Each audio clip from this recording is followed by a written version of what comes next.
Modern Mythology, Dedication, dedicated to the memory of John Fergus MacLennan. Introduction. It may well be doubted whether works of controversy serve any useful purpose on an opponent. As Mr. Matthew Arnold said, one never does make any impression, though one may hope that controversy sometimes illuminates a topic in the eyes of impartial readers. The pages which follow cannot but seem wandering and desultory, for they are a reply to a book, Mr. Max Muller's Contributions to the Science of Mythology, in which the attack is of a skirmishing character. Throughout more than 800 pages the learned author keeps up an irregular fire at the ideas and methods of the anthropological school of mythologists. The reply must follow the lines of attack. Criticism cannot dictate to an author how he shall write his own book, yet anthropologists and folklorists, agriologists and Hottentotic students, must regret that Mr. Max Muller did not state their general theory, as he understands it, fully and once for all. Adversaries rarely succeed in quite understanding each other, but had Mr. Max Muller made such a statement, we could have cleared up anything in our position which might seem to him obscure. Our system is but one aspect of the theory of evolution, or is but the application of that theory to the topic of mythology. The archaeologist studies human life in its material remains, he tracks progress, and occasional degeneration, from the rudely chipped flints in the ancient gravel beds, to the polished stone weapon, and thence to the ages of bronze and iron. He is guided by material survivals, ancient arms, implements, and ornaments. The student of institutions has a similar method. He finds his relics of the uncivilized past in agricultural usages, in archaic methods of allotment of land, in odd marriage customs, things rudimentary, fossil relics, as it were, of an early social and political condition. The archaeologist and the student of institutions compare these relics, material or customary, with the weapons, pottery, implements, or again with the habitual law and usage of existing savage or barbaric races,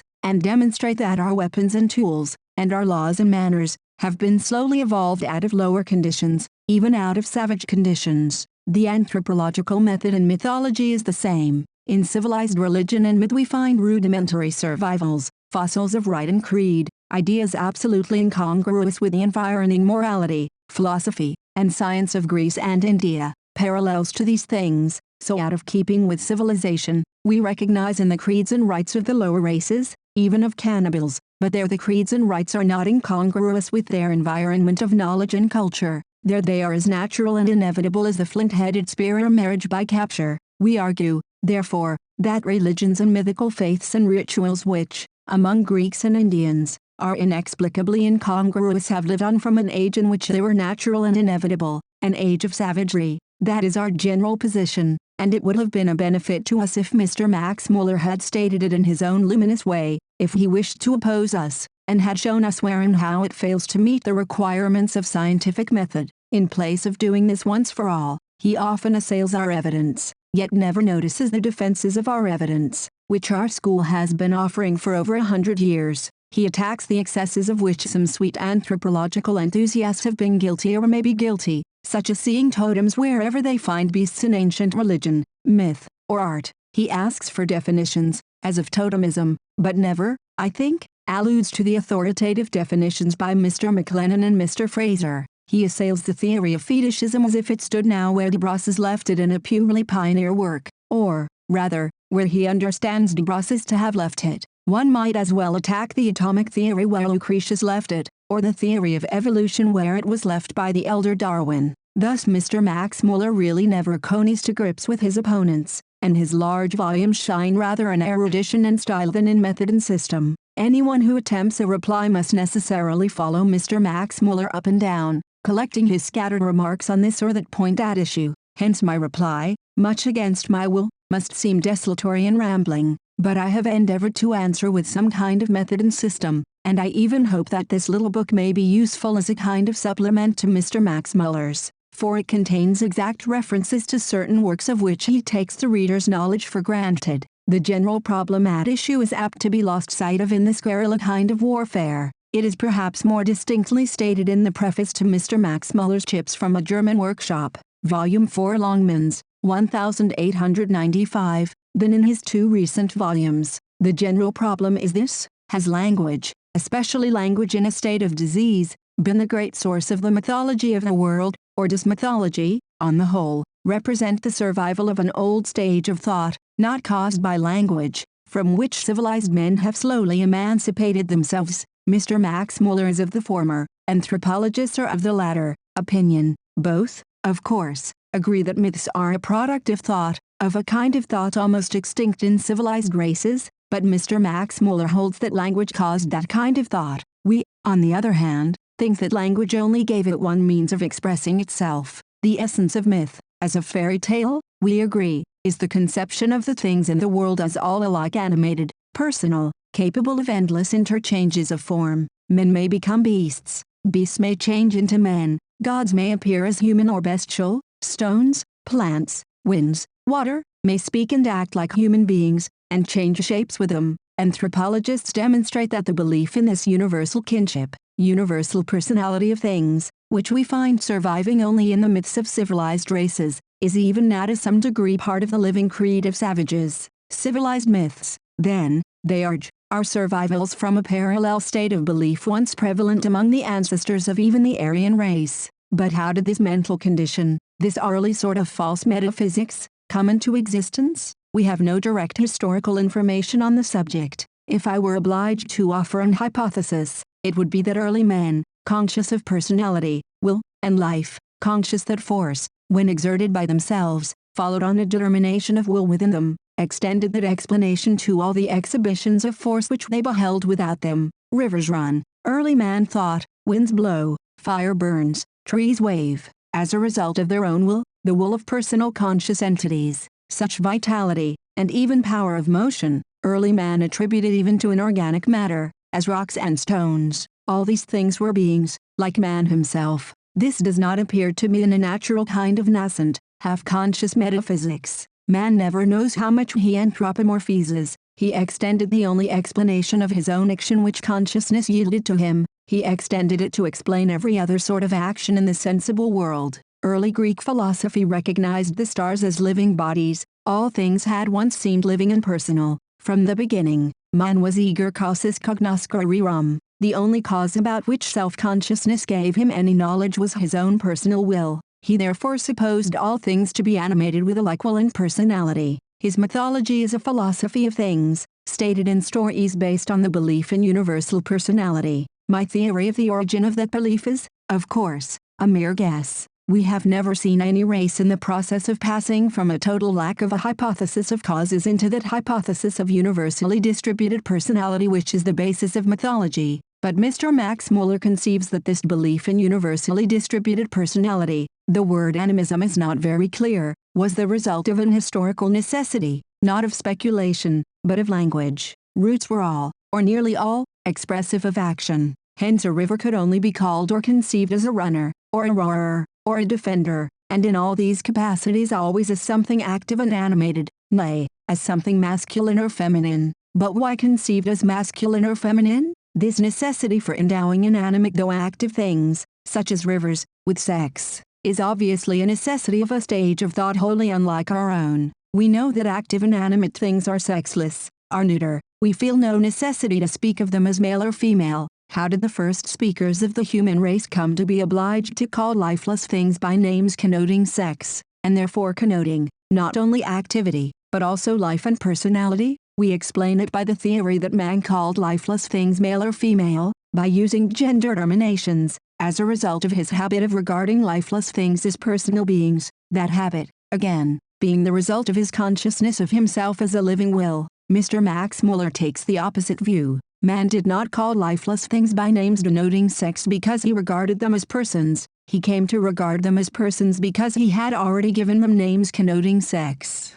And why had he done that? This is what Mr. Max Muller does not explain. He says, in ancient languages every one of these words, sky, earth, sea, rain, had necessarily, why necessarily, a termination expressive of gender, and this naturally produced in the mind the corresponding idea of sex. So that these names receive not only an individual but a sexual character, zeroa. It is curious that, in proof apparently of this, Mr. Max Muller cites a passage from the Printer's Register, in which we read that to little children everything is alive. The same instinct that prompts the child to personify everything remains unchecked in the savage, and grows up with him to manhood. Hence in all simple and early languages there are but two genders, masculine and feminine. The printer's register states our theory in its own words. First came the childlike and savage belief in universal personality. Thence arose the genders, masculine and feminine, in early languages. These ideas are the precise reverse of Mr. Max Muller's ideas. In his opinion, genders in language caused the belief in the universal personality even of inanimate things. The printer's register holds that the belief in universal personality, on the other hand, caused the genders. Yet for 30 years, since 1868, Mr. Max Muller has been citing his direct adversary, in the printer's register, as a supporter of his opinion. We, then, hold that man thought all things animated, and expressed his belief in gender terminations. Mr. Max Muller holds that, because man used gender terminations, therefore he thought all things animated, and so he became mythopoeic. In the passage cited, Mr. Max Muller does not say why in ancient languages every one of these words had necessarily terminations expressive of gender. He merely quotes the hypothesis of the printer's register. If he accepts that hypothesis, it destroys his own theory, that gender terminations caused all things to be regarded as personal. For, ex hypothesi, it was just because they were regarded as personal that they received names with gender terminations. Somewhere, I cannot find the reference, Mr. Max Muller seems to admit that personalizing thought caused gender terminations, but these later reacted on thought, and hypothesis which multiplies causes praeter necessitatem. Here, then, at the very threshold of the science of mythology we find Mr. Max Muller at once maintaining that a feature of language, gender terminations, caused the mythopoeic state of thought, and quoting with approval the statement that the mythopoeic state of thought caused gender terminations. Mr. Max Muller's whole system of mythology is based on reasoning analogous to this example. His modi order, as Professor Thiel says, is a disease of language. This theory implies universal human degradation. Man was once, for all we know, rational enough, but his mysterious habit of using gender terminations, and his perpetual misconceptions of the meaning of old words in his own language, reduced him to the irrational and often, as we now say, obscene and revolting absurdities of his myths. Here, as is later pointed out, the objection arises, that all languages must have taken the disease in the same way. A Maori myth is very like a Greek myth. If the Greek myth arose from a disease of Greek, how did the wholly different Maori speech, and a score of others, come to have precisely the same malady? Mr. Max Muller alludes to a Maori parallel to the myth of Kronos, 0b. We can only say that there is a rusty lock in New Zealand, and a rusty lock in Greece, and that, surely, is very small comfort. He does not take the point. The point is that, as the myth occurs in two remote and absolutely unconnected languages, a theory of disease of language cannot turn the wards of the rusty locks. The myth is, in part at least, a nature myth, an attempt to account for the severance of heaven and earth, once united, by telling a story in which natural phenomena are animated and personal. A disease of language has nothing to do with this myth. It is cited as a proof against the theory of disease of language. The truth is, that while languages differ, men, and above all early men, have the same kind of thoughts, desires, fancies, habits, institutions. It is not that in which all races formally differ, their language, but that in which all early races are astonishingly the same, their ideas, fancies, habits, desires, that causes the amazing similarity of their myths. Mythologists, then, who find in early human nature the living ideas which express themselves in myths will heartily venture to compare the analogous myths of all peoples. Mythologists, on the other hand, who find the origin of myths in a necessity imposed upon thought by misunderstood language will necessarily, and logically, compare only myths current among races who speak languages of the same family. Thus, throughout Mr. Max Muller's new book we constantly find him protesting, on the whole and as a rule, against the system which illustrates Aryan myths by savage parallels. Thus he maintains that it is perilous to make comparative use of myths current in languages, say, Maori or Samoyed, which the mythologists confessedly do not know. To this we can only reply that we use the works of the best accessible authorities, men who do know the languages, say, Dr. Codrington or Bishop Calloway, or Castron or Egede. Now it is not maintained that the myths, on the whole, are incorrectly translated. The danger which we incur, it seems, is ignorance of the original sense of savage or barbaric divine or heroic names, say, Maui, or Yale, or Huitzilopochtli, or Heetseebib, or Punjil. By Mr. Max Muller's system such names are old words, of meanings long ago generally lost by the speakers of each language, but analyzable by true scholars into their original significance, that will usually be found by the philologist to indicate the inevitable dawn, or sun, or night, or the like, according to the taste and fancy of the student. To all this a reply is urged in the following pages. In agreement with Curtius and many other scholars, we very sincerely doubt almost all etymologies of old proper names, even in Greek or Sanskrit. We find among philologists, as a rule, the widest discrepancies of interpretation. Moreover, every name must mean something. Now, whatever the meaning of a name, supposing it to be really ascertained, very little ingenuity is needed to make it indicate one or other aspect of dawn or night, of lightning or storm, just as the philologist pleases. Then he explains the divine or heroic being denoted by the name, as dawn or storm, or fire or night, or twilight or wind, in accordance with his private taste, easily accommodating the facts of the myth, whatever they may be, to his favorite solution. We rebel against this kind of logic, and persist in studying the myth in itself and in comparison with analogous myths in every accessible language. Certainly, if divine and heroic names, Artemis or Punjil, can be interpreted, so much is gained, but the myth may be older than the name. As Mr. Hogarth points out, Alexander has inherited in the remote East the myths of early legendary heroes. We cannot explain these by the analysis of the name of Alexander, even if the heroic or divine name can be shown to be the original one, which is practically impossible. The meaning of the name helps us little. That Zeus means sky cannot conceivably explain scores of details in the very composite legend of Zeus, say, the story of Zeus, Demeter, and the ram. Moreover, we decline to admit that, if a divine name means swift, its bearer must be the wind or the sunlight. Nor, if the name means white, is it necessarily a synonym of dawn, or of lightning, or of clear air, or what not. But a mythologist who makes language and names the fountain of myth will go on insisting that myths can only be studied by people who know the language in which they are told. Mythologists who believe that human nature is the source of myths will go on comparing all myths that are accessible in translations by competent collectors. Mr. Max Muller says, "We seldom find mythology, as it were, in situ, as it lived in the minds and unrestrained utterances of the people. We generally have to study it in the works of mythographers, or in the poems of later generations, when it had long ceased to be living and intelligible. The myths of Greece and Rome, in Hyginus or Ovid, are likely to be as misleading as a Hortus Siccus would be to a botanist if debarred from his rambles through meadows and hedges." 0c. Nothing can be more true, or more admirably stated. These remarks are, indeed, the charter, so to speak, of anthropological mythology and of folklore. The old mythologists worked out a Hortus Siccus, at myths dried and pressed in thoroughly literary books, Greek and Latin, but we now study myths in the unrestrained utterances of the people, either of savage tribes or of the European folk, the unprogressive peasant class. The former, and to some extent the latter, still live in the mythopoeic state of mind, regarding bees, for instance, as persons who must be told of a death in the family. Their myths are still not wholly out of concord with their habitual view of a world in which an old woman may become a hare. As soon as learned Jesuits like Pere Lafatre began to understand their savage flocks, they said, "These men are living in Ovid's metamorphoses." They found mythology in situ. Hence mythologists now study mythology in situ,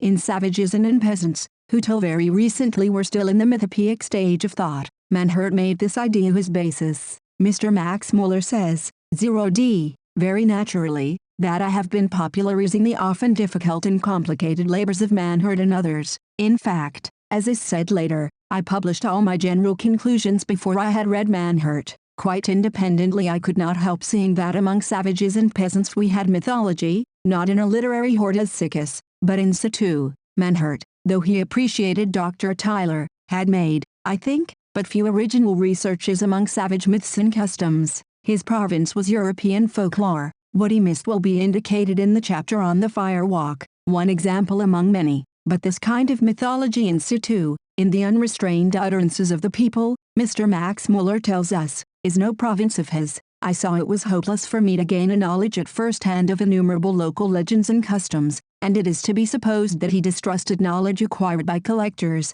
Grimm, Manhurt, Campbell of Islay, and an army of others. A scholar-like knowledge of Maori or Hottentot mythology was also beyond him. We, on the contrary, take our Maori lore from a host of collectors, Taylor, White, Manning, the Pakeha Maori, Tregear, Pollock, and many others. From them we flatter ourselves that we get, as from Grimm, Manhart, Allah, and the rest, mythology in situ. We compare it with the dry mythologic blossoms of the classical Hortesicus, and with Greek ritual and temple legend, and with Merkin and the scholiasts, and we think the comparisons very illuminating. They have thrown new light on Greek mythology, ritual, mysteries, and religion. This much we think we have already done, though we do not know Materi, and though each of us can hope to gather but few facts from the mouths of living peasants. Examples of the results of our method will be found in the following pages. Thus, if the myth of the fire stealer in Greece is explained by misunderstood Greek or Sanskrit words in no way connected with robbery, we shall show that the myth of the theft of fire occurs where no Greek or Sanskrit words were ever spoken.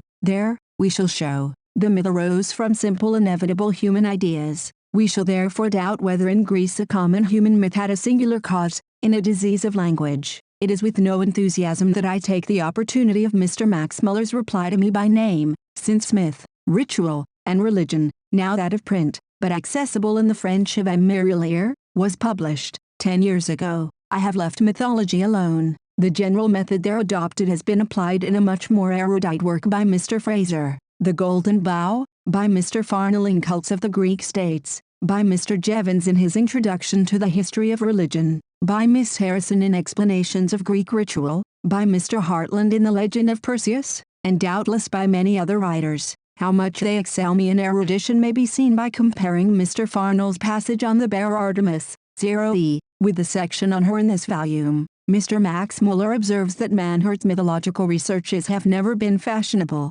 They are now very much in fashion. They greatly inspire Mr. Fraser and Mr. Farnell. They seem to me, and still seem to me, too exclusive, says Mr. Max Muller. 0f Manhart, in his second period, was indeed chiefly concerned with myths connected as, he held, with agriculture and with true worship. Mr. Max Muller, too, has been thought exclusive. As teaching, he complains that the whole of mythology is solar. That reproach arose, he says, because some of my earliest contributions to comparative mythology were devoted exclusively to the special subject of solar myths. 0g, but Mr. Max Muller also mentions his own complaints of the omnipresent sun and the inevitable dawn appearing in ever so many disguises. Did they really appear? Were the myths, say the myths of Daphne, really solar? That is precisely what we hesitate to accept. In the same way Manhart's preoccupation with vegetable myths has tended, I think, to make many of his followers ascribe vegetable origins to myths and gods,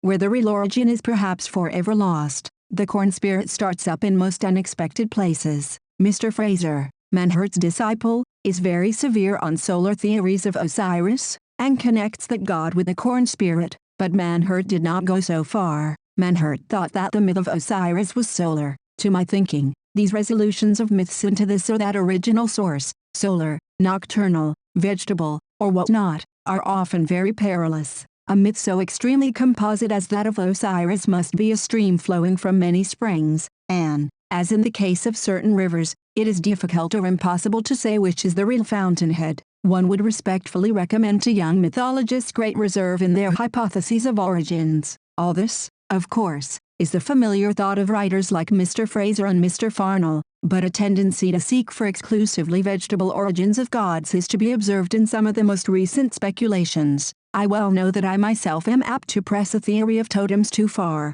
and in the following pages I suggest reserves, limitations, and alternative hypotheses. Why a serpent et serpent, a snake tribe may be a local tribe named from the Snake River, not a totem kindred. The history of mythology is the history of rash, premature, and exclusive theories. We are only beginning to learn caution. Even the prevalent anthropological theory of the ghost origin of religion might, I think, be advanced with caution, as Mr. Jevons argues on other grounds, till we know a little more about ghosts and a great deal more about psychology. We are too apt to argue as if the psychical condition of the earliest men were exactly like our own, while we are just beginning to learn, from Professor William James, that about even our own psychical condition we are only now realizing our exhaustive ignorance. How often we men have thought certain problems settled for good, how often we have been compelled humbly to return to our studies. Philological comparative mythology seemed securely seated for a generation. Her throne is tottering.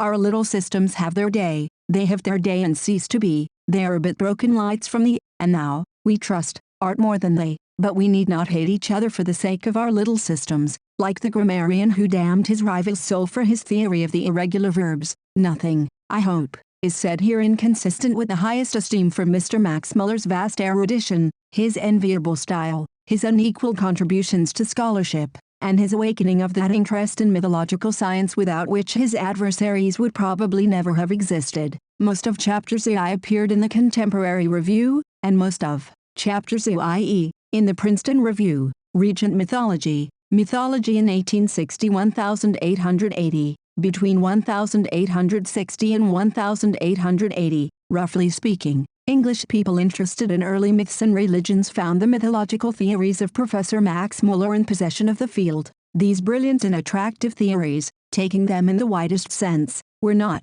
of course, peculiar to the right-hung professor. In France, in Germany, in America, in Italy, many scholars agreed in his opinion that the science of language is the most potent spell for opening the secret chamber of mythology. But while these scholars worked on the same general principle as Mr. Max Muller, while they subjected the names of mythical beings, Zeus, Helen, Achilles, Athene, to philological analysis, and then explained the stories of gods and heroes by their interpretations of the meanings of their names, they arrived at all sorts of discordant results. Where Mr. Max Muller found a myth of the sun or of the dawn, these scholars were apt to see a myth of the wind, of the lightning, of the thundercloud, of the crepuscule, of the upper air, of what each of them pleased. But these ideas, the ideas of Kuhn, Wilker, Curtius, when he appeared in the discussion, of Schwartz, of Larwer, of Briel, of many others, were very little known, if known at all, to the English public. Captivated by the graces of Mr. Max Muller's manner, and by a style so pellucid that it accorded a logic perhaps not so clear, the public hardly knew of the divisions in the philological camp. They were unaware that, as Manhurt says, the philological school had won few sure gains, and had discredited their method by a muster roll of variegated and discrepant hypotheses. Now, in all sciences there are differences of opinion about details. In comparative mythology there was, with rare exceptions, no agreement at all about results beyond this point. Greek and Sanskrit, German and Slavonic myths were, in the immense majority of instances, to be regarded as mirror pictures on earth, of celestial and meteorological phenomena. Thus even the story of the earth goddess, the harvest goddess, Demeter, was usually explained as a reflection in myth of one or another celestial phenomenon, dawn, storm cloud, or something else according to taste. Again, Greek or German myths were usually to be interpreted by comparison with myths in the Rig Veda. Their origin was to be ascertained by discovering the Aryan root and original significance of the names of gods and heroes,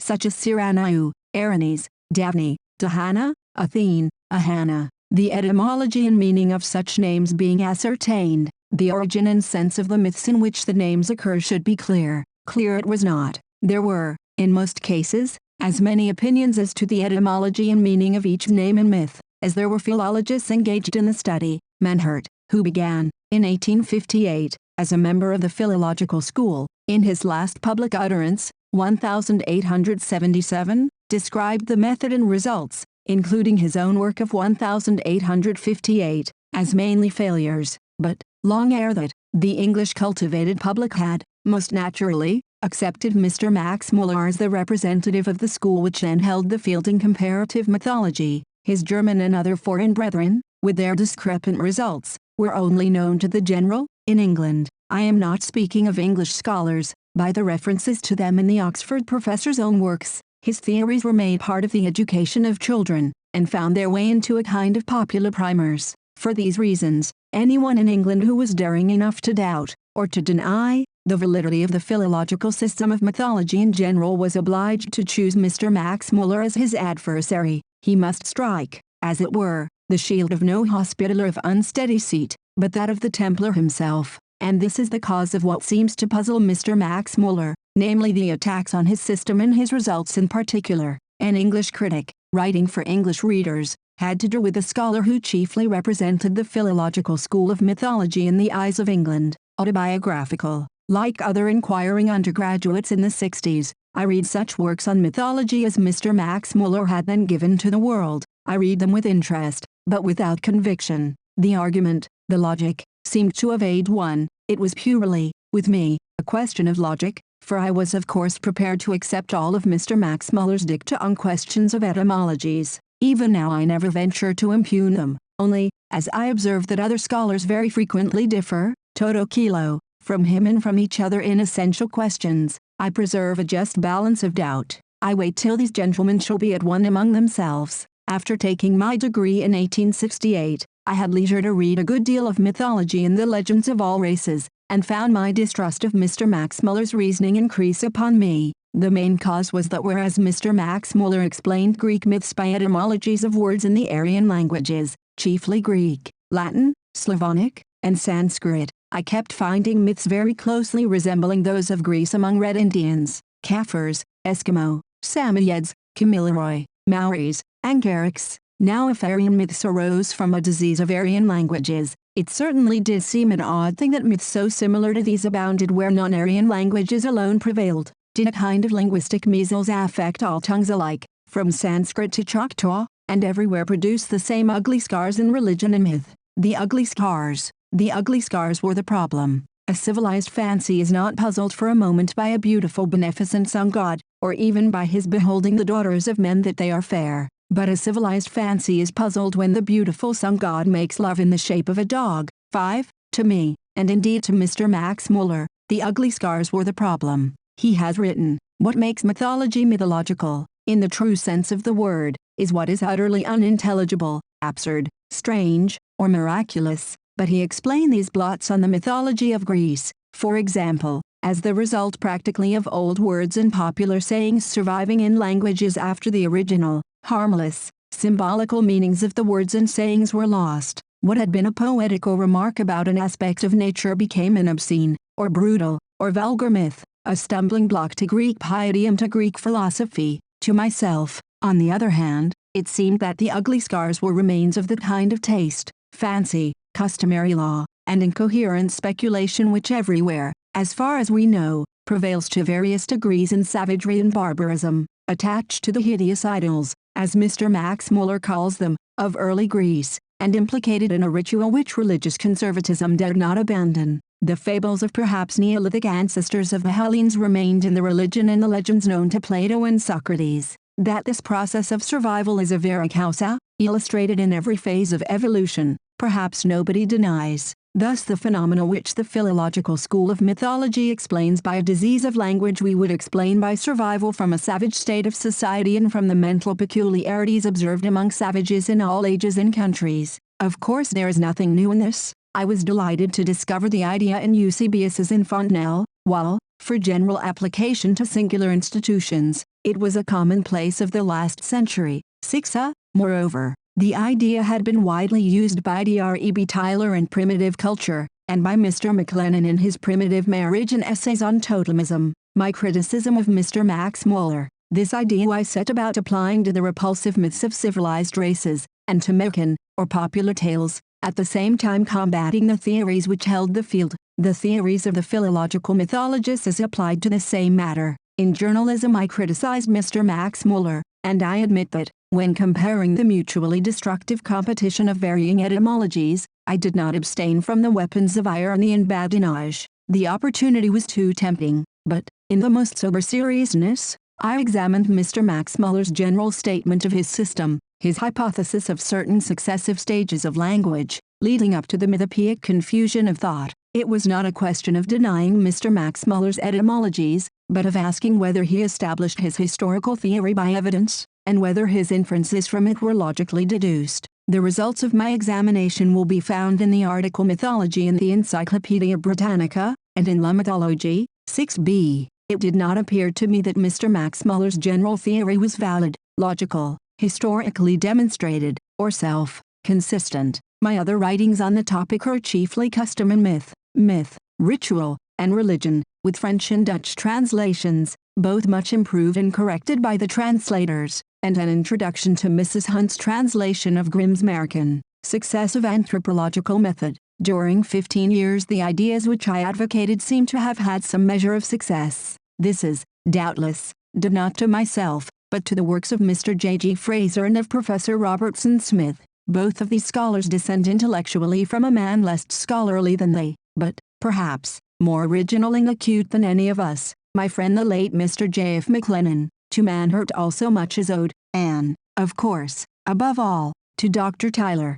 These writers, like Mr. Farnell and Mr. Jevons recently, seek for the answer to mythological problems rather in the habits and ideas of the folk and of savages and barbarians than in etymologies and a disease of language. There are differences of opinion and detail. I myself may think that vegetation spirits, the corn spirit, and the rest occupy too much space in the systems of Manhurt and other moderns. Mr. Fraser, again, thinks less of the evidence for totems among Aryans than I was inclined to do. 7. But it is not, perhaps, an overstatement to say that explanation of myths by analysis of names, and the lately overpowering predominance of the dawn, and the sun, and the night in mythological hypothesis, have received a slight check. They do not hold the field with the superiority which was theirs in England between 1860 and 1880. This fact, a scarcely deniable fact, does not, of course, prove that the philological method is wrong, or that the dawn is not as great a factor in myth as Mr. Max Muller believes himself to have proved it to be. Science is inevitably subject to shiftings of opinion, action, and reaction. Mr. Max Muller's reply. In this state of things Mr. Max Muller produces his contributions to the science of mythology, 8, which I propose to criticize as far as it is, or may seem to me to be, directed against myself, or against others who hold practically much the same views as mine. I say that I attempt to criticize the book as far as it is, or may seem to me to be, directed against us, because it is Mr. Max Muller's occasional habit to argue, apparently, around rather than with his opponents. He says we are told this or that, something which he does not accept, but he often does not inform us as to who tells us, or where. Thus a reader does not know whom Mr. Max Muller is opposing, or where he can find the adversary's own statement in his own words. Yet it is usual in such cases, and it is, I think, expedient, to give chapter and verse. Occasionally I find that Mr. Max Muller is honoring me by alluding to observations of my own,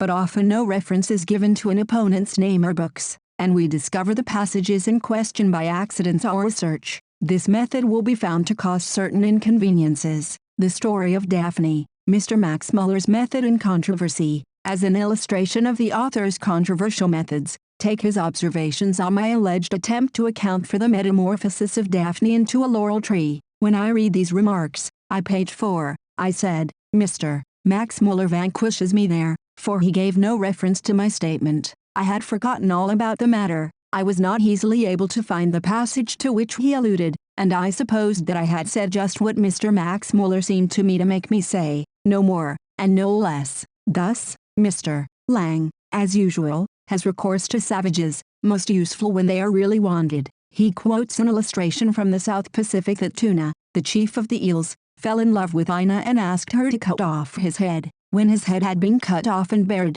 2 coconut trees sprang up from the brain of Tuna. How is this, may I ask, to account for the story of Daphne? Everybody knows that stories of the growing of plants out of the scattered members of heroes may be found from ancient Egypt to the wigwams of the Algonkins, but these stories seem hardly applicable to Daphne, whose members, as far as I know, were never either severed or scattered. I thought, perhaps hastily, that I must have made the story of Tuna account for the story of Daphne. Mr. Max Muller does not actually say that I did so, but I understood him in that sense, and recognized my error. But, some guardian genius warning me, I actually hunted up my own observations. Tuna? Well, I had never said, as I conceived my critic to imply, that the story of Tuna accounts for the story of Daphne. That was what I had not said. I had observed, as to interchange of shape between men and women and plants, our information, so far as the lower races are concerned, is less copious than in the case of stones. I then spoke of plant totems of one kin with human beings, of plant souls, 10b, of Indian and Egyptian plants animated by human souls, of a tree which became a young man and made love to a Urukari girl, of metamorphosis into vegetables in Samoa, 10c, of an Ottawa myth in which a man became a plant of maize, and then of the story of Tuna, 10d. Next I mentioned plants said to have sprung from dismembered gods and heroes. All this, I said, all of it, proves that savages mythically regard human life as on a level with vegetable no less than with animal life. Turning to the mythology of Greece, we see that the same rule holds good. Metamorphosis into plants and flowers is extremely common, and I, of course, attributed the original idea of such metamorphoses to the general savage habit of leveling up, of regarding all things in nature as all capable of interchanging their identities. I gave, as classical examples, Daphne, Myrrha, Hyacinth, Narcissus, and the Sisters of Phaeton. Next I criticized Mr. Max Muller's theory of Daphne, but I never hinted that the isolated Mangalian story of tuna, or the stories of plants sprung from mangled men,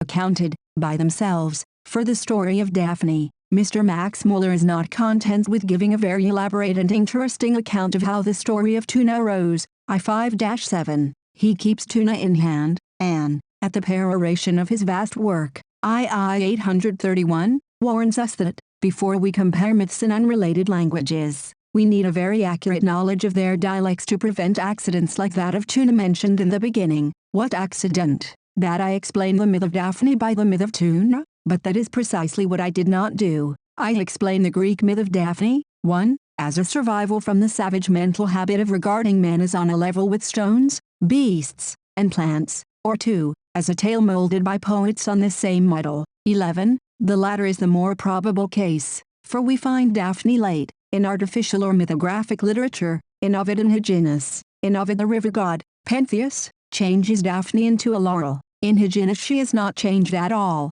The earth swallows her, and a laurel fills her place. Now I really did believe, perhaps any rapid reader would have believed, when I read Mr. Max Muller, that I must have tried to account for the story of Daphne by the story of tuna. I actually wrote in the first draft of this work that I had been in the wrong. Then I verified the reference which my critic did not give, with the result which the reader has perused. Never could a reader have found out what I did really say from my critic, for he does not usually when he deals with me give chapter and verse. This may avoid an air of personal bickering, but how inconvenient it is. Let me not be supposed to accuse Mr. Max Muller of consciously misrepresenting me, of that I need not say that he is absolutely incapable. My argument merely took, in his consciousness, the form which is suggested in the passage cited from him, Tuna and Daphne. To do justice to Mr. Max Muller, I will here state fully his view of the story of Tuna, and then go on to the story of Daphne. For the sake of accuracy, I take the liberty of borrowing the whole of his statement. I4-7. I must dwell a little longer on this passage in order to show the real difference between the ethnological and the philological schools of comparative mythology. First of all, what has to be explained is not the growing up of a tree from one or the other member of a god or hero, but the total change of a human being or a heroine into a tree, and this under a certain provocation. These two classes of plant legends must be carefully kept apart. Secondly, what does it help us to know that people in Mangalia believed in the change of human beings into trees, if we do not know the reason why? This is what we want to know, and without it the mere juxtaposition of stories apparently similar is no more than the old trick of explaining ignotum per ignotius. It leads us to imagine that we have learnt something, when we really are as ignorant as before. If Mr. A. Lang had studied the Mangalian dialect, or consulted scholars like the Reverend W. W. Gill, it is from his myths and songs from the South Pacific that he quotes the story of Tuna. He would have seen that there is no similarity whatever between the stories of Daphne and of Tuna.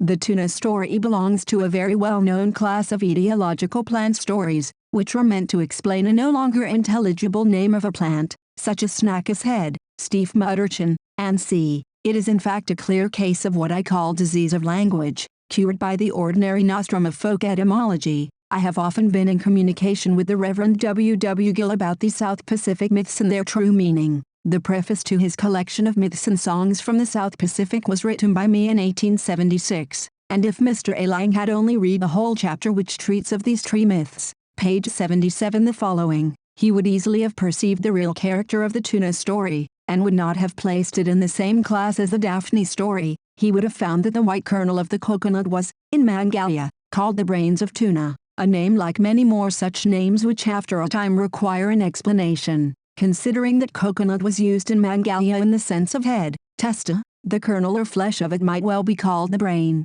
If then the white kernel had been called Tuna's brain, we have only to remember that in Mangalia there are two kinds of coconut trees, and we shall then have no difficulty in understanding why these twin coconut trees were said to have sprung from the two halves of Tuna's brain, one being red in stem, branches, and fruit, whilst the other was of a deep green. In proof of these trees being derived from the head of Tuna, we are told that we have only to break the nut in order to see in the sprouting germ the two eyes in the mouth of Tuna. the great eel, the lover of Ina. For a full understanding of this very complicated myth, more information has been supplied by Mr. Gill. Ina means moon. Ina May 82, the heroine of our story, means Ina who had a divine, A2, lover, and she was the daughter of Kui, the blind. Tuna means eel, and in Mangalia it was unlawful for women to eat eels, so that even now, as Mr. Gill informs me, his converts turn away from this fish with the utmost disgust. From other stories about the origin of coconut trees, told in the same island,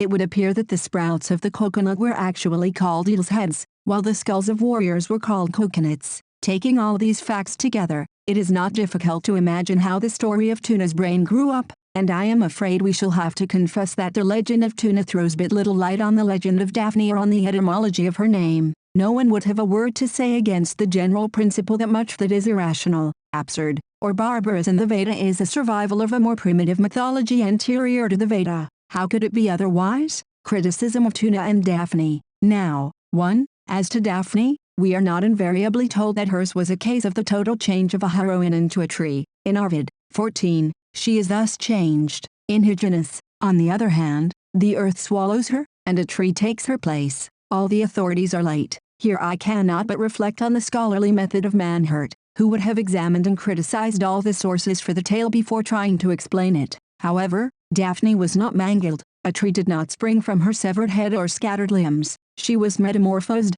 or was buried in earth, a tree springing up from the place. 2. I think we do know why the people of Mangalia believe in the change of human beings into trees. It is one among many examples of the savage sense of the intercommunity of all nature. Antiquity made its division between man and the world in a very different sort than do the moderns. 15. I illustrate this mental condition fully in MRRI 46-56. Why savages adopt the major premise: human life is on a level with the life of all nature. Philosophers explain in various ways. Hume regards it as an extension to the universe of early man's own consciousness of life and personality. Dr. Tyler thinks that the opinion rests upon a broad philosophy of nature. 15b. M. Lefebvre appeals to psychical phenomena, as I show later. See fetishism. At all events, the existence of these savage metaphysics is a demonstrated fact. I established it. 15c. Before invoking it as an explanation of savage belief in metamorphosis. 3. The Tuna story belongs to a very well-known class of etiological plant stories.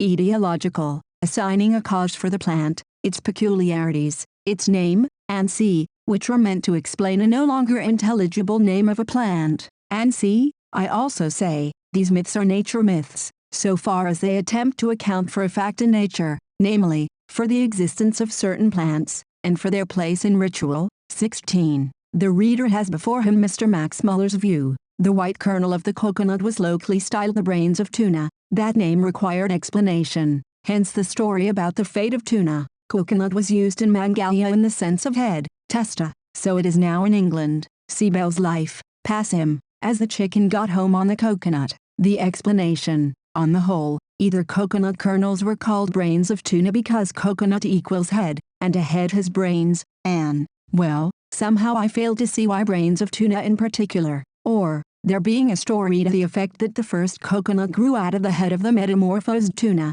the kernel was called his brains. But why was the story told, and why of Tuna? Tuna was an eel, and women may not eat eels, and Ina was the moon, who, a Mangalian Selene, loved no Latmian shepherd, but an eel. Seriously, I fail to understand Mr. Max Muller's explanation. Given the problem, to explain a no longer intelligible plant name, brains of Tuna, applied not to a plant but to the kernel of a nut. This name is explained by saying that the moon, Ina, loved an eel, cut off his head at his desire, and buried it. Thence sprang coconut trees, with a fanciful likeness to a human face of Tuna, on the nut. But still, why Tuna? How could the moon love an eel, except on my own general principle of savage leveling up of all life in all nature? In my opinion, the Mangalians wanted a fable to account for the resemblance of a coconut to the human head, a resemblance noted, as I show, in our own popular slang. The Mangalians also knew the moon, in her mythical aspect,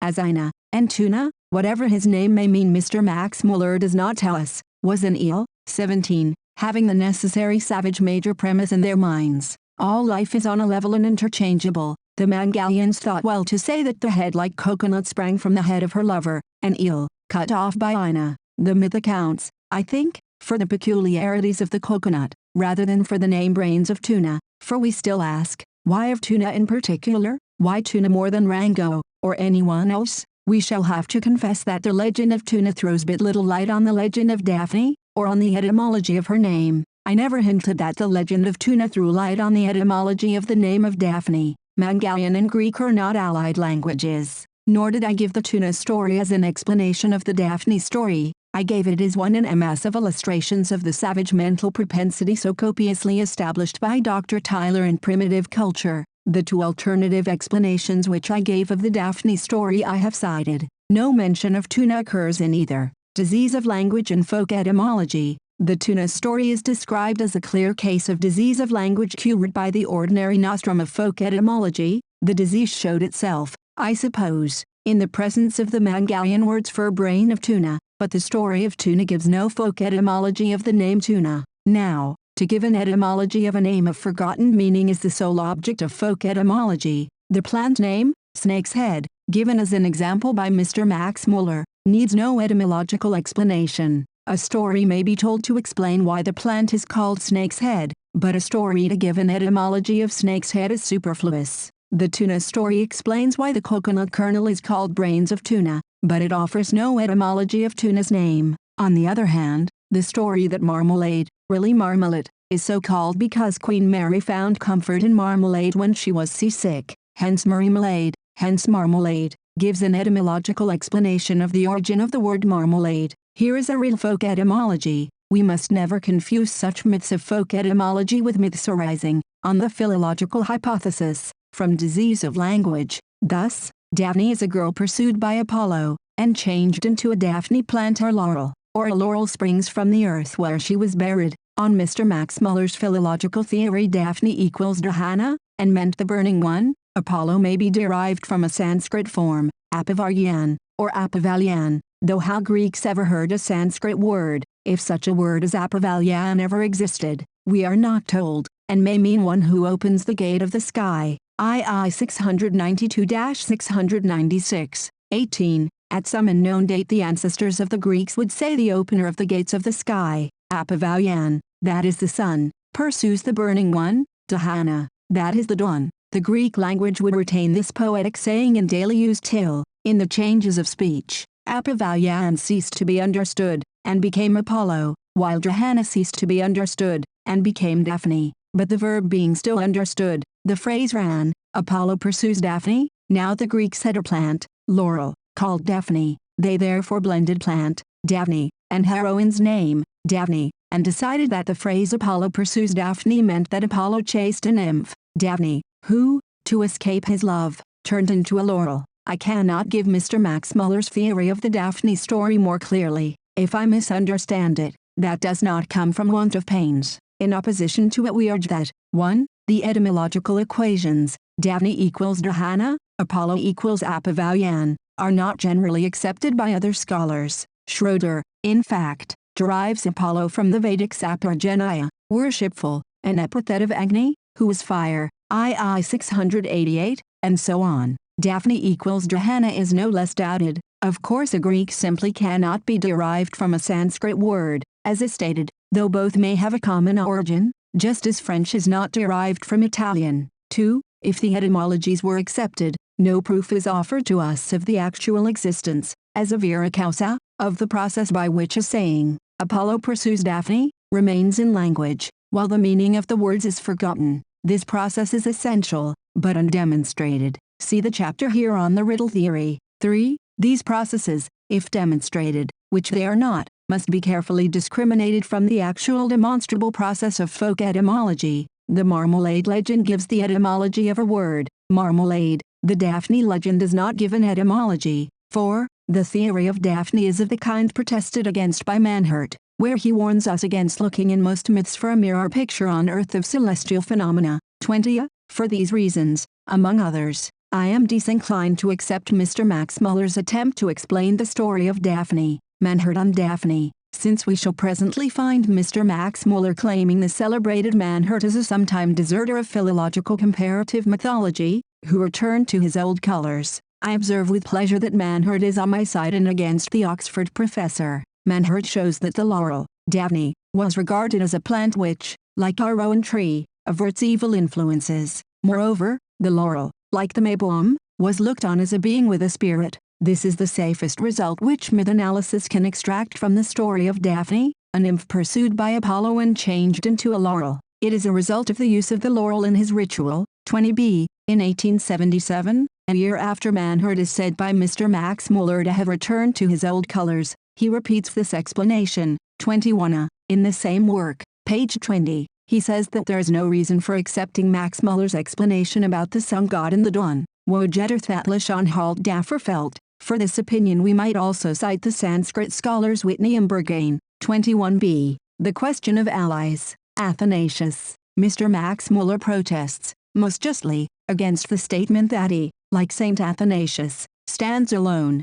contra mundum. If ever this phrase fell from my pen, in what connection I know not, it is as erroneous as the position of Saint Athanasius is honorable. Mr. Max Muller's ideas, in various modifications, are doubtless still the most prevalent of any. The anthropological method has hardly touched, I think, the learned contributors to Roscher's excellent mythological lexicon. Dr. Brinton, whose American researches are so useful, seems decidedly to be a member of the older school. While I do not exactly remember alluding to Athanasius, I fully and freely withdraw the phrase, but there remain questions of allies to be discussed. Italian critics. Mr. Max Muller asks, 22, what would Mr. Andrew Lang say if he read the words of Signor Cannizzaro, in his Genesi et Evolutionar del Mito, 1893? Lang has laid down his arms before his adversaries. Mr. Lang would smile. And what would Mr. Max Muller say if he read the words of Professor Enrico Morselli? Lang gives no quarter to his adversaries,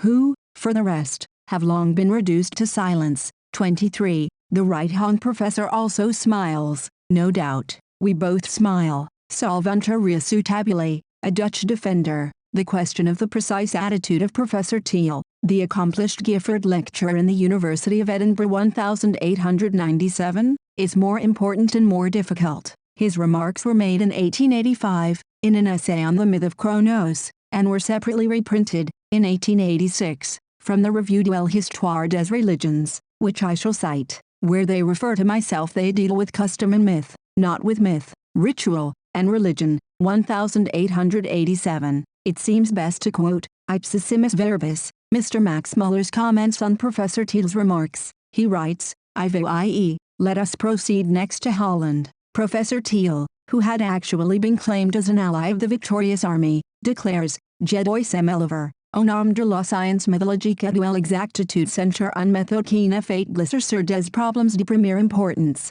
See further on, page 35. And again, says Bravesjensky, par puquil saint un huo de livres de mythologie et d'anthropologie, et un huo de récits du voyages, ne manqueront pas de se mettre à comparer à tart et à traverse, et partout resultat produirent la confusion. Again, I-35. Besides Signor Cannizzaro and Mr. Horatio Hale, the veteran among comparative ethnologists, Professor Thiel, in his Limite de Cronos, 1886, has very strongly protested against the downright misrepresentations of what I and my friends have really written. Professor Thiel had been appealed to as an unimpeachable authority. He was even claimed as an ally by the ethnological students of customs and myths, but he strongly declined that honor. 1c, page 31. M. Lang M. of Fate 10 Nutter de Cider, he writes, Commundi says allies, et jelude quarkem gadas and fate and quelk measure oughtn't, says Messrs. En und point and Tierment Ort,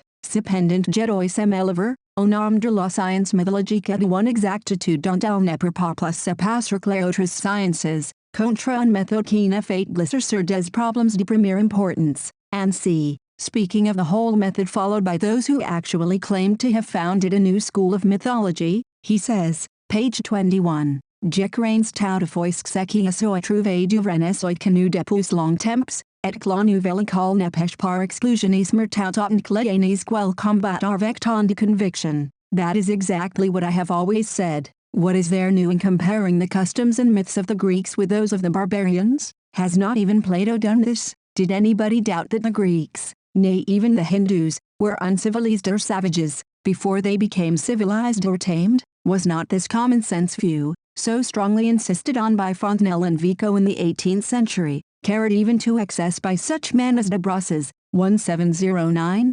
1771, and have the lessons taught to de Brosses by his witty contemporaries been quite forgotten, must his followers be told again and again that they ought to begin with a critical examination of the evidence put before them by casual travelers, and that mythology is as little made up of one and the same material as the crust of the earth of granite only? Reply. Professor Teal wrote in 1885, I do not remember having claimed his alliance, though I made one or two very brief citations from his remarks on the dangers of etymology applied to old proper names. 25. To citations made by me later in 1887 Professor Teal cannot be referring. 25b. Thus I find no proof of any claim of alliance put forward by me, but I do claim a right to quote the professor's published words. These I now translate. 25c. What goes before shows adequately that I am an ally, much more than an adversary, of the new school, whether styled ethnological or anthropological. It is true that all the ideas advanced by its partisans are not so new as they seem. Some of us,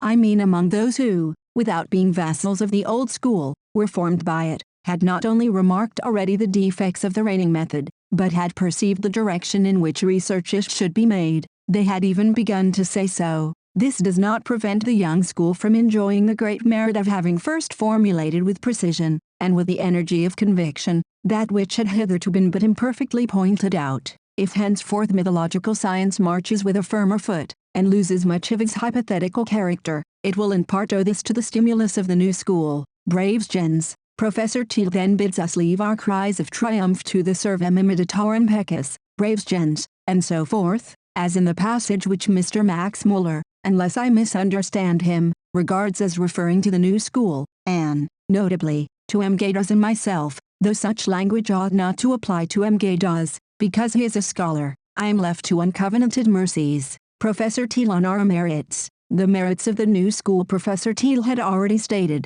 26. If I were reduced to choose between this method and that of comparative philology, I would prefer the former without the slightest hesitation. This method alone enables us to explain the fact, such a frequent cause of surprise, that the Greeks like the Germans could attribute to their gods all manner of cruel, cowardly and dissolute actions. This method alone reveals the cause of all the strange metamorphoses of gods into animals, plants, and even stones. In fact, this method teaches us to recognize in all these oddities the survivals of an age of barbarism long overpast, but lingering into later times, under the form of religious legends, the most persistent of all traditions. This method, enfin, can alone help us to account for the genesis of myths, because it devotes itself to studying them in the rudest and most primitive shape. Apostrophe, destruction and construction. Thus writes Professor Teal about the constructive part of our work. As to the destructive, or would-be destructive, part, he condenses my arguments against the method of comparative philology.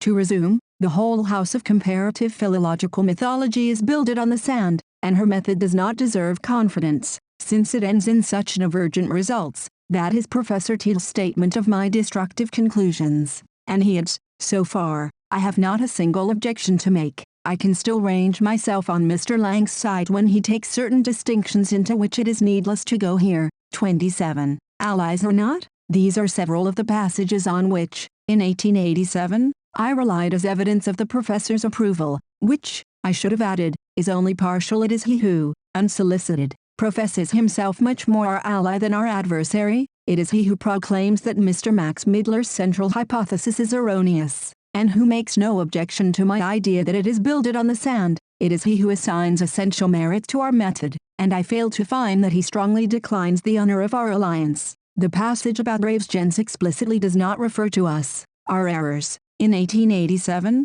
I was not careful to quote what Professor Teal had said against us. First, as to our want of novelty, that merit, I think, I had never claimed. I was proud to point out that we had been anticipated by Eusebius of Caesarea, by Fontenelle, and doubtless by many others. We repose, as Professor Teal justly says, on the researches of Dr. Tyler. At the same time it is Professor Teal who constantly speaks of the new school, while adding that he himself had freely opposed Mr. Max Muller's central hypothesis, a disease of language, in Dutch periodicals. The professor also censures our exclusiveness, our narrowness, our songs of triumph, our use of parody. M. Gaydos republished an old one, not to my own taste, I have also been guilty of the Great Gladstone myth, and our charge that our adversaries neglect ethnological material. On this I explain myself later. 28.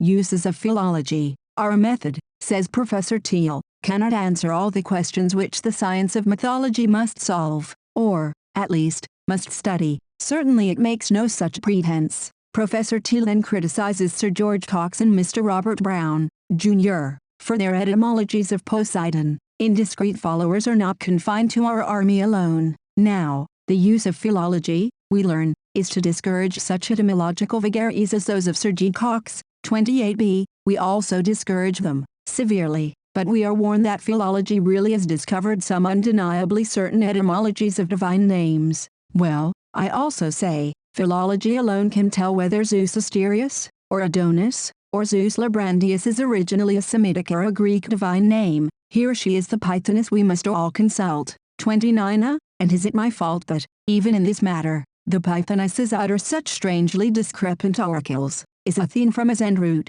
Benphi, a Greek root, courteous, or to be interpreted by Sanskrit to Hannah Max Miller? Meanwhile Professor Teal repeats that, in a search for the origin of myths, and, above all, of obscene and brutal myths, philology will lead us far from our aim. Now, if the school of Mr. Max Muller has a mode order, it is, says Professor Teal, to call mythology a disease of language. 29b. But, as Mr. Max Muller's learned Dutch defender, mythologists, while using philology for certain purposes, must shake themselves free, of course, from the false hypothesis Mr. Max Muller's, which makes of mythology a mere malady to language. This professor is rather a dangerous defender of Mr. Max Muller. He removes the very cornerstone of his edifice, which Teal does not object to our describing as founded on the sand. Mr. Max Muller does not cite, as far as I observe, these passages in which Professor Teal, in my view, and in fact, abandons, for certain uses, his system of mythology. Perhaps Professor Teal has altered his mind, and, while keeping what Mr. Max Muller quotes, Braves gens, and so on, has withdrawn what he said about the false hypothesis of a disease of language. But my own last book about myths was written in 1886, 1887, shortly after Professor Teal's remarks were published. 1886, as I have cited them. Personal controversy. All this matter of alliances may seem, and indeed is, of a personal character, and therefore unimportant. Professor Teal's position in 1885 to 1886 is clearly defined. Whatever he may have published since, he then accepted the anthropological or ethnological method, as alone capable of doing the work in which we employ it. This method alone can discover the origin of ancient myths, and alone can account for the barbaric element, that old puzzle, in the myths of civilized races. This the philological method, useful for other purposes, cannot do, and its central hypothesis can only mislead us. I was not aware, I repeat, that I ever claimed Professor Teal's alliance, as he, followed by Mr. Max Muller, declares. They cannot point, as a proof of an assertion made by Professor Teal, 1885 to 1886, to words of mine which did not see the light till 1887, in Myth, Ritual, and Religion, I pages 24, 43, 44. Not that I deny Professor Teal's statement about my claim of his alliance before 1885 to 1886. I merely ask for a reference to this claim. In 1887, 30, I cited his observations, already quoted, on the inadequate and misleading character of the philological method. When we are seeking for the origin of a myth, or the physical explanation of the oldest myths, or trying to account for the rude and obscene element in the divine legends of civilized races, I added the professor's applause of the philological method as applied to other problems of mythology, for example, the genealogical relations of myths. The philological method alone can answer here, aided, doubtless, by historical and archaeological researches as to the interrelations of races. This approval of the philological method, I cited. The reader will find the whole passage in the Review, Volume 12, page 260. I remarked, however, that this will seem a very limited province, though, in this province, philology is the Pythoness we must all consult. In this sphere she is supreme, when her high priests are of one mind. Thus I did not omit to notice Professor Teal's comments on the merits of the philological method. To be sure, he himself does not apply it when he comes to examine the myth of Kronos. Are the god and his myth original or imported? I have not approached this question because it does not seem to me ripe in this particular case. 31. Mr. Lang has justly rejected the opinion of Velker and Mr. Max Muller, that Kronos is simply formed from Zeus's epithet, Greek. 31b. This opinion,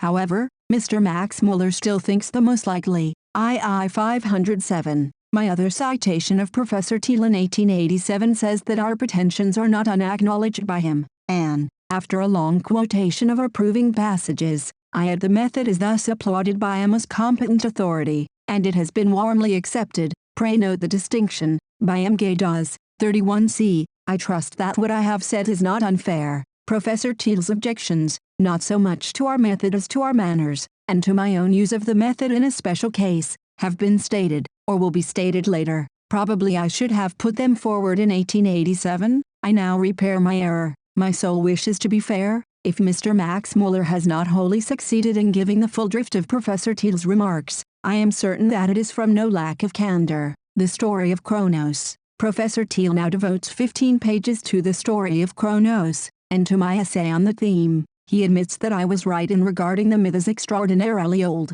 and that in Greece it must go back to a period when Greeks had not passed the New Zealand level of civilization. Now, the New Zealanders were cannibals, but we are the victims of a great delusion if we think that a mere comparison of a Maori and Greek myth explains the myth. I only profess to explain the savagery of the myth by the fact, admitted, that it was composed by savages. The Maori story is a myth of the creation of light. I, for my part, say, it is a myth of the severance of heaven and earth. 32. And so it is. No being said, in Maori, fiat lux light is not here created. Heaven lay flat on earth. All was dark. Somebody kicked heaven up. The already existing light came in. Here is no creation de la lumière. I asked Professor Thiel, do you, sir, create light when you open your window shutters in the morning? No, you let light in. The Maori tale is also on myth. Primitive Duelorore, a primitive dawn myth.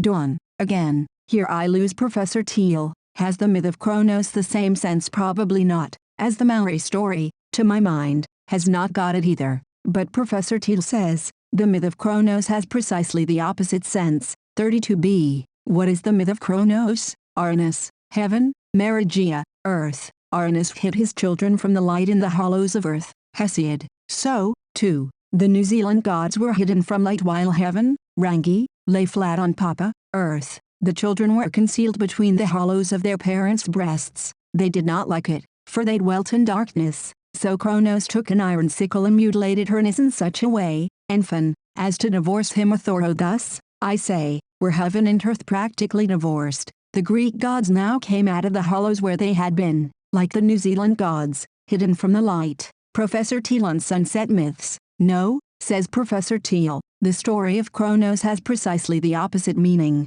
The New Zealand myth is one of dawn, the Greek myth is one of sunset. The mutilated part of Puranis is Lephalis Dicele, Lesolile, which falls into the cosmic ocean, and then, of course, all is dark. Professor Thiel may be right here. I am indifferent. All that I wanted to explain was the savage complexion of the myth, and Professor Thiel says that I have explained that, and, CI 264, he rejects the etymological theory of Mr. Max Muller. I say that, in my opinion, the second part of the Kronos myth, the child-swallowing performances of Kronos, was probably a worldwide American, or tale, attracted into the cycle of which Kronos was the center, without any particular reason beyond the law which makes detached myths crystallize round any celebrated name. Professor Thiel says he does not grasp the meaning of, or believe in, any such law. Well, why is the worldwide tale of the Cyclops told about Odysseus? It is absolutely out of keeping, and it puzzles commentators.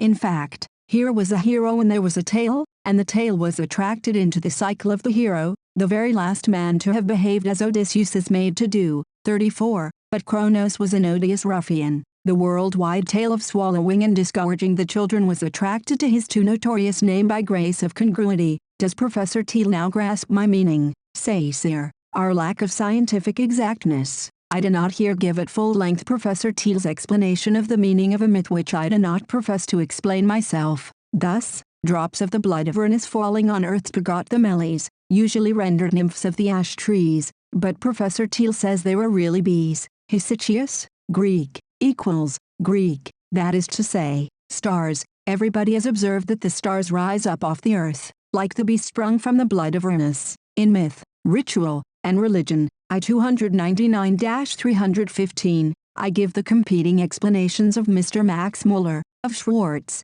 Kronos equals storm god, Preller. Kronos equals harvest god, of others who see the sun, or time, in Kronos, while, with Professor Thiel, Kronos is the god of the upper air, and also of the underworld and harvest. He doubles the part, il estate elonet elotra, that is, lead your qui fate mu merely blend also and your des lux souterrains, il habite la profondeur sous la terre. He is also lead your de ciel nocturne. It may have been remarked that I declined to add to this interesting collection of plausible explanations of Kronos. A selection of such explanations I offer in tabular form. Kronos was god of time. Max Muller sun, says midnight sky, Kuhn, underworld, midnight sky, Thiel harvest, Preller storm, Schwartz star swallowing sky, Cannon Taylor sun scorching spring, Hardung. Kronos was by race, late Greek. Max Muller Semitic, Batiger Akkadian, says, etymology of Kronos, Greek, equals time. Max Muller Krana, Sanskrit, Kun Karnas, horned, brown, Greek, Preller. The pleased reader will also observe that the phallus of Uranus is the sun, Thiel, that Kronos is the sun, says, that Kronos mutilating Uranus is the sun, Hardung, just as the sun is the mutilated part of Uranus, Thiel, or is, according to others, the stone which Kronos swallowed, and which acted as an emetic. My lack of explanation of Kronos. Now, I have offered no explanation at all of who Kronos was, what he was god of, from what race he was borrowed, from what language his name was derived. The fact is that I do not know the truth about these important debated questions. Therefore, after speaking so kindly of our method, and rejecting the method of Mr. Max Muller, Professor Thiel now writes thus, and this Mr. Max Muller does cite, as we have seen, Mr. Langen M. Gadas are not entirely wrong in claiming me as an ally, but I must protest, in the name of mythological science, and of the exactness as necessary to her as to any of the other sciences, against a method which only glides over questions of the first importance, name, origin, province, race of Kronos, and which to most questions can only reply, with a smile, "C'est chercher raison où il n'en a pas, my crime." Now, what important questions was I gliding over? In what questions did I not expect to find reason? Why in this savage fatras about Kronos swallowing his children, about blood drops becoming bees, Mr. Max Muller says Melian nymphs, and bees being stars, and all the rest of a prehistoric American worked over again and again by the later fancy of Greek poets and by Greek voyagers who recognized Kronos in Moloch. In all this I certainly saw no reason, but I have given in tabular form the general, if inharmonious, conclusions of more exact and conscientious scholars, their variegated hypotheses, as Manhurt says in the case of Demeter. My error, rebuked by Professor Thiel, is the lack of that scientific exactitude exhibited by the explanations arranged in my tabular form. My reply to Professor Thiel, I would reply that I am not engaged in a study of the cult of Kronos,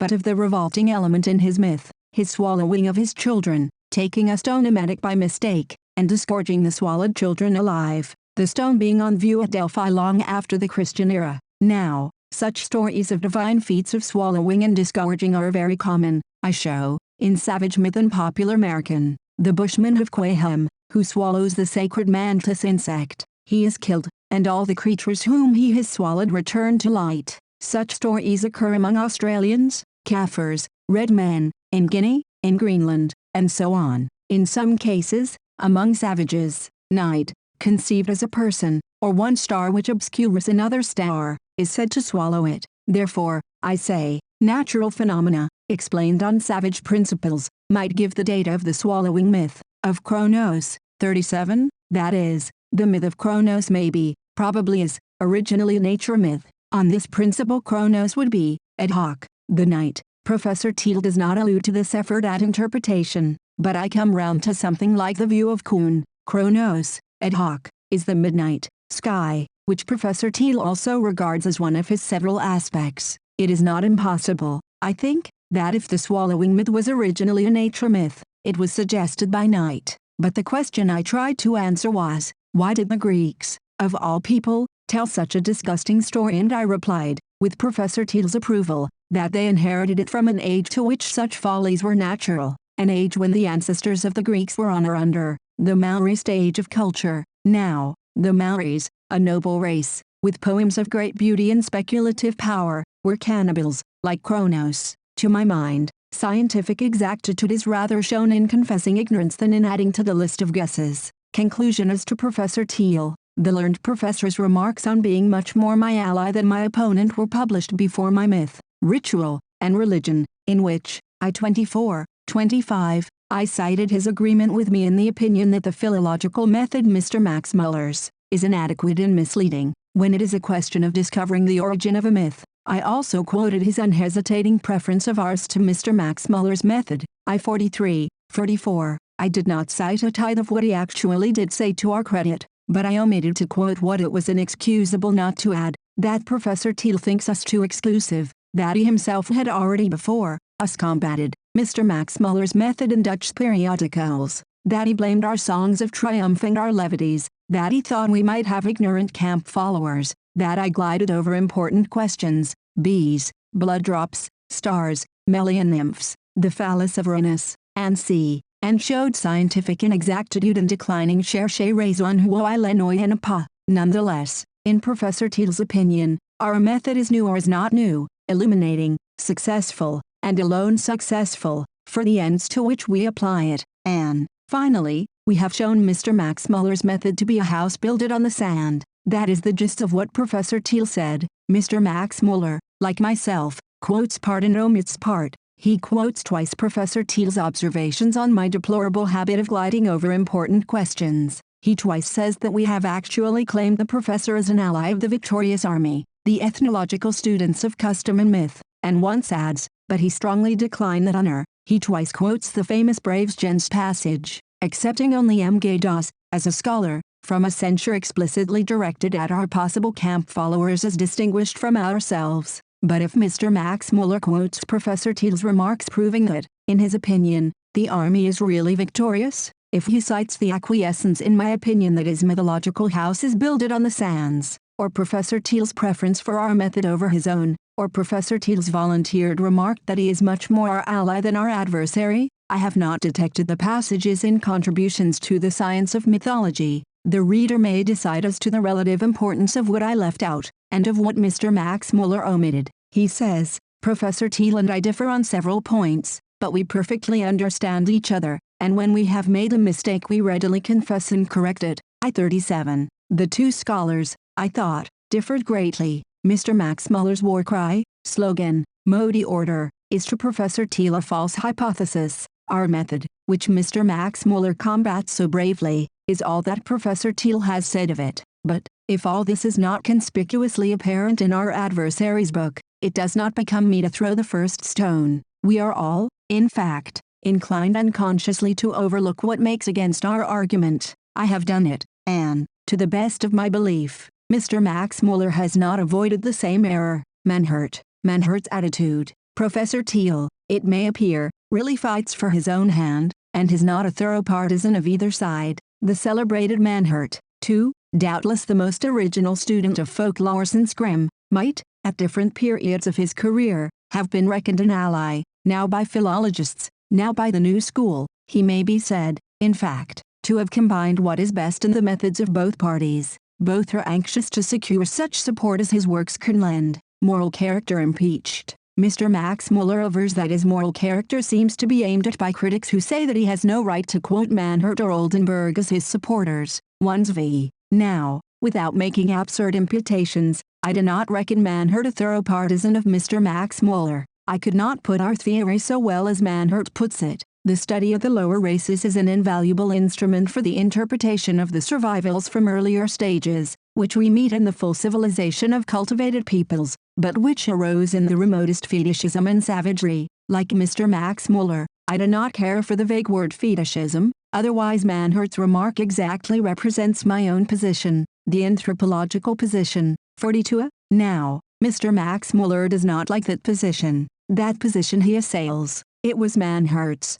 however, when he wrote the book quoted, and, so far, Manhurt was not absolutely one of Mr. Max Muller's supporters, unless I am one. I have even been accused, says Mr. Max Muller, of intentionally ignoring or suppressing Manhurt's labors. How charitable, one's I trust, from our author's use of the word Totschweigen, that this uncharitable charge was made in Germany. Manhurt, for a time, says Mr. Max Muller, expressed his mistrust in some of the results of comparative mythology, one's I. Indeed, I myself quote him to that very effect. 42b, not only some of the results, but the philological method itself was distrusted by Manhurt, as by Curtius. The failure of the method in its practical working lies in a lack of the historical sense, says Manhurt. 42c. Mr. Max Muller may have, probably has, referred to these sayings of Manhurt, or, if he has not, no author is obliged to mention everybody who disagrees with him. Manhurt's method was mainly that of folklore, not of philology. He examined peasant customs and rites as survivals of the oldest paganism. Mr. Fraser applies Manhurt's rich lore to the explanation of Greek and other rites in the Golden Bough, that entrancing book. Such was Manhurt's position, as I shall prove at large, when he was writing his most famous works, but he returned at last to his old colors. One's VI, in Die Lettischen Mythen, 1875. In 1880 Manhurt died. Mr. Max Muller does not say whether Manhurt, before a decease deeply regretted, recanted his heretical views about the philological method, and his expressed admiration of the study of the lower races as an invaluable instrument. One would gladly read a recantation so important, but Mr. Max Muller does tell us that if I did not refer to his work in my previous contributions to the science of mythology, the reason was simple enough. It was not, as has been suggested, my wish to suppress it, Totschweigen,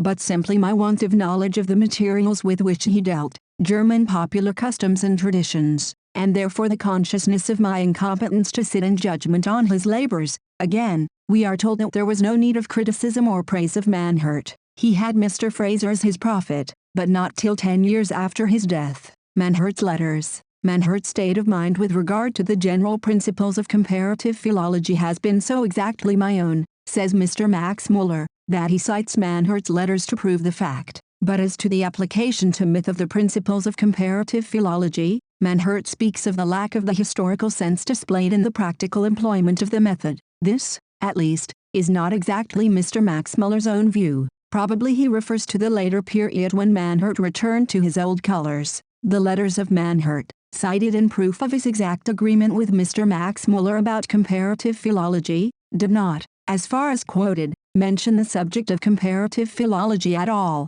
One's VIEXX. Possibly philology is here a slip of the pen, and mythology may be meant. Manhurt says to Mullenhoff, May 2, 1876, that he has been uneasy at the extent which some myths threaten to assume in my comparisons. He is opening a new point of view. Materials rush in, so that the sad danger seemed inevitable of everything becoming everything. In Mr. Max Muller's own words, written long ago, he expressed his dread, not of everything becoming everything, a truly Heraclitean state of affairs, but of the omnipresent sun and the inevitable dawn appearing in ever so many disguises. Have we not, he asks, arrived both at the same conclusion? Really, I do not know. Had Manhurt quite cashiered the corn spirit, who, perhaps, had previously threatened to become everything? He is still in great vigor, in Mr. Fraser's Golden Bough, and Mr. Fraser is Manhurt's disciple. But where, all this time, is there a reference by Manhurt to the general principles of comparative philology? Where does he accept the omnipresent sun and the inevitable dawn? Why, he says the reverse. He says in this letter that he is immeasurably removed from accepting them at all as Mr. Max Muller accepts them. I am very far from looking upon all myths as psychical reflections of physical phenomena, still less as of exclusively solar or meteorological phenomena, like Kuhn, Schwartz, Max Muller and their school. What a queer way of expressing his agreement with Mr. Max Muller. The professor expostulates with Manhurt. 1xx, where has any one of us ever done this well? When Manhurt said all myths, he wrote colloquially, shall we say that he meant most myths, a good many myths, a myth or two here and there? Whatever he meant that he was still more than very far removed from looking upon all myths as Mr. Max Muller does. Manhurt's next passage I quote entire and textually from Mr. Max Muller's translation. I have learned to appreciate poetical and literary production as an essential element in the development of mythology, and to draw and utilize the consequences arising from this state of things. Who has not? But, on the other hand, I hold it as quite certain that a portion of the older myths arose from nature poetry which is no longer directly intelligible to us,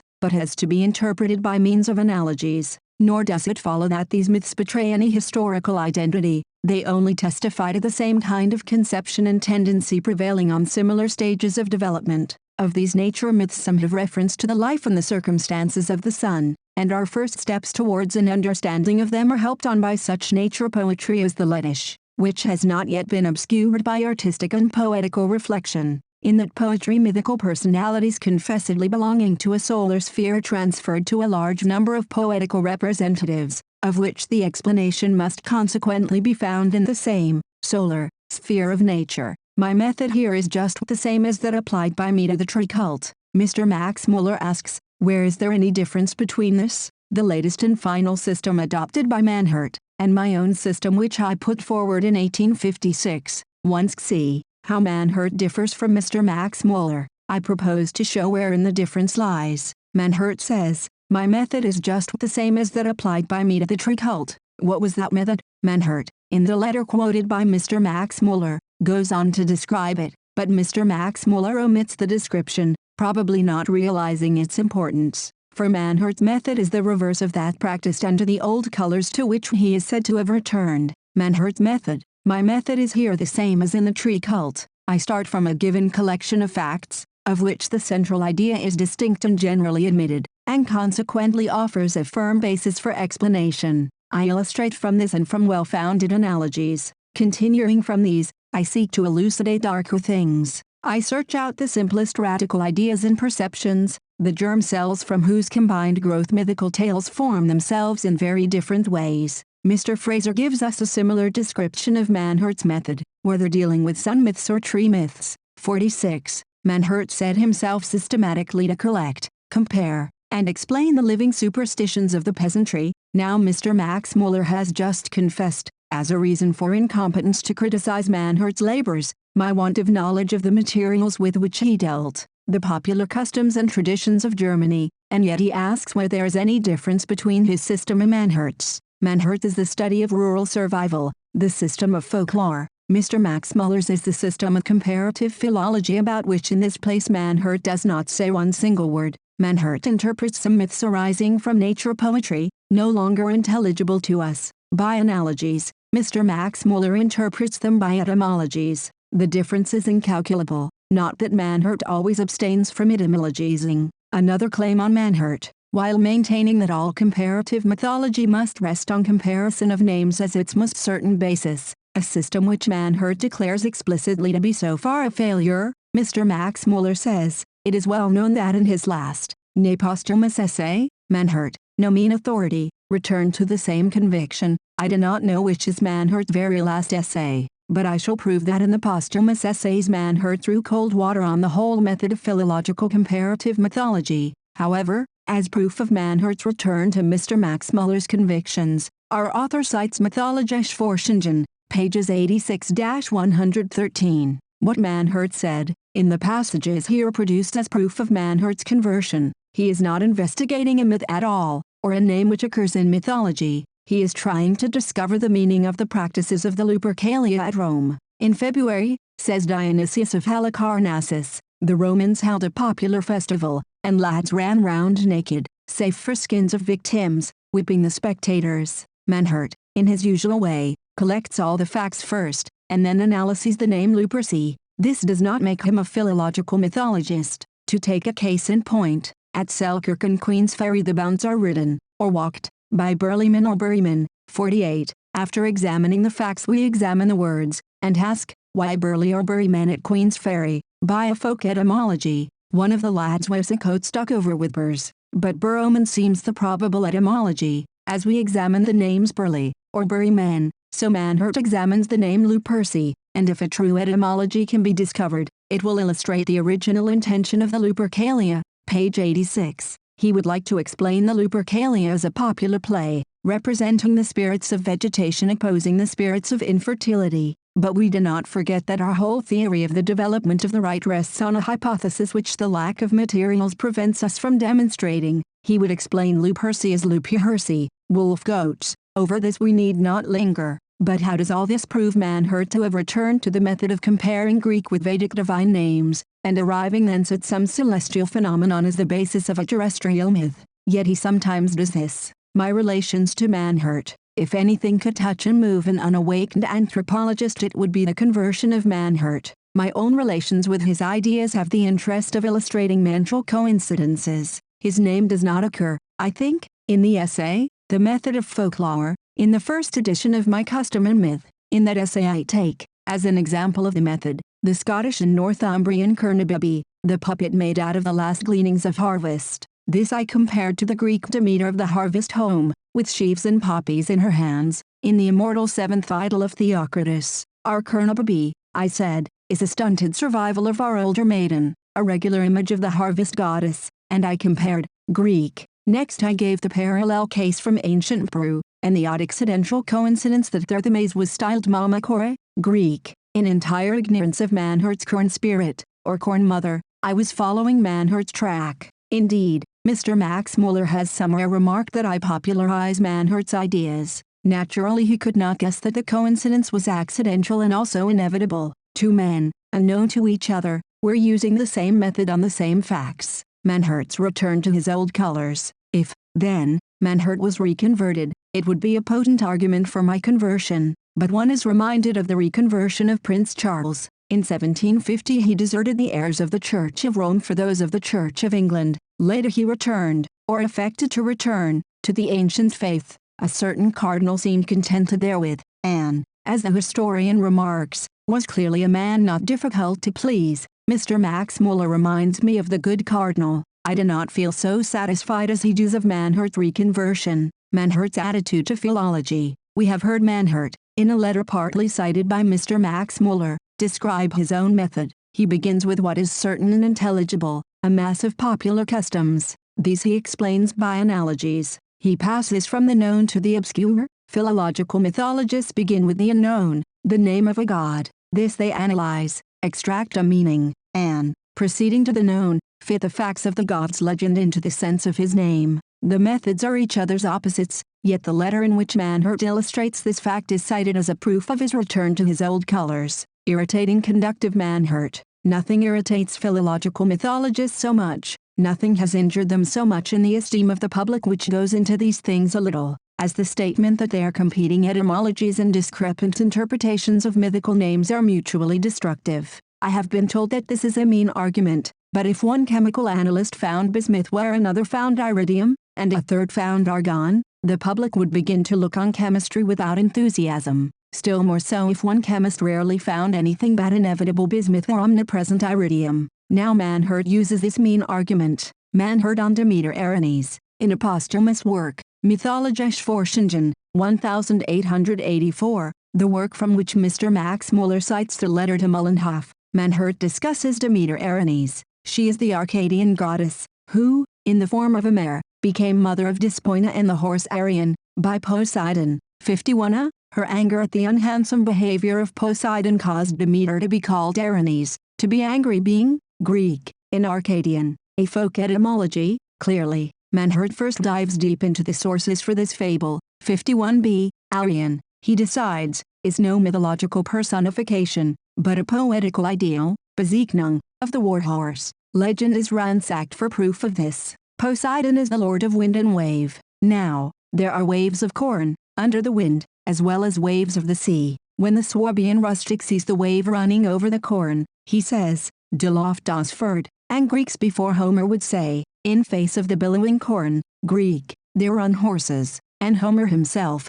51c, says that the horses of Erichthonius, children of Boreas, ran over cornfield and sea. We ourselves speak of sea waves as white horses. So, to be brief, Manhurt explains the myth of Demeter Erinyes becoming, as a mare, a mother by Poseidon as a horse. Thus, Poseidon hippies, or Poseidon in horse's form, rushes through the growing grain and weds Demeter, and he cites peasant proverbs, such as Das Korn herthet, Das Korn fährt hoch zieht, page 264. This is the germ of the Arcadian saga. The Arcadian myth of Demeter Erinyes is undeniably a blending of the epic tradition, of the ideal warhorse, with the local cult of Demeter. It is a probable hypothesis that the belief in the wedding of Demeter and Poseidon comes from the sight of the waves passing over the cornfield. 52. It is very neat, but a certain myth of Loki in horse form comes into memory, and makes me wonder how Manhurt would have dealt with that too liberal narrative. Loki, as a mare, he being a male god, became,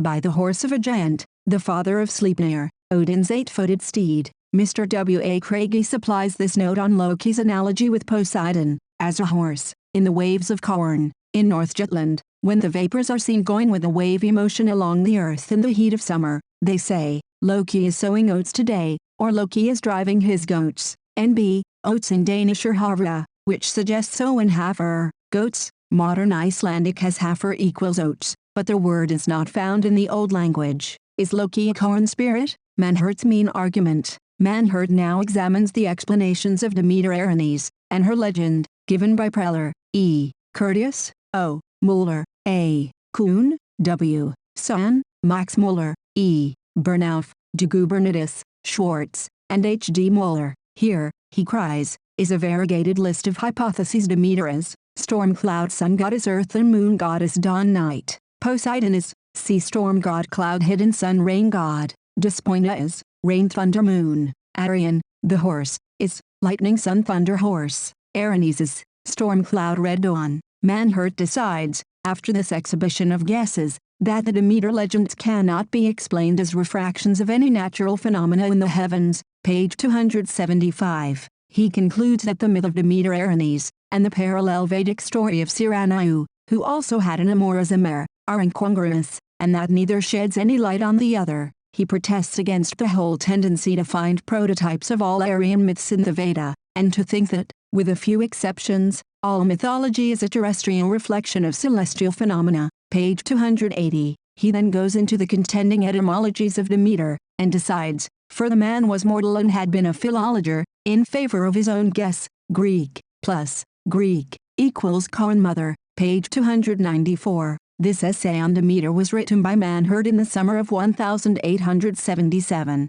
a year after the letter which is given as evidence that he had returned to his old colors. The essay shows him using the philological string of variegated hypotheses as anything but an argument in favor of the philological method. On the other hand, he warns us against the habit, so common in the philological school, of looking for prototypes of all Aryan myths in the Veda, and of finding in most myths a reflection on earth of phenomena in the heavens, Erinyes being either storm cloud or dawn, according to the taste and fancy of the inquirer. We also find Manhurt, in 1877, starting from the known, legend and rural survival in phrase and custom, and so advancing to the unknown, the name Demeter. The philologists commence with the unknown, the old name, Demeter Erinyes, explain it to taste, and bring the legend into harmony with their explanation. I cannot say, then, that I share Mr. Max Muller's impression. I do not feel sure that Manhurt did return to his old colors. Why Manhurt is thought to have been converted. Manhurt's friend,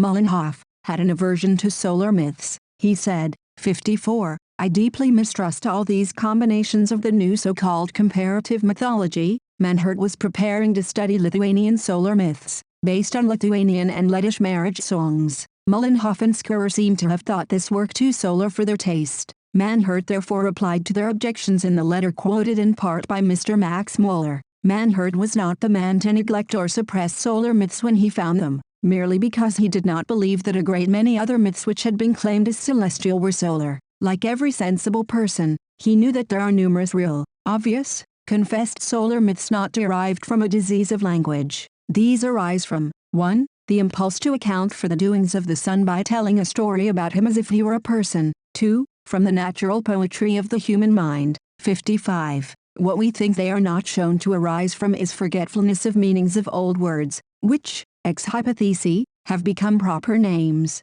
That is the theory of the philological school, and to that theory, to these colors, I see no proof, in the evidence given, that Manhurt had returned, but the scalded child dreads cold water, and Mullenhoff apparently dreaded even real solar myths. Mr. Max Mueller, on the other hand, if I do not misinterpret him, supposes that Manhurt had returned to the philological method, partly because he was interested in real solar myths and in the natural poetry of illiterate races. Manhurt's final confession. Manhurt's last work published in his life days was Antiquold und Feldkult, 1877. In the preface, dated November 1, 1876, after the famous letter of May 1876, he explains the growth of his views and criticizes his predecessors. After doing justice to Kuhn in his comparisons of European with Indian myths, he says that, in his opinion, comparative Indo-Germanic mythology has not yet borne the expected fruits. The assured gains shrink into very few divine names, such as Dios,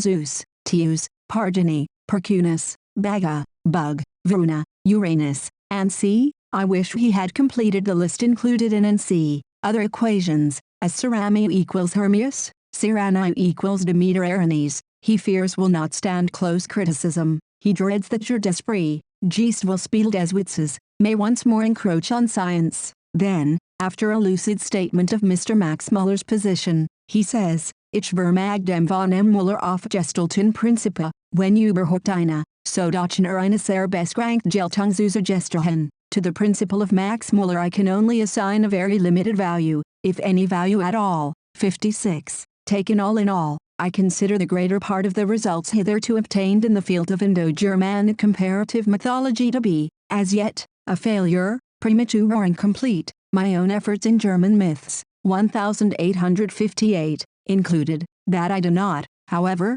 throw out the babe with the bath, as the proverb goes. My essay on Lettish Sun myths in Bastian Hartmann's Ethnological Journal will bear witness, such as Manhert's conclusion, taken in connection with his still later essay on Demeter. It really leaves no room for doubt. There, I think, he does throw out the child with the bath, throw the knife after the handle. I do not suppose that Mr. Max Muller ever did quote Manhert as one of his supporters, but such a claim, if really made, would obviously give room for criticism. Manhert on solar myths. What the attitude of Manhert was, in 1877 and later, we have seen. He disbelieves in the philological system of explaining myths by etymological conjectures. He disbelieves in the habit of finding, in myths of terrestrial occurrences, reflections of celestial phenomena. But earlier, in his long essay Die Lettischen Sonnenmythen, in Zeitschrift für Ethnologie, 1875, he examines the Lettish popular songs about the sun, the sun's daughters, the god's sons,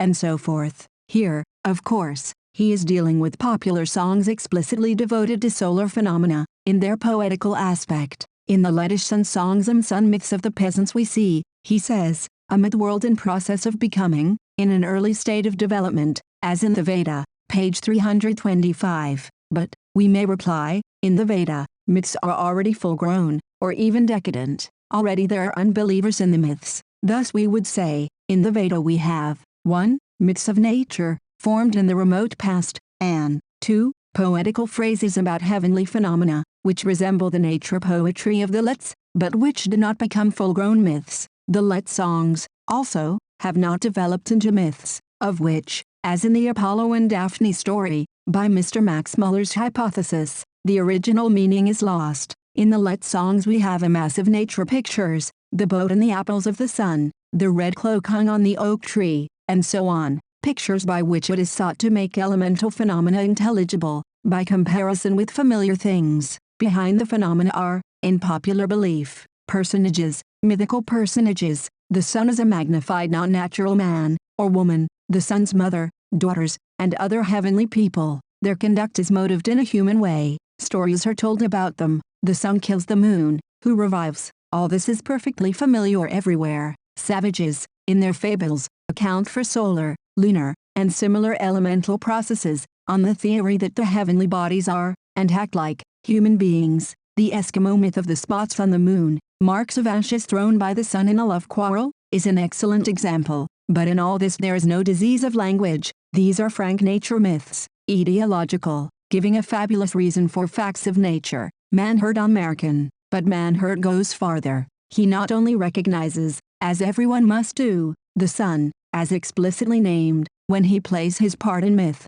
or popular tale, American. He thinks that even when the sun is not named, his presence, and reference to him, and derivation of the incidents in American from solar myth, may sometimes be detected with great probability, pages 326, 327. But it's not that every American contains a reference to nature, that I am far from asserting, page 327. Now perhaps nobody will deny that some incidents in American may have been originally suggested by nature myths. The all-swallowing and all-discouraging beast, wolf, or ogre, may have been derived from a view of night as the all-swallower, but to disengage natural phenomena, mythically stated, from the human tangle of American, to find natural phenomena in such a palimpsest as Perrault's courtly and artificial version of a French popular tale, is a delicate and dangerous task. In many stories a girl has 3 balls, one of silver, one of gold, one of diamond, which she offers, in succession, as bribes. This is a perfectly natural invention. It is perilous to connect these balls,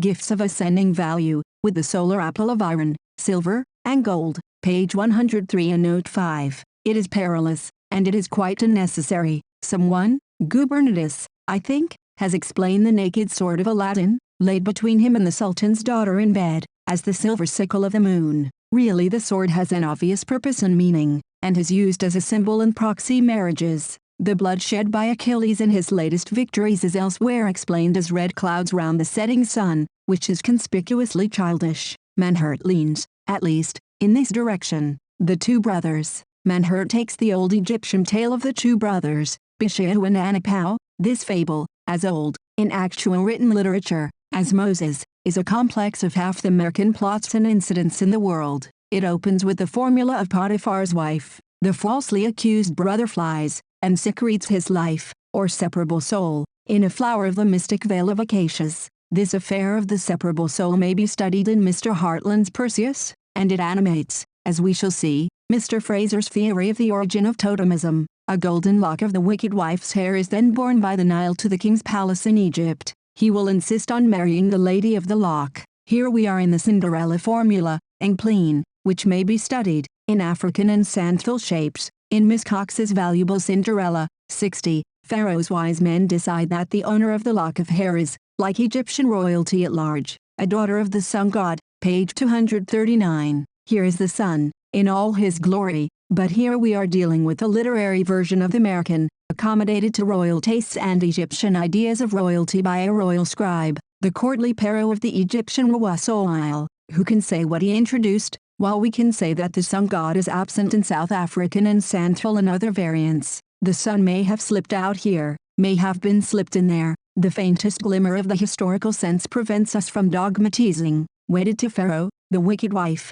pursuing her vengeance on Bishiu, cuts down his life tree. Anapau, his brother, however, recovers his concealed heart, life, and puts it in water. Bishiu revives. He changes himself into the sacred bull, Apis, a feature in the story which is practically possible in Egypt alone. The bull tells the king his story, but the wicked wife has the bull slain, as by Cambyses and Herodotus. 2 of his blood drops become 2 Persea trees. One of them confesses the fact to the wicked wife. She has them cut down. A chip flies into her mouth. She becomes a mother by the chip. The boy, Bishiu, again becomes king, and slays his mother, the wicked wife. In the tree, any tree, acacia or Persea, Manhurt wishes to recognize the sun tree of the Let songs. The red blossoms of the Persea tree are a symbol of the sun tree, of Horus. He compares features, not always very closely analogous, in European American. For example, a girl hides in a tree, like Charles I. Boscobel. That is not really analogous with Bishiu's separable life in the acacia. Anapau is like Anapu, Anubis. The bull is the sun, is Osiris, dead in winter. Mr. Fraser, Manhurt's disciple, protests a grand cris against these identifications when made by others than Manhurt, who says, the American is an old obscure solar myth. Page 242. To others the story of Bishiu seems an Egyptian literary complex, based on a popular set of tales illustrating furens quid femina possit, and illustrating the worldwide theory of the separable life, dragging in formulas from other American, and giving to all a thoroughly classical Egyptian coloring. 61. Solar myths, we think, have not necessarily anything to make in the matter. The golden fleece. Manhurt reasons in much the same way about the golden fleece. This is a peculiarly Greek feature, interwoven with the worldwide American of the lad, the giant's helpful daughter, her aid in accomplishing feats otherwise impossible, and the pursuit of the pair by the father. I have studied the story, as it occurs in Samoa, among Red Indian tribes, and elsewhere, in a far-traveled tale. 61b. In our late Greek versions the quest of the fleece of gold occurs, but in no other variants known to me. There is a lamb, a boy changed into a lamb, in Romaic. His fleece is of no interest to anybody, Out of his body grows a tree with a golden apple. Sun yarns occur in popular songs. Manhart, pages 282, 283, abounds in solar explanations of the fleece of gold, hanging on the oak tree in the dark Aeaean forest. Aegea, wife of the Colchian king, is clearly the dawn. Aia is the isle of the sun. Heli equals Surya, a Sanskrit sun goddess. The golden ram off whose back she falls, while her brother keeps his seat, is the sun. Her brother, Phrixus, may be the daylight. The oak tree in Colchis is the sun tree of the Lettish songs. Perseus is a hero of light, born in the dark tower, night, from the shower of gold, sun rays. We can but say it may be so,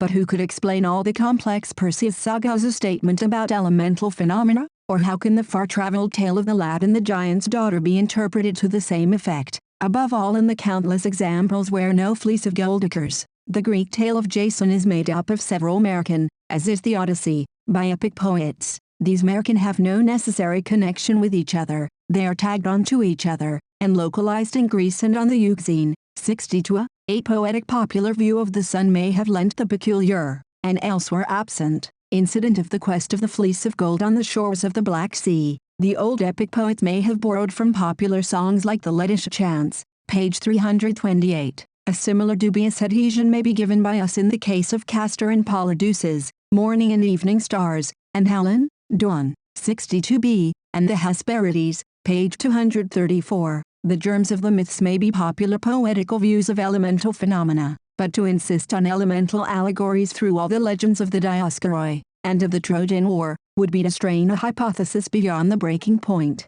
Much, very much, is epic invention. Unverkennbar das Werk der Dichter, page 328. Manhart's approach to Mr. Max Muller. In this essay on Lettish sun songs, 1875, Manhart comes nearest to Mr. Max Muller. He cites passages from him with approval, cf. pages 314, 322. His explanations, by aid of sun songs, of certain features in Greek mythology are plausible, and may be correct, but we turn to Manhart's explicit later statement of his own position in 1877, and to his posthumous essays, published in 1884, and, on the whole, we find, in my opinion, much more difference from than agreement with the Oxford professor, whose Don Daphne and other equations Manhart dismisses, and to whose general results, in mythology, he assigns a value so restricted. It is a popular delusion that the anthropological mythologists deny the existence of solar myths, or of nature myths in general. These are extremely common. What we demur to is the explanation of divine and heroic myths at large as solar or elemental, when the original sense has been lost by the ancient narrators, and when the elemental explanation rests on conjectural and conflicting etymologies and interpretations of old proper names, Athene, Hero, Artemis, and the rest. Nevertheless, while Manhart, in his works on tree cult, and on field and wood cult, and on the corn demon, has wandered far from his old colors, while in his posthumous essays he is even more of a deserter, his essay on Lettish sun myth shows an undeniable tendency to return to Mr. Max Muller's camp. This was what made his friends so anxious. It is probably wisest to form our opinion of his final attitude on his preface to his last book published in his lifetime, in that the old colors are not exactly his chosen banner, nor can the flag of the philological school be inscribed tandem triumphans. In brief, Manhart's return to his old colors, 1875 to 1876, seems to have been made in a mood from which he again later passed away, but either modern school of mythology may cite him as an ally in one or other of his phases of opinion. Philology and Demeter Erinyes. Mr. Max Muller on Demeter Erinyes. Like Manhart, our author in his new treatise discusses the strange old Arcadian myth of the horse Demeter Erinyes, II 537. He tells the unseemly tale, and asks why the earth goddess became a mare. Then he gives the analogous myth from the Rigveda, 65, which, as it stands, is quite unintelligible, but Yaska explains that Siranayu, daughter of Vashtri, in the form of a mare, had twins by Vivasvat, in the shape of a stallion. Their offspring were the Asvins, who are more or less analogous in their helpful character to Castor and Pollux. Now, can it be by accident that Siranayu in the Veda is Erinyes in Greek? To this equation, as we saw, Manhart demurred in 1877. Who was Siranayu? Yaska says the night. That was Yaska's idea. Mr. Max Muller adds, I think he is right, and that Siranayu is the grey dawn. II 541. But, the bewildered reader exclaims, dawn is one thing and night is quite another. So Yaska himself was intelligent enough to observe, night is the wife of Aditya, she vanishes at sunrise. However, night in Mr. Max Muller's system has just got to be dawn, a position proved thus. Yaska makes this clear by saying that the time of the Asvins, sons of Siranayu, is after midnight, but that when darkness prevails over light, that is Madhyama, when light prevails over darkness, that is Aditya, both being Asvins. The Asvins, are, in fact, darkness and light, and therefore, I understand, Siranayu, who is night, and not an Asvin at all, is dawn. To make this perfectly clear, remember that the husband of Siranayu, whom she leaves at sunrise, is, I give you 3 guesses, is the sun. The sun's wife leaves the sun at sunrise. 66. This is proved, for Aditya is Vivasvati equals the sun, and is the husband of Siranayu. II 541. These methods of proving night to be dawn, while the substitute for both in the bed of the sun may have been meant for the gloaming. II 542. Do seem to be Geestvelspiel des Witzes, ingenious jeu d'esprit, as Manhurt says, rather than logical arguments. But we still do not know how the horse and mare came in, or why the statue of Demeter had a horse's head. This seems simply to be due to the fact that, quite apart from this myth, the sun had, in India at least,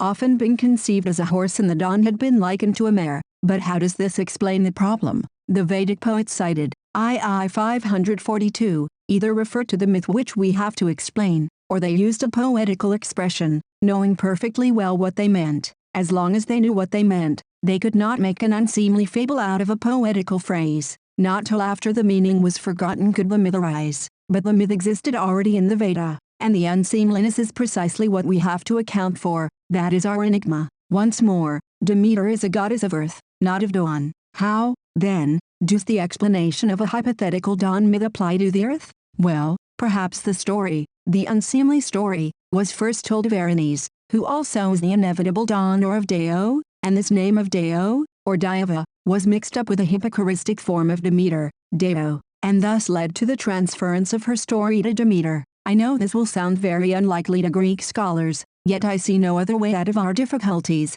II 545. Phonetic explanations follow. To my mind, says our author, there is no chapter in mythology in which we can so clearly read the transition of an oral myth of the Veda into an epic chapter of Greece as in the chapter of Siranayu or Surama, and the Asvins, ending in the chapter of Helena and her brothers, the Greek. II 642. Here, as regards the Asvins and the Dioscoroi, Manhurt may be regarded as Mr. Max Muller's ally, but compare his note, A. FUWKPXX, my theory of the horse Demeter, Manhurt, I think, or to have tried out an explanation of myths so closely analogous as those two, one Indian, one Greek, in which a goddess, in the shape of a mare, becomes mother of twins by a god in the form of a stallion. As Mr. Max Muller well says, if we look about for analogies we find nothing, as far as I know, corresponding to the well-marked features of this barbarous myth among any of the uncivilized tribes of the earth. If we did,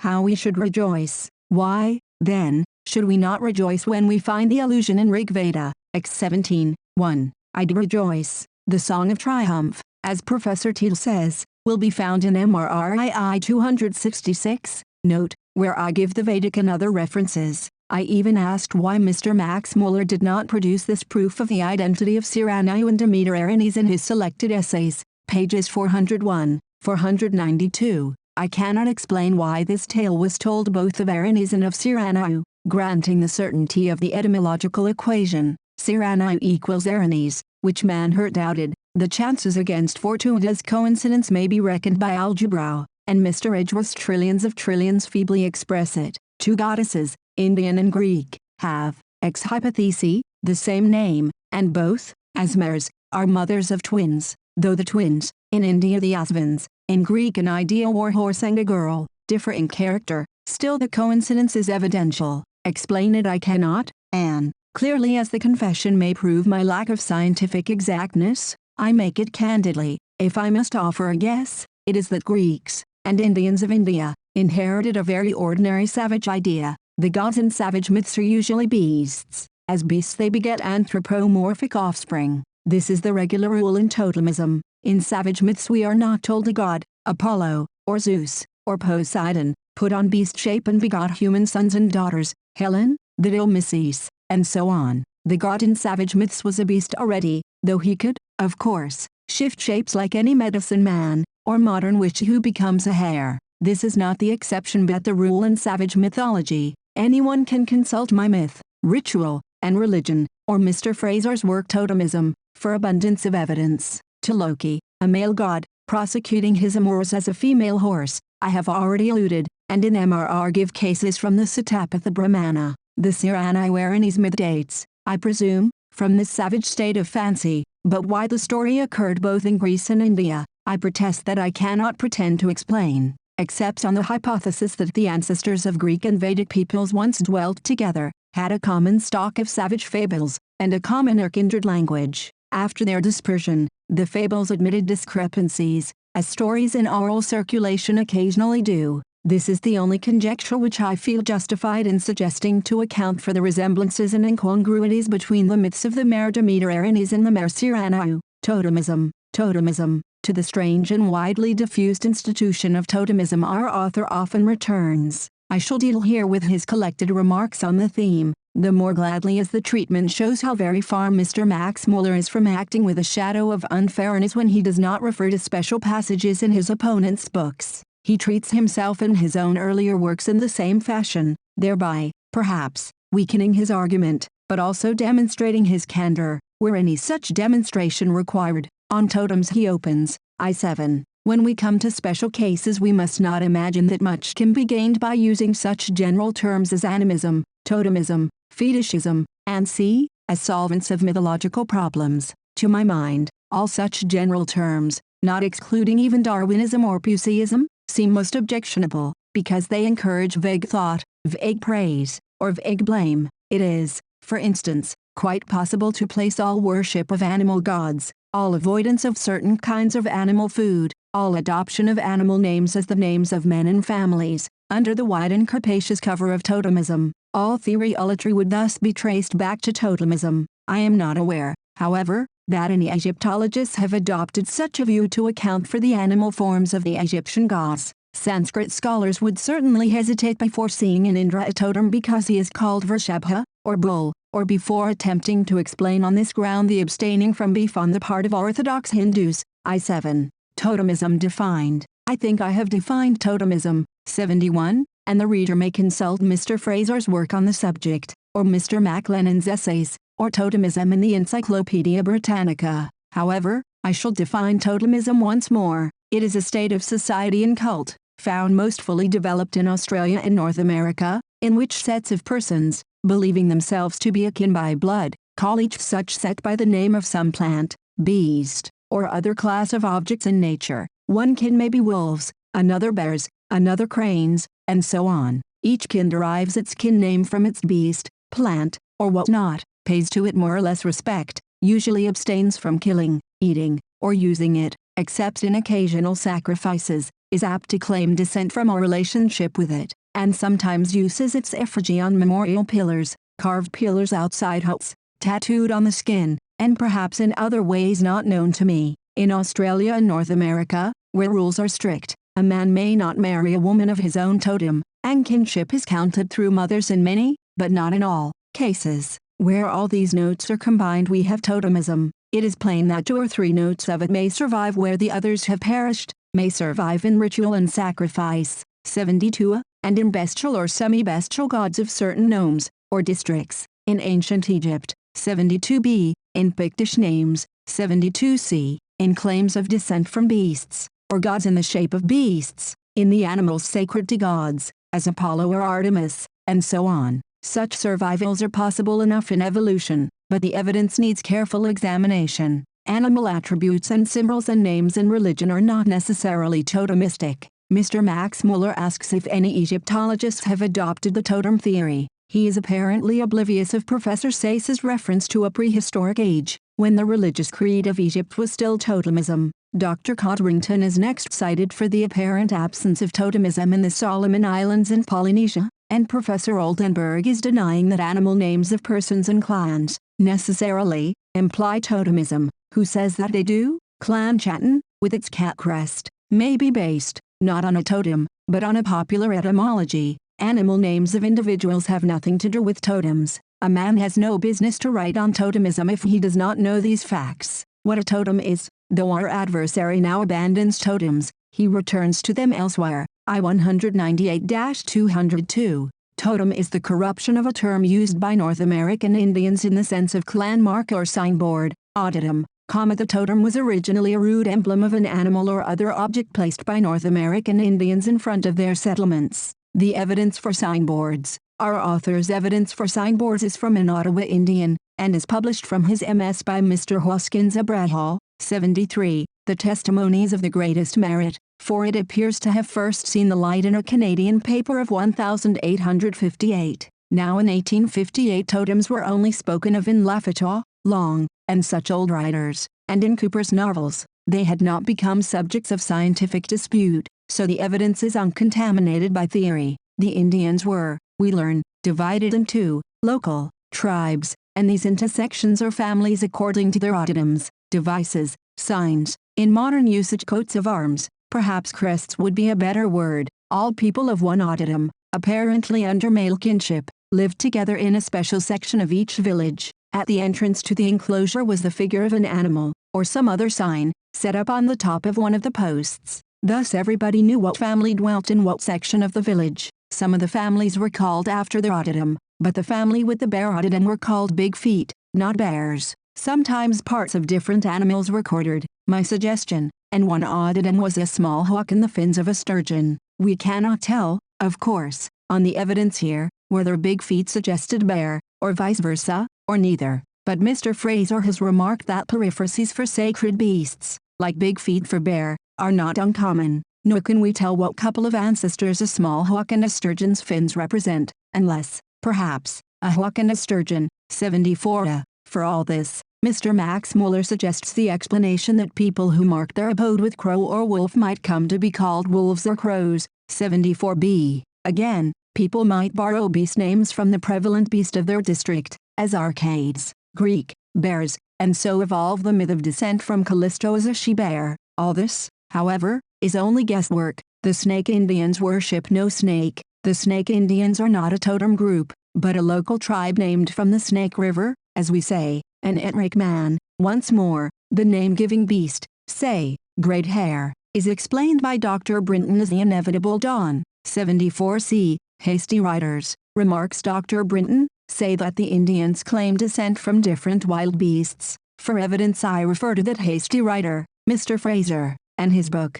Totemism. For a newly sprung-up modern totem our author alludes to a boat, among the Mandans, their totem, or tutelary object of worship. An object of worship, of course, is not necessarily a totem, nor is a totem by the definition, as a rule one of a class of objects, anything but a natural object. Mr. Max Muller wishes that those who write about totems and totemism would tell us exactly what they mean by these words. I have told him, and indicated better sources. I apply the word totemism to the widely diffused savage institution which I have defined. More about totems. The origin of totemism is unknown to me, as to Mr. McLennan and Dr. Robertson Smith, but Mr. Max Muller knows this origin. A totem is a clan mark, then a clan name, then the name of the ancestor of a clan, and lastly the name of something worshipped by a clan. I 201. All this applies in the first instance to Red Indians only. Yes, and clan applies in the first instance to the Scottish clans only. When Mr. Max Muller speaks of clans among the Red Indians,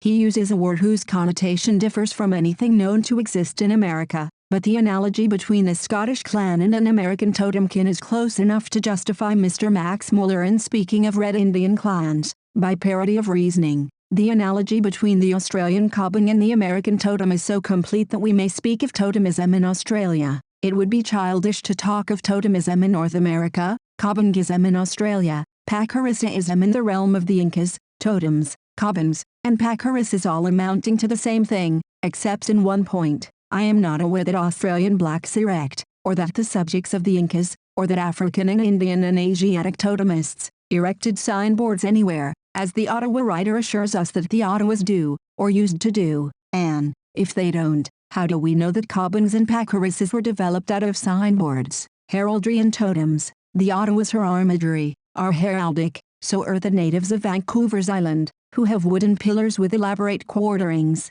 Examples are in South Kensington Museum, but this savage heraldry is not nearly so common as the institution of totemism. Thus it is difficult to prove that the heraldry is the origin of totemism, which is just as likely, or more likely, to have been the origin of savage heraldic crests and quarterings. Mr. Max Muller allows that there may be other origins. Gods and totems. Our author refers to unnamed writers who call Indra Raman a totem, I-200. This is a foolish liberty with language. Why should not all the gods of Egypt with their heads of bulls and apes and cats be survivals of totemisms? Why not? Indeed, Professor Sayce remarks, they were the sacred animals of the clans, survivals from an age when the religion of Egypt was totemism. In Egypt the gods themselves are totem deities, that is, personifications or individual representations of the sacred character and attributes which in the purely totem stage of religion were ascribed without distinction to all animals of the holy kind. So says Dr. Robertson Smith. He and Mr. Sayce are scholars, not mere unscholarly anthropologists. 76. An objection. Lastly, II 403. When totems infected even those who ought to have been proof against this infantile complaint, which is not even a disease of language of a respectable type, then the objection that a totem meant originally a clan, mark was treated as scholastic pedantry. Alice, I fear with justice. For if I call Mr. Arthur Ball for a Tory, will Mr. Max Muller refute my opinion by urging that a Tory meant originally an Irish rapparee, or whatever the word did originally mean? Mr. Max Muller decides that we never find a religion consisting exclusively of a belief in fetishes, or totems, or ancestral spirits. Here, at last, we are in absolute agreement. So much for totems and signboards. Only a weak fanatic will find a totem in every animal connected with gods, sacred names, and religious symbols. But totemism is a fact, whether totem originally meant a clan mark or signboard in America or not. And, like Mr. Sayce, Mr. Fraser, Mr. Rees, Dr. Robertson Smith, I believe that totemism has left marks in civilized myth, ritual, and religion, and that these survivals, not a disease of language, explain certain odd elements in the old civilizations. A weak brother. Our author's habit of omitting references to his opponents has here caused me infinite inconvenience. He speaks of some eccentric person who has averred that a fetish is a totem, inhabited by an ancestral spirit. To myself it seems that you might as well say abracadabra is gas and gators, as no reference was offered. I invented a wild surmise that Mr. Max Muller had conceivably misapprehended Mr. Fraser's theory of the origin of totems. Had our author only treated himself fairly, he would have referred to his own anthropological religion, pages 126 and 407, where the name of the eccentric definer is given as that of Herr Lippert. 78. Then came into my mind the words of Professor Teal, beware of weak brethren, such as Herr Lippert seems, as far as this definition is concerned, to be. Nobody knows the origin of totemism. We find no race on its way to becoming totemistic, though we find several in the way of ceasing to be so. They are abandoning female kinship for paternity, their rules of marriage and taboo are breaking down, perhaps various totem kindreds of different crests and names are blending into one local tribe, under the name, perhaps, of the most prosperous totem kin, but we see no race on its way to becoming totemistic, so we have no historical evidence as to the origin of the institution. Mr. McLennan offered no conjecture, Professor Robertson Smith offered none, nor have I displayed the spirit of scientific exactitude by a guess in the dark, to gratify Mr. Max Muller by defining totemism as Mr. McLennan first used the term is all that I dare do. Here one may remark that if Mr. Max Muller really wants an accurate definition of totemism, the works of McLennan, Fraser, Robertson Smith, and myself are accessible, and contain our definitions. He does not produce these definitions, and criticize them. He produces Dr. Lippert's and criticizes it. An argument should be met in its strongest and most authoritative form. Define what you mean by a totem, says Professor Max Muller in his Gifford Lectures of 1891, page 123. He had to look no further for a definition, an authoritative definition, than to totem in the Encyclopaedia Britannica, or to McLennan. Yet his large and intelligent Glasgow audience, and his readers, may very well be under the impression that a definition of totem is still to seek. Like Prince Charlie's religion, controversies simply cannot be profitably conducted on these terms. The best representatives of anthropology are now engaged not so much in comparing as in discriminating. 79. Why not refer, then, to the results of their discriminating efforts. To treat all animal worship as data totemism is a mistake. Do we make it? Mr. Fraser and myself, there is, or was, a difference of opinion between Mr. Fraser and myself as to the causes of the appearance of certain sacred animals in Greek religion. My notions were published in Myth, Ritual, and Religion, 1887, Mr. Fraser's in the Golden Bough, 1890. Necessarily I was unaware in 1887 of Mr. Fraser's still unpublished theory. Now that I have read it, he seems to me to have the better logic on his side, and if I do not as yet wholly agree with him, it is because I am not yet certain that both of our theories may not have their proper place in Greek mythology. Greek totemism,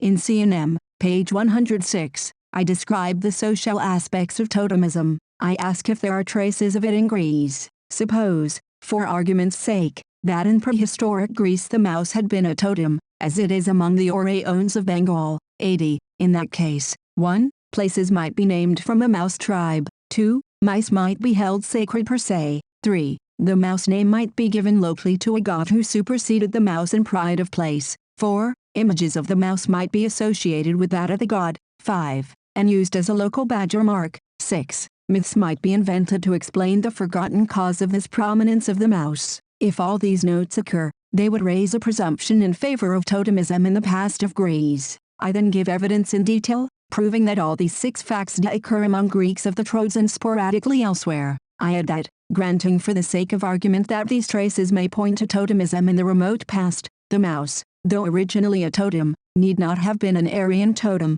Page 116. I offer a list of other animals closely connected with Apollo, giving him a beast's name, wolf, ram, dolphin, and associated with him in myth and art. In MRR I apply similar arguments in the case of Artemis and the bear, of Dionysus and the bull, Demeter and the pig, and so forth. Moreover, I account for the myths of descent of Greek human families from gods disguised as dogs, ants, serpents, bulls, and swans, on the hypothesis that kindreds who originally, in totemistic fashion, traced to beasts sans phrase, later explain their own myth to themselves by saying that the paternal beast was only a god in disguise and bone fortune. This hypothesis at least colligates the facts, and brings them into intelligible relationship with widely diffused savage institutions and myths. The Greek mouse totem, my theory connecting Apollo Smintheus and the place names derived from mice with a possible prehistoric mouse totem gave me, I confess, considerable satisfaction. But in Mr. Fraser's Golden Bough,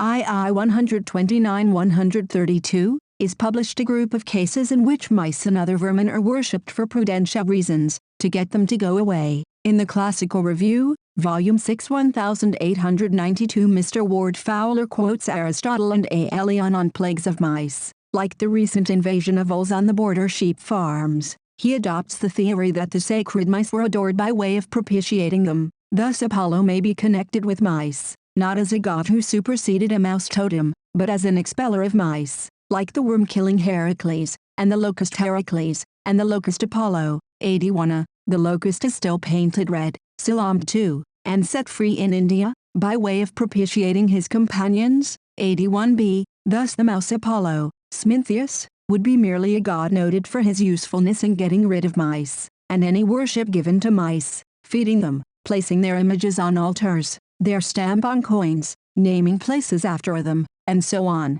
would be mere acts of propitiation. There would be no mouse totem in the background. I do not feel quite convinced, the mouse being a totem, and a sacred or tabooed animal, in India and Egypt. 82. But I am content to remain in a balance of opinion, that the mouse is the night, Gubernatus, or the lightning, Grumman. I am disinclined to believe. Philologists are very apt to jump at contending meteorological explanations of mice and such small deer without real necessity, and an anthropologist is very apt to jump at an equally unnecessary and perhaps equally undemonstrated totem. Philological theory. Philological mythologists prefer to believe that the forgotten meaning of words produced the results, that the wolf-born Apollo, Greek, originally meant light-born Apollo, 82b, and that the wolf came in from a confusion between Greek, light, and Greek, a wolf. I make no doubt that philologists can explain Sminthean Apollo, the dog Apollo, and all the rest in the same way, and account for all the other peculiarities of place names,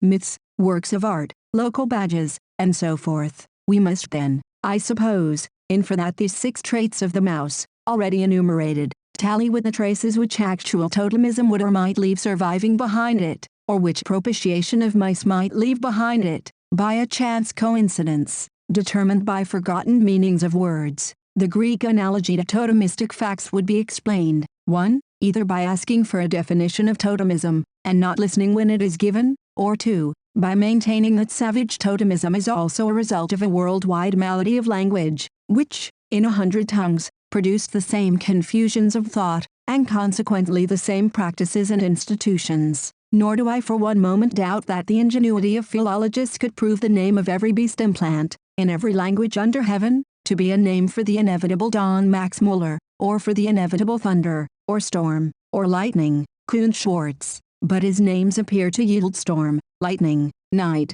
or dawn with equal ease and certainty, according as the scholar prefers dawn or storm. I confess that this demonstration would leave me skeptical. It lacks scientific exactitude. Mr. Fraser on animals in Greek religion, in The Golden Bough, II 37. Mr. Fraser, whose superior knowledge and acuteness I am pleased to confess, has a theory different from that which I, following MacLennan, propounded before The Golden Bough appeared. Greece had a bull-shaped Dionysus, 83. There is left no room to doubt that in rending and devouring a live bull at his festival, his worshippers believed that they were killing the god, eating his flesh, and drinking his blood. 83b. Mr. Fraser concludes that there are 2 possible explanations of Dionysus in his bull aspect. 1. This was an expression of his character as a deity of vegetation, especially as the bull is a common embodiment of the corn spirit in northern Europe. 84. 2. The other possible explanation appears to be the view taken by Mr. Lang, who suggests that the bull-formed Dionysus had either been developed out of, or had succeeded to, the worship of a bull totem. 84b. Now, anthropologists are generally agreed, I think, that occasional sacrifices of incommunion in the flesh of the totem or other sacred animals occur among totemists. 84c. But Mr. Fraser and I both admit, and indeed are eager to state publicly, that the evidence for sacrifice of the totem, and communion in eating him, is very scanty. The fact is rather inferred from rites among peoples just emerging from totemism, see the case of the Californian buzzard, in Bancroft, than derived from actual observation. On this head too much has been taken for granted by anthropologists, but I learn that direct evidence has been obtained, and is on the point of publication. The facts I may not anticipate here, but the evidence will be properly sifted, and bias of theory discounted. To return to my theory of the development of Dionysus into a totem, or of his inheritance of the rights of a totem, Mr. Fraser says, of course this is possible, but it is not yet certain that Aryans ever had totemism.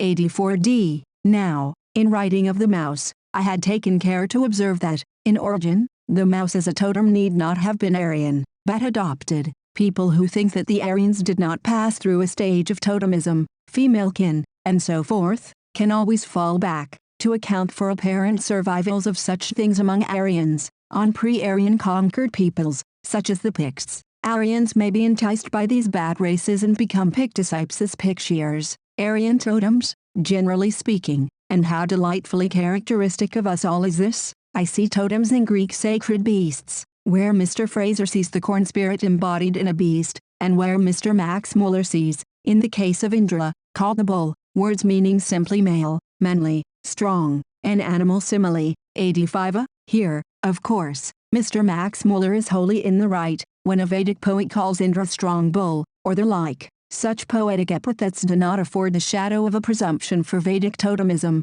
even as a survival. Mr. Fraser agrees with me and Mr. Max Muller in this certainty. I myself say, if in the shape of Indra there be traces of fur and feather, they are not very numerous nor very distinct, but we give them for what they may be worth. I then give them. 85b. To prove that I do not force the evidence, I take the Vedic text. 85c. His mother, a cow, bore Indra, an unlicked calf. I then give Sayana's explanation. Indra entered into the body of Dakshina, and was reborn of her. She also bore a cow, but this legend, I say, has rather the air of being an invention, apreku, to account for the Vedic text of calf Indra, born from a cow, than of being a genuine ancient myth. The Vedic myth of Indra's amours in shape of a ram, I say will doubtless be explained away as metaphorical. Nay, I will go further. It is perfectly conceivable to me that in certain cases a poetic epithet applied by a poet to a god, say bull, ram, or snake, might be misconceived, and might give rise to the worship of a god as a bull, or snake, or ram.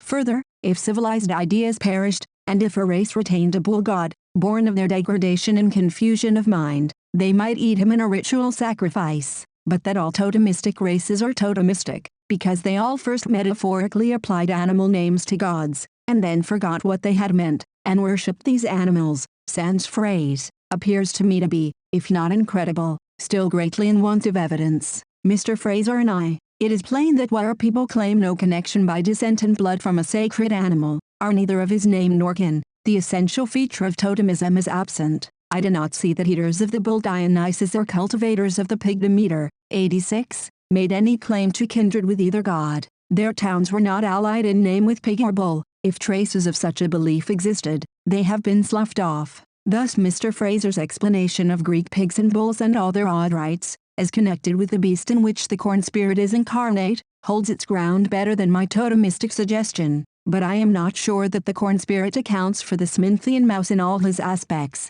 nor for the Arcadian and Attic rites and myths of Artemis. Mouse and bear do appear in Mr. Fraser's catalogue of forms of the corn spirits, taken from Manhurt, 87, but the Arcadians, as we shall see, claimed descent from a bear, and the mouse place. Names and badges of the trode yield a hint of the same idea. The many Greek family claims to descend from gods as dogs, bulls, ants, serpents, and so on, may spring from gratitude to the corn spirit. Does Mr. Fraser think so? Nobody knows so well as he that similar claims of descent from dogs and snakes are made by many savage kindreds who have no agriculture, no corn, and, of course, no corn spirits. These remarks, I trust, are not undiscriminating, and naturally I yield the bull Dionysus and the pig Demeter to the corn spirit, vice totem, superseded, but I do hanker after the Arcadian bear as, at least, a possible survival of totemism. The Scottish school inspector removed a picture of Behemoth, as a fabulous animal, from the wall of a schoolroom,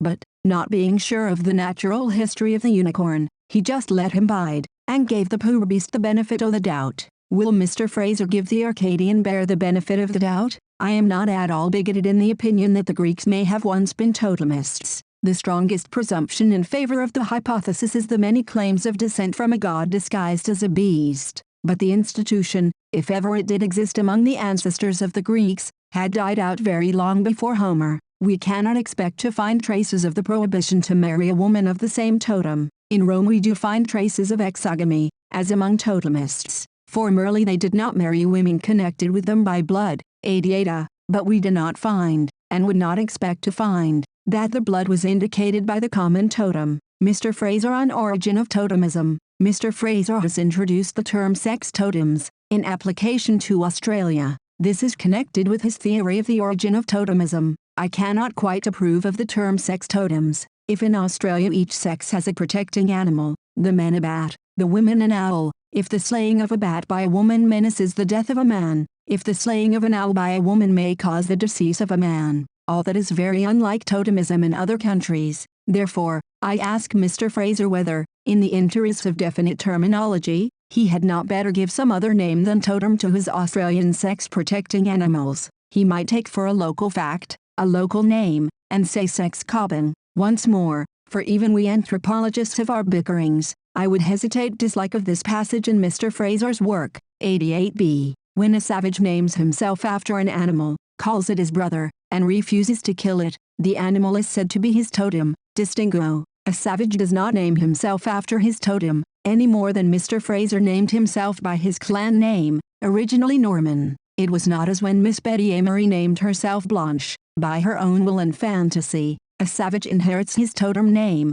usually through the mother's side. The special animal which protects an individual savage, Saprotec, Tona, Guatemalan, Nahual, North America, Manitou, Medicine, is not that savage's totem. 89. The Nahual, Tona, or Manitou is selected for each particular savage, at birth or puberty, in various ways, in America, North and Central, by a dream in a fast, or after a dream, post-hypnotic suggestion. But a savage is born to his kin totem. A man is born a wolf of the Delawares, his totem is the wolf, he cannot help himself, but after, or in, his medicine fast and sleep, He may choose a dormouse or a squirrel for his Manitou, Tona, Nawala or private protecting animal. These are quite separate from totems, as Mr. Max Muller also points out. Of totems, I, for one, must always write in the sense of Mr. McLennan, who introduced totemism to science. Thus, to speak of sex totems, or to call the protecting animal of each individual a totem,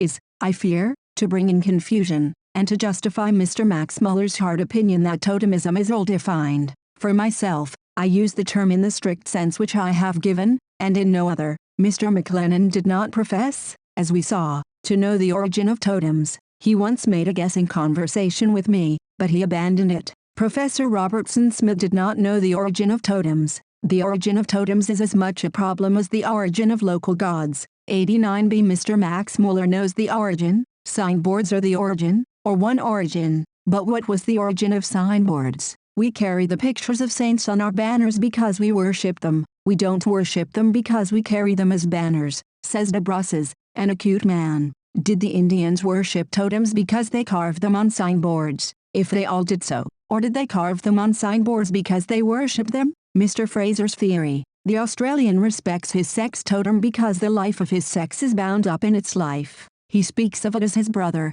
and calls himself, as distinguished by his sex, by its name. As a man he is a bat, as a woman his wife is an owl, as a member of a given human kin he may be a kangaroo, perhaps his wife may be an emu. But Mr. Fraser derives totemism, all the world over, from the same origin as he assigns to sex totems. In these the life of each sex is bound up, therefore they are by each sex revered, therefore totemism must have the same origin, substituting kin or tribe for sex. He gives examples from Australia, in which killing a man's totem killed the man. 90. I would respectfully demur or suggest delay. Can we explain an American institution, a fairly worldwide institution, totemism, by the local peculiarities of belief in isolated Australia? If, in America, to kill a wolf was to kill Uncas or Chingachgook, I would incline to agree with Mr. Fraser, but no such evidence is adduced, nor does it help Mr. Fraser to plead that the killing of an American's Nawal or of a Zulu's Ilozi kills that Zulu or American.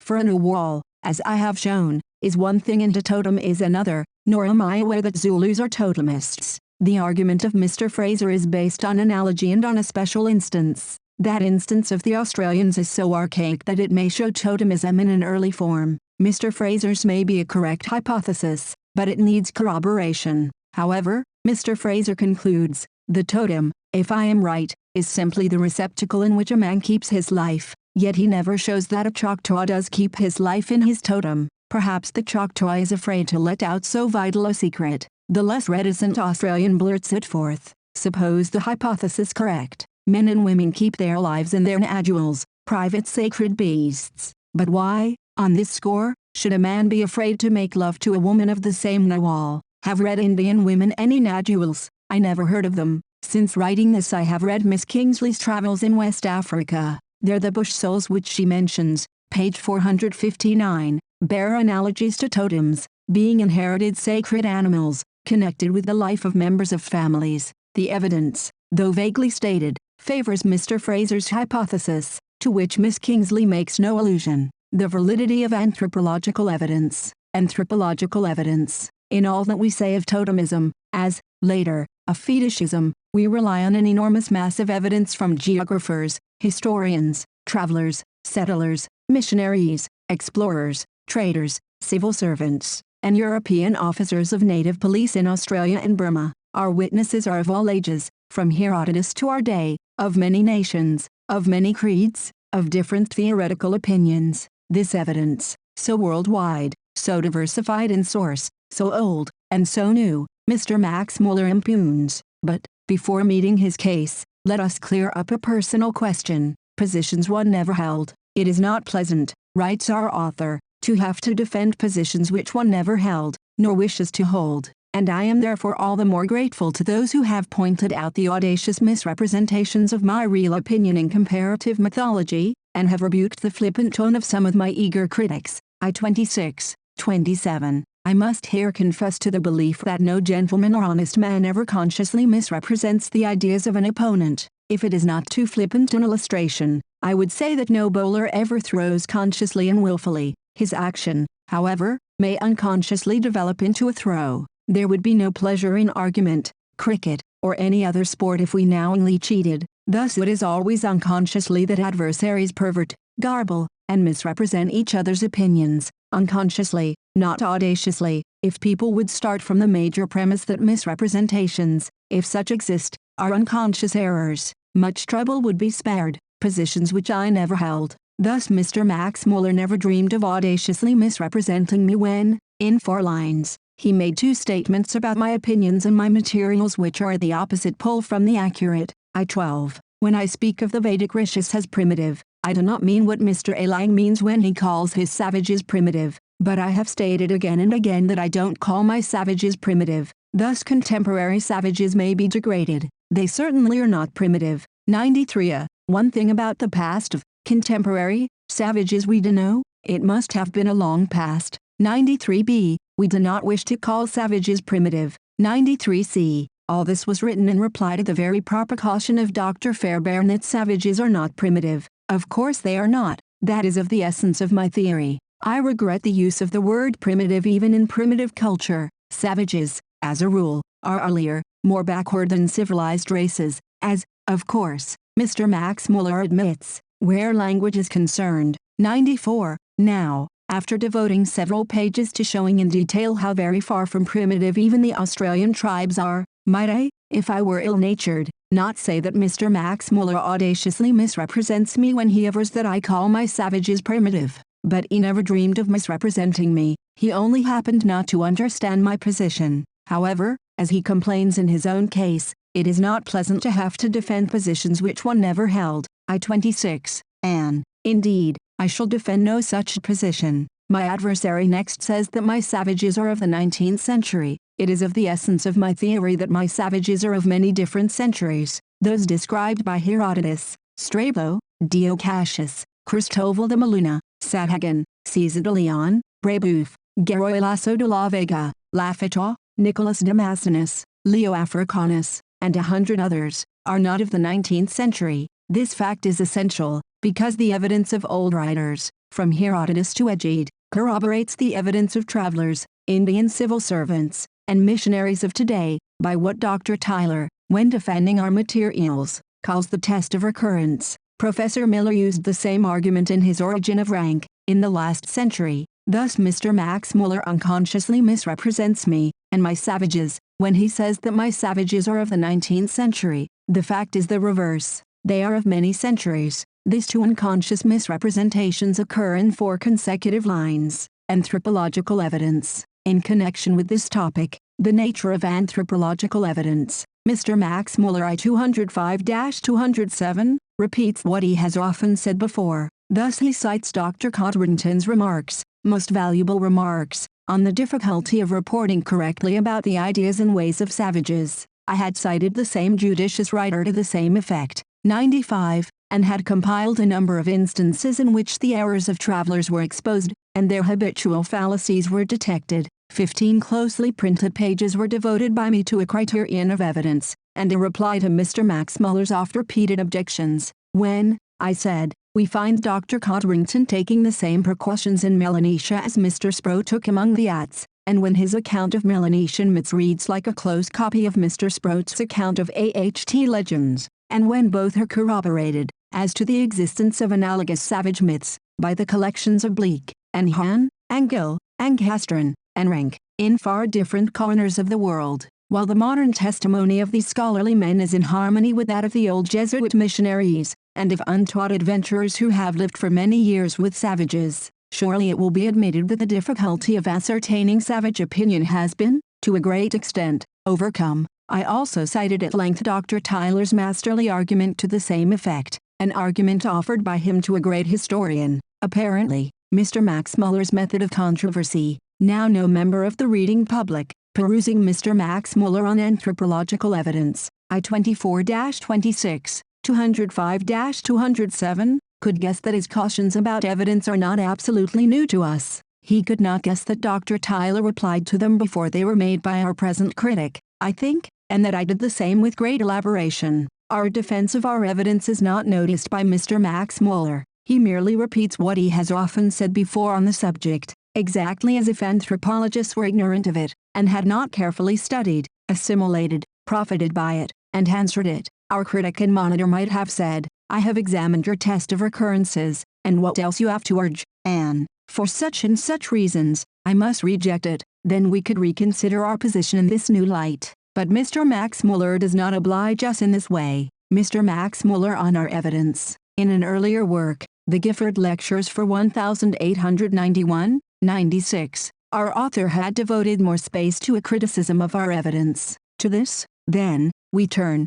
pages 169-180, 413-436, passing Mr. Max Muller's own difficulties in understanding a Mohawk, which the Mohawk no doubt also felt in understanding Mr. Max Muller, we reach, page 172, the fables about godless savages. These, it is admitted, are exploded among scholars in anthropology, so we do, at least, examine evidence. Mr. Max Muller now fixes on a flagrant case, some fables about the godless Minkopis of the Andaman Islands, but he relies on the evidence of Mr. Mann. So do I, as far as it seems beyond doubt. 97 Mr. Mann is a careful observer, a student of language, and perfectly trustworthy. These are the reasons for which I trust him. But when Mr. Mann says that the Minkopis have a god, Puluka, who inhabits a stone house in the sky, I remark, here the idea of the stone house is necessarily borrowed from our stone houses at Port Blair. 97b, when Mr. Mann talks of Puluka's only begotten son, a sort of archangel, medium between Puluka and the angels, I hesitate to doubt, did not this idea reach the Minkopi mind from the same quarter as the stone house, especially as Puluka's wife is a green shrimp perennial? At all events, it is right to bear in mind that, as the stone house of the Minkopi heaven is almost undeniably of European origin, the only begotten mediating son of Puluka and the green shrimp may bear traces of Christian teaching. Caution is indicated. Does Mr. Max Muller, so strict about evidence, boggle at the stone house, the only son, the shrimp? Naughty, he never hints at the shrimp.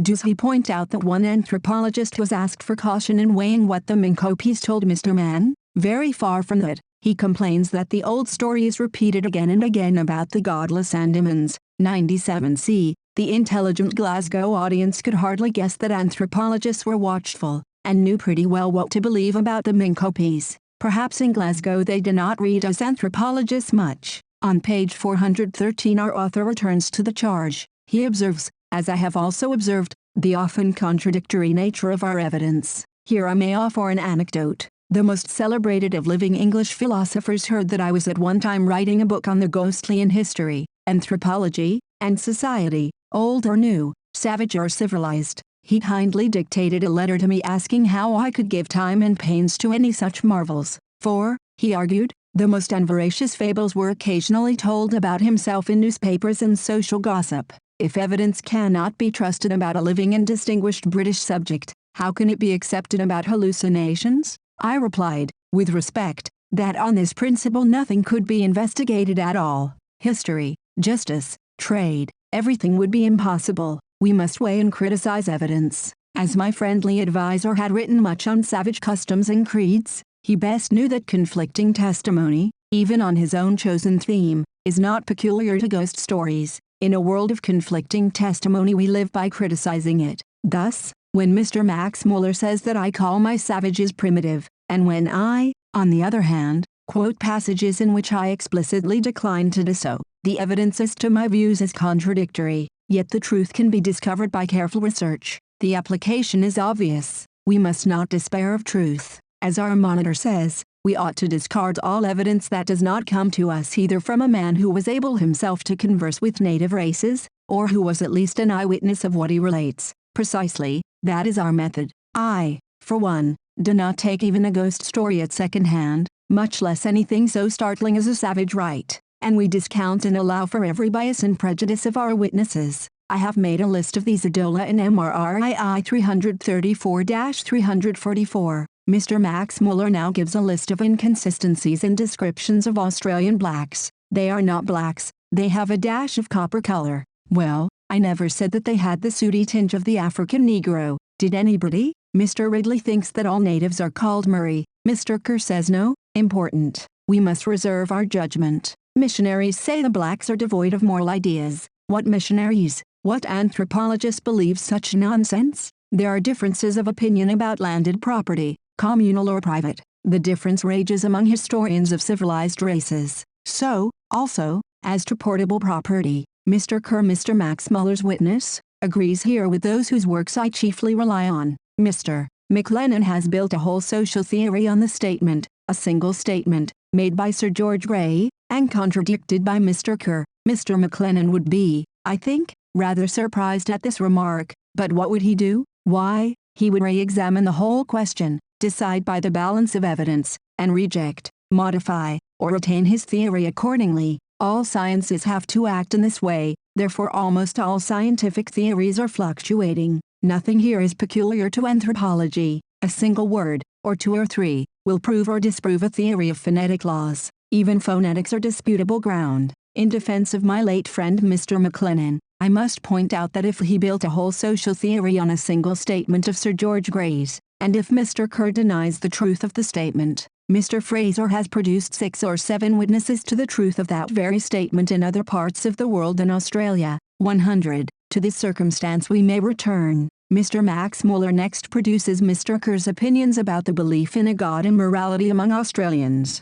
Here he really contradicts himself. The disputable evidence about Australian marriage laws is next shown to be disputable. That is precisely why Dr. Tyler is applying to it his unrivaled diligence in accurate examination. We await his results. Finally, the contradictory evidence as to Tasmanian religion is exposed. We have no Codrington or Bleak for Tasmania. The Tasmanians are extinct, and science should leave the evidence as to their religion out of her accounts. We cannot cross-examine defunct Tasmanians. From all this it follows that anthropologists must sift and winnow their evidence, like men employed in every other branch of science. And who denies it? What anthropologist of mark accepts as gospel any casual traveler's tale? The test of recurrences. Even for traveler's tales we have a use. We can apply to them Dr. Tyler's test of recurrences. If 2 independent visitors to different countries, say a medieval Mohammedan in Tartary and a modern Englishman in Dahomey, or a Jesuit missionary in Brazil and a Wesleyan in the Fiji Islands, agree in describing some analogous art, or rite, or myth among the people they have visited, it becomes difficult or impossible to set down such correspondence to accidents or willful fraud. A story by a bushranger in Australia may perhaps be objected to as a mistake or an invention, but did a Methodist minister in Guinea conspire with him to cheat the public by telling the same story there? The whole passage should be read. It was anticipated by Professor Miller in his Origin of Rank, and has been restated by myself. 101. Thus I wrote, in 1887. It is to be regretted that Mr. Max Muller entirely omits to mention the corroboration which is derived from the undesigned coincidence of independent testimony. In 1891-1892 he still entirely omits to mention, to his Glasgow audience, the strength of his opponent's case. He would serve us better if he would criticize the test of recurrences, and show us its weak points. Bias of theory. Yes, our critic may reply, but Mr. Kerr thinks that there is a strong tendency in observers abroad,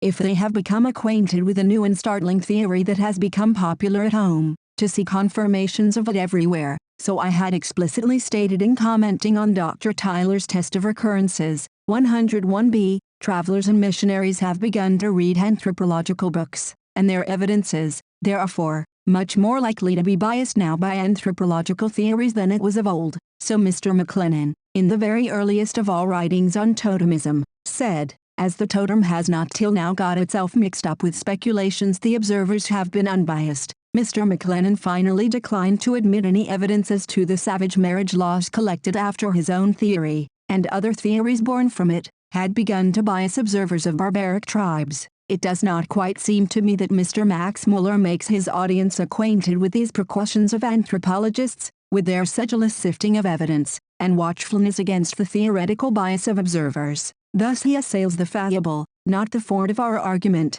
and may even seem not to be aware that we have removed the fallible by careful discrimination. What opinion must his readers, who know not Mr. McLennan's works, entertain about that acute and intrepid pioneer, a man of warm temper, I admit, a man who threw out his daringly original theory at a heat, using at first such untrustworthy materials as lay at hand, but a man whom disease could not daunt, and whom only death prevented from building a stately edifice on the soil which he was the first to explore? our author often returns to the weakness of the evidence of travelers and missionaries. Concerning missionaries, here is an example of a viviside in our censor. With regard to ghosts and spirits among the Melanesians, our authorities, whether missionaries, traders, or writers on ethnology, are troubled by no difficulties. I-207. Yet on this very page Mr. Max Muller has been citing the difficulties which trouble a missionary, Dr. Codrington, and, for my own part, when I want information about Melanesian beliefs,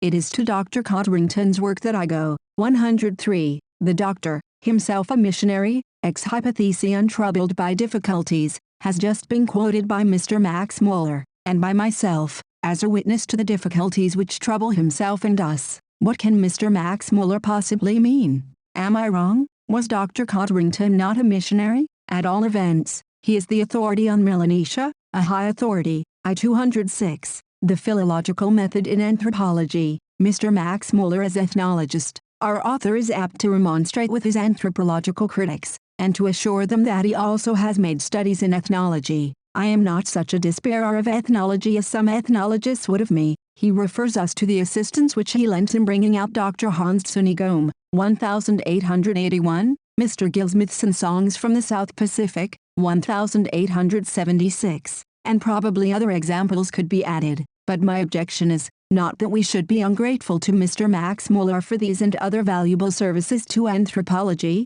but that, when he has got his anthropological material, he treats it in what I think the wrong way, or approves of its being so treated. Here, indeed, is the irreconcilable difference between two schools of mythological interpretation. Given Dr. Hahn's book, on Hottentot Manners and Religion, the anthropologist compares the Hottentot rites, beliefs, social habits, and general ideas with those of other races known to him, savage or civilized. A Hottentot custom, which has a meaning among Hottentots, may exist where its meaning is lost, among Greeks or other Aryans. A story of a Hottentot god, quite a natural sort of tale for a Hottentot to tell, may be told about a god in Greece, where it is contrary to the Greek spirit. We infer that the Greeks perhaps inherited it from savage ancestors, or borrowed it from savages. Names of savage gods. This is the method, and if we can also get a scholar to analyze the names of Hottentot gods, we are all the luckier. That is, if his processes and inferences are logical.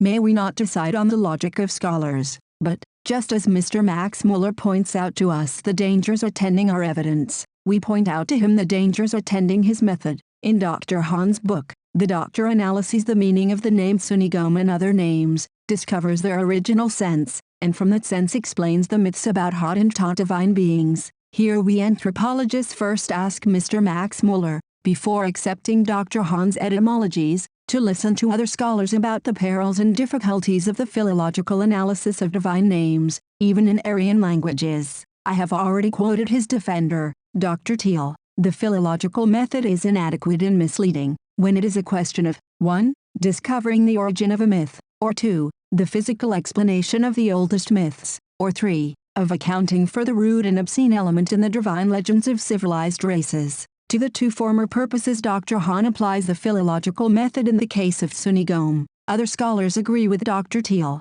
Manhert, as we said, held that Mr. Max Muller's favorite etymological equations, Cerami equals Hermias, Cyrani equals Demeter Aranes, Centaurus equals Gandharvus and others, would not stand criticism. The method in its practical working shows a lack of the historical sense, said Manhert. Curtius, a scholar, as Mr. Max Muller declares, I-32, says, it is especially difficult to conjecture the meaning of proper names, and above all of local and mythical names. 106. I do not see that it is easier when these names are not Greek, but Hottentot, or Algonquin. Thus Achilles may as easily mean holder of the people as holder of stones, that is a river god, or does, Greek, suggest Aqua, Achelous the river, Leto, mother of Apollo, cannot be from, Greek, as Mr. Max Muller holds, II 514, 515, to which Mr. Max Muller replies, perhaps not, as far as the phonetic rules go which determine the formation of appellative nouns. It, indeed, would be extraordinary if it were. The phonetic rules in Hottentot may also suggest difficulties to a South African Curtius. Other scholars agree with Curtius, agree in thinking that the etymology of mythical names is a sandy foundation for the science of mythology. The difficult task of interpreting mythical names has, so far, produced few certain results, says Otto Schroeder, 106b. When Dr. Hahn applies the process in Hottentot, we urge with a friendly candor these cautions from scholars on Mr. Max Muller,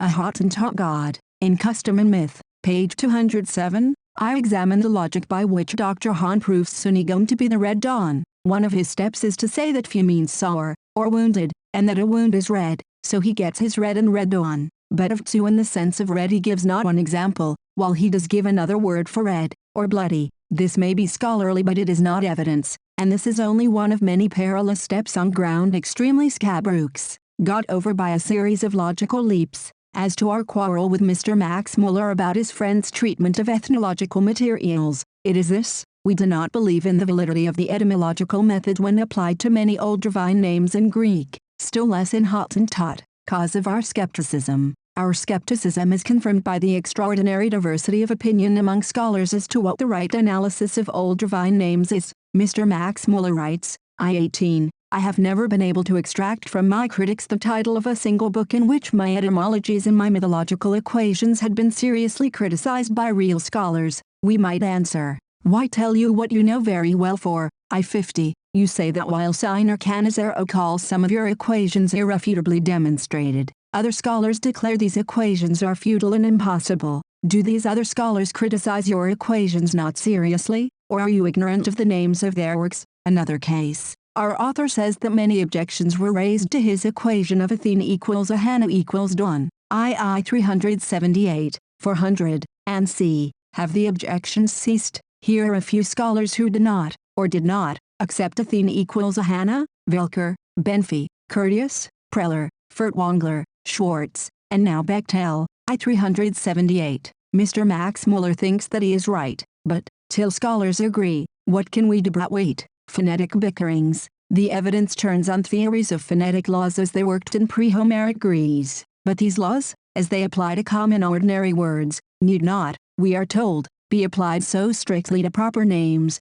as of gods and heroes. These are a kind of comets, and their changes cannot be calculated like the changes of vulgar words, which answer to stars. I 298. Mr. Max Muller formerly agreed with Curtius that phonetic rules should be used against proper names with the same severity as against ordinary nouns and verbs. Benfey and Welker protested, so does Professor Victor Henry. It is not fair to demand from mythography the rigorous observation of phonetics. I 387. This may be called backsliding, our author confesses, and it does seem rather a go-as-you-please kind of method. Phonetic rules. Mr. Max Muller argues at length, and, to my ignorance, persuasively, in favor of a genial laxity in the application of phonetic rules to old proper names. Do they apply to these as strictly as to ordinary words? This is a question that has often been asked but it has never been boldly answered. I 297. Mr. Max Muller cannot have forgotten that Curtius answered boldly, in the negative. Without such rigor all attempts at etymology are impossible. For this very reason ethnologists and mythologists should make themselves acquainted with the simple principles of comparative philology. 109. But it is not for us to settle such disputes of scholars. Meanwhile their evidence is derived from their private interpretations of old proper names, and they differ among themselves as to whether, in such interpretations, they should or should not be governed strictly by phonetic laws. Then what Mr. Max Muller calls the usual bickerings begin among scholars. I 416, and Mr. Max Muller connects Arnis with Vedic Varuna, while Wickerngel prefers to derive it from Greek, Urin, and this from Greek, equals sk, Varshami, terrain, II 416, 417, and so it goes on for years with a glorious uncertainty. If Mr. Max Muller's equations are scientifically correct, the scholars who accept them not must all be unscientific, or else, this is not science at all. Basis of a science in its early stages, while the validity of its working laws and application to essential cases is still undetermined, must, of course, expect bickerings, but philological mythologists are actually trying to base one science, mythology, on the still shifting and sandy foundations of another science, phonetics. The philologists are quarreling about their equations, and about the application of their phonetic laws to mythical proper names. On the basis of this shaking soil, they propose to build another science, mythology. Then, Pleased with the scientific exactitude of their evidence, they object to the laxity of ours. Philology in action. Indra. As an example of the philological method with a Vedic god, take Indra. I do not think that science is ever likely to find out the whole origins of any god, even if his name means sky. Dios, Zeus. We must ask what mode of conceiving sky is original. Was sky thought of as a person, and, if so, as a savage or as a civilized person,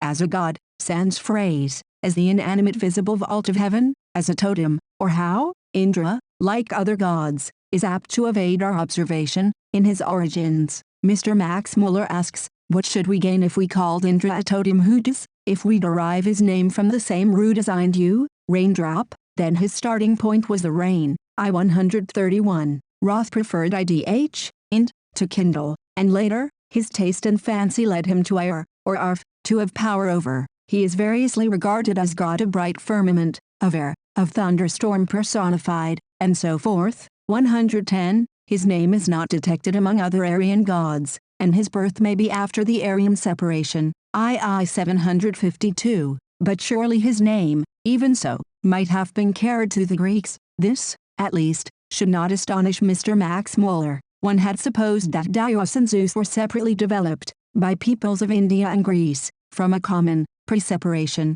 Aryan root. One had not imagined that the Greeks borrowed divine names from Sanskrit and from India, but this, too, might happen. II 506. Mr. Max Muller asks, why should not a cloud or air goddess of India, whether called Svara or Urvasi, have supplied the first germs from which, Greek, descended? Why not? Indeed, if prehistoric Greeks were in touch with India, I do not say they were not. Why should not a Vedic or Sanskrit goddess of India supply the first germs of a Greek goddess? II page 506. Why? Because Greek gods have never been Vedic gods, but both Greek and Vedic gods have started from the same germs. II 429. Our author has answered his own question, but he seems at intervals to suppose, contrary to his own principles, as I understand them, that Greek may be derived from Vedic divine names, or, at least, divine names in Sanskrit. All this is rather confusing, obscuring the Veda. If Indra is called Bull,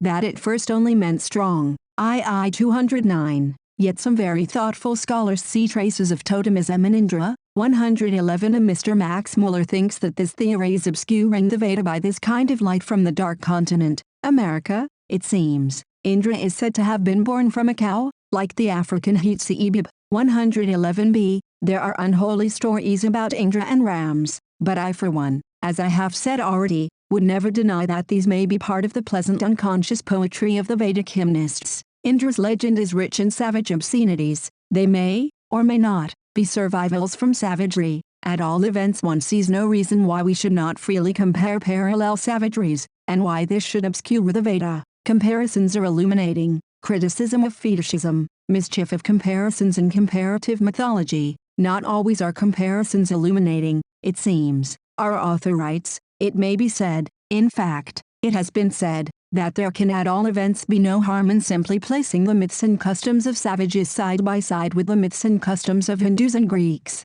This, in fact, is the method of the science of institutions, but experience shows that this is not so. I-195. So we must not, should not, simply place the myths and customs of savages side by side with those of Hindus and Greeks. It is taboo. Dr. Oldenburg. Now Dr. Oldenburg, it seems, uses such comparisons of savage and Aryan faiths. Dr. Oldenburg is, I-209, one of several very thoughtful scholars who do so, who break Mr. Max Muller's prohibition. Yet, II-220, no true scholar would accept any comparison between savage fables and the folklore of Homer and the Vedas as really authoritative until fully demonstrated on both sides. Well, it is fully demonstrated, or a very thoughtful scholar, like Dr. Oldenburg, would not accept it, or it is not demonstrated, and then Dr. Oldenburg, though a very thoughtful, is not a true scholar. Comparisons, when odious. Once more, Mr. Max Muller deprecates the making of comparisons between savage and Vedic myths. I-210, and then,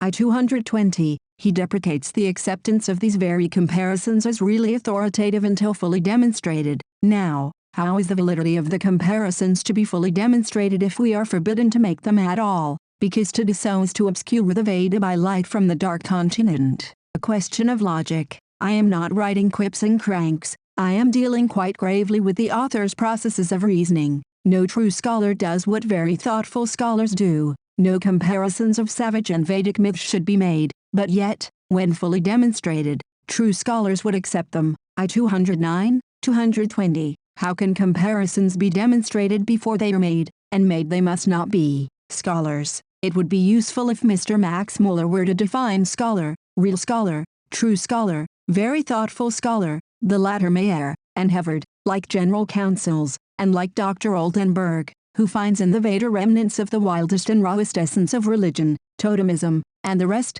I 210. I was one to think that scholar, as used by our learned author, meant philological mythologist, as distinguished from not scholar, that is, anthropological mythologist, but now very thoughtful scholars, even Dr. Oldenburg, Mr. Ease, Dr. Robertson Smith, and so on, use the anthropological method. So scholar needs a fresh definition. The not scholars, the anthropologists, have, in fact, converted some very thoughtful scholars. If we could only catch the true scholar, but that we cannot until we fully demonstrate comparisons which we may not make, for fear of first obscuring the Veda by this kind of light from the dark continent, anthropology and the mysteries. It is not my affair to defend Dr. Oldenburg, whose comparisons of Vedic with savage rites I have never read. I am sorry to say, one is only arguing that the method of making such comparisons is legitimate. Thus, I 232, controversy, it seems, still rages among scholars as to the object of the Eleusinian mysteries.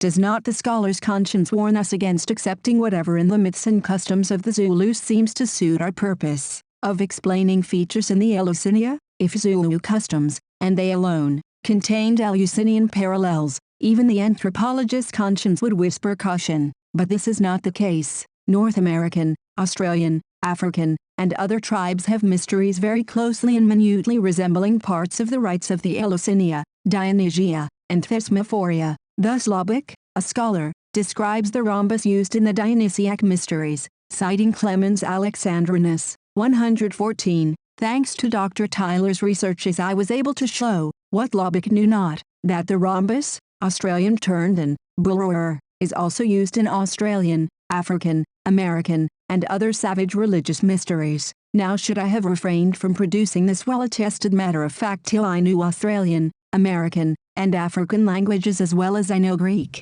what century will it be when there will be scholars who know the dialects of the Australian blacks as well as we know the dialects of Greece? I 232, asks our author, and what in the name of Eleusis have dialects to do with the circumstance that savages, like Greeks, use rhombi in their mysteries? There are abundant other material facts, visible palpable objects and practices, which savage mysteries have in common with the Greek mysteries. 115. If observed by deaf men, when used by dumb men, instead of by scores of Europeans who could talk the native languages, these illuminating rites of savages would still be evidence. They have been seen and described often, not by a casual native informant, who, perhaps, casually invented Greek rites, and falsely attributed them to his tribesmen, but by educated Europeans. Abstract ideas of savages. Mr. Max Muller defends, with perfect justice, the existence of abstract ideas among contemporary savages. It appears that somebody or other has said, we have been told,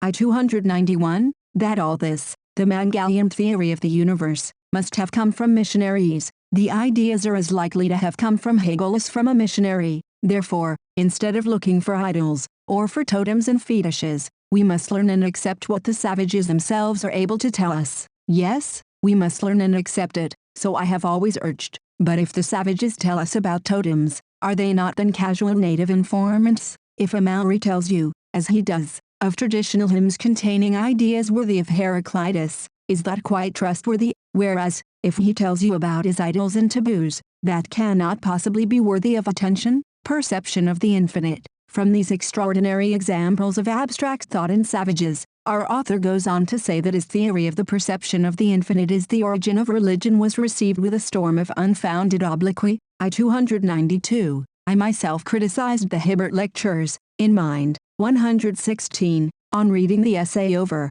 I find no obloquy and no storm. I find, however, that I deny, what our author says that I assert, the primitiveness of contemporary savages. In that essay, which, Of course, our author had no reason to read. Much was said about fetishism, a topic discussed by Mr. Max Muller in his Hebert lectures. Fetishism is, as he says, an ill word, and has caused much confusion. Fetishism, an anthropological method. Throughout much of his work, our author's object is to invalidate the anthropological method. That method sets side by side the customs, ideas, fables, myths, proverbs, riddles, rites, of different races, of their languages. It does not necessarily take account in this process. Nobody, as we shall see, knows the languages of all, or of most, of the races whose ideas he compares. Now the learned professor establishes the harm done by our method in a given instance. He seems to think that, if a method has been misapplied, therefore the method itself is necessarily erroneous.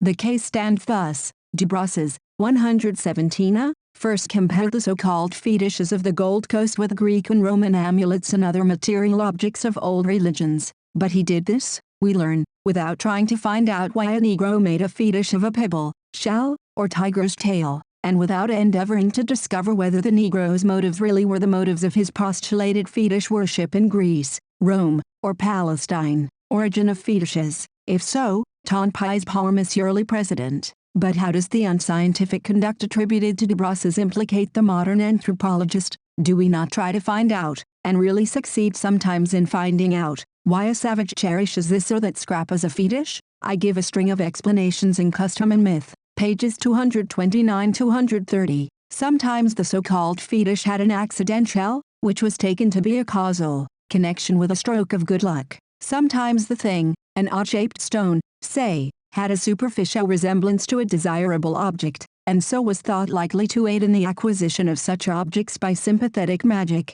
117b. Other fetishes are revealed in dreams, or by ghosts, or by spirits appearing in semblance of animals. 118a. Telekinetic origin of fetishism. As I write comes in Melusine, VE7, with an essay by M. Lefebvre on l'origines du fétichisme. He derives some fetishistic practices from what the Melanesians call mana, which, says Mr. Max Muller, may often be rendered by supernatural or magic power, present in an individual, a stone, or in formulas or charms. I-294. How, asks Mr. Lefebvre, did men come to attribute this vis vivida to persons and things? Because, in fact, he says, such an unexplored force does really exist and display itself. He then cites Mr. Crook's observations on scientifically registered telekinetic performances by Daniel Douglas Home. He cites Despeen on Madame Schmidt's Bod, 118b, with examples from Dr. Tyler, Peter Larissachir, Dr. Gibier,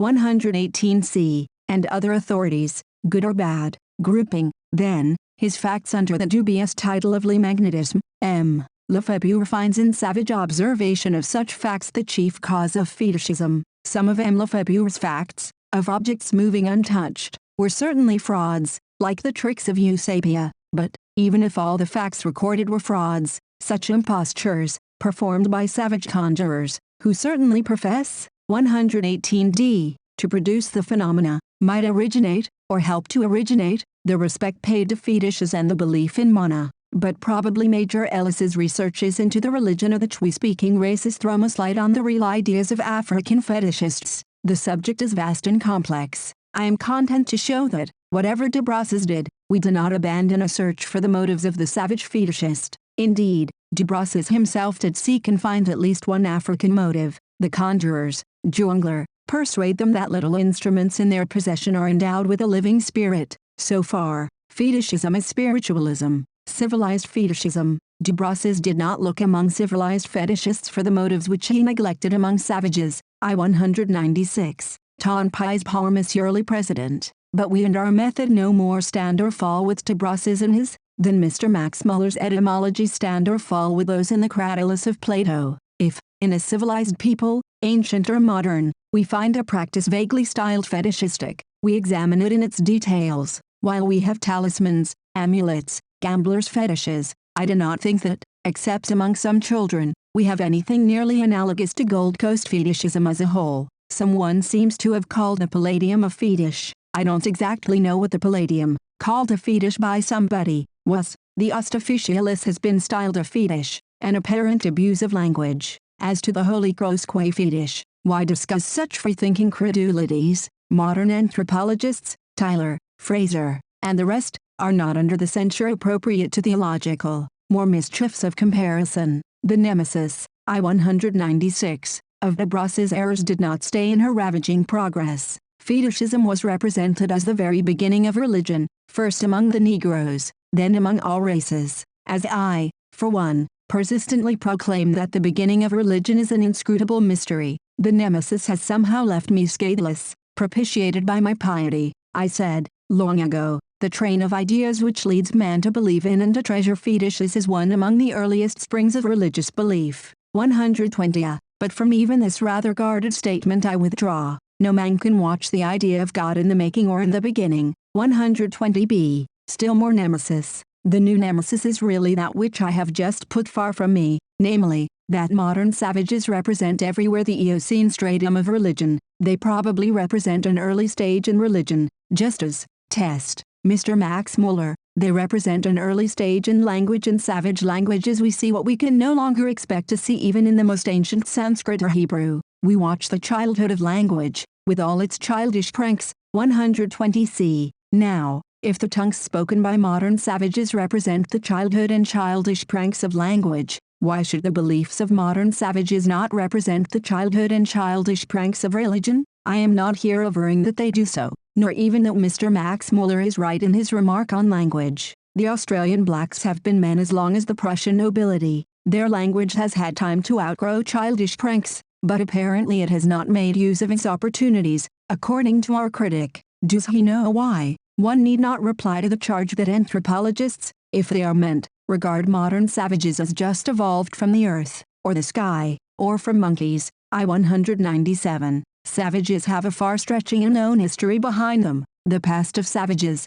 I say, must have been a long past. 121. So, once more, the nemesis of Debras's fails to touch me, and, of course, to touch more learned anthropologists. There is yet another nemesis, the postulate that Aryans and Semites, or rather their ancestors, must have passed through the savage state. Dr. Tyler writes, so far as history is to be our criterion, progression is primary and degradation secondary. Culture must be gained before it can be lost. Now a person who has not gained what Dr. Tyler calls culture, not in Mr. Arnold's sense, is a man without tools, instruments, or clothes. He is certainly, so far, like a savage, is very much lower in culture than any race with which we are acquainted. As a matter of hypothesis, anyone may say that man was born with everything handsome about him. He has then to account for the savage elements in Greek myth and rite. For us or against us, we now hear that the worst and last penalty paid for Debras's audacious comparison of savage with civilized superstitions is the postulate that Aryan and Semitic peoples have passed through a stage of savagery.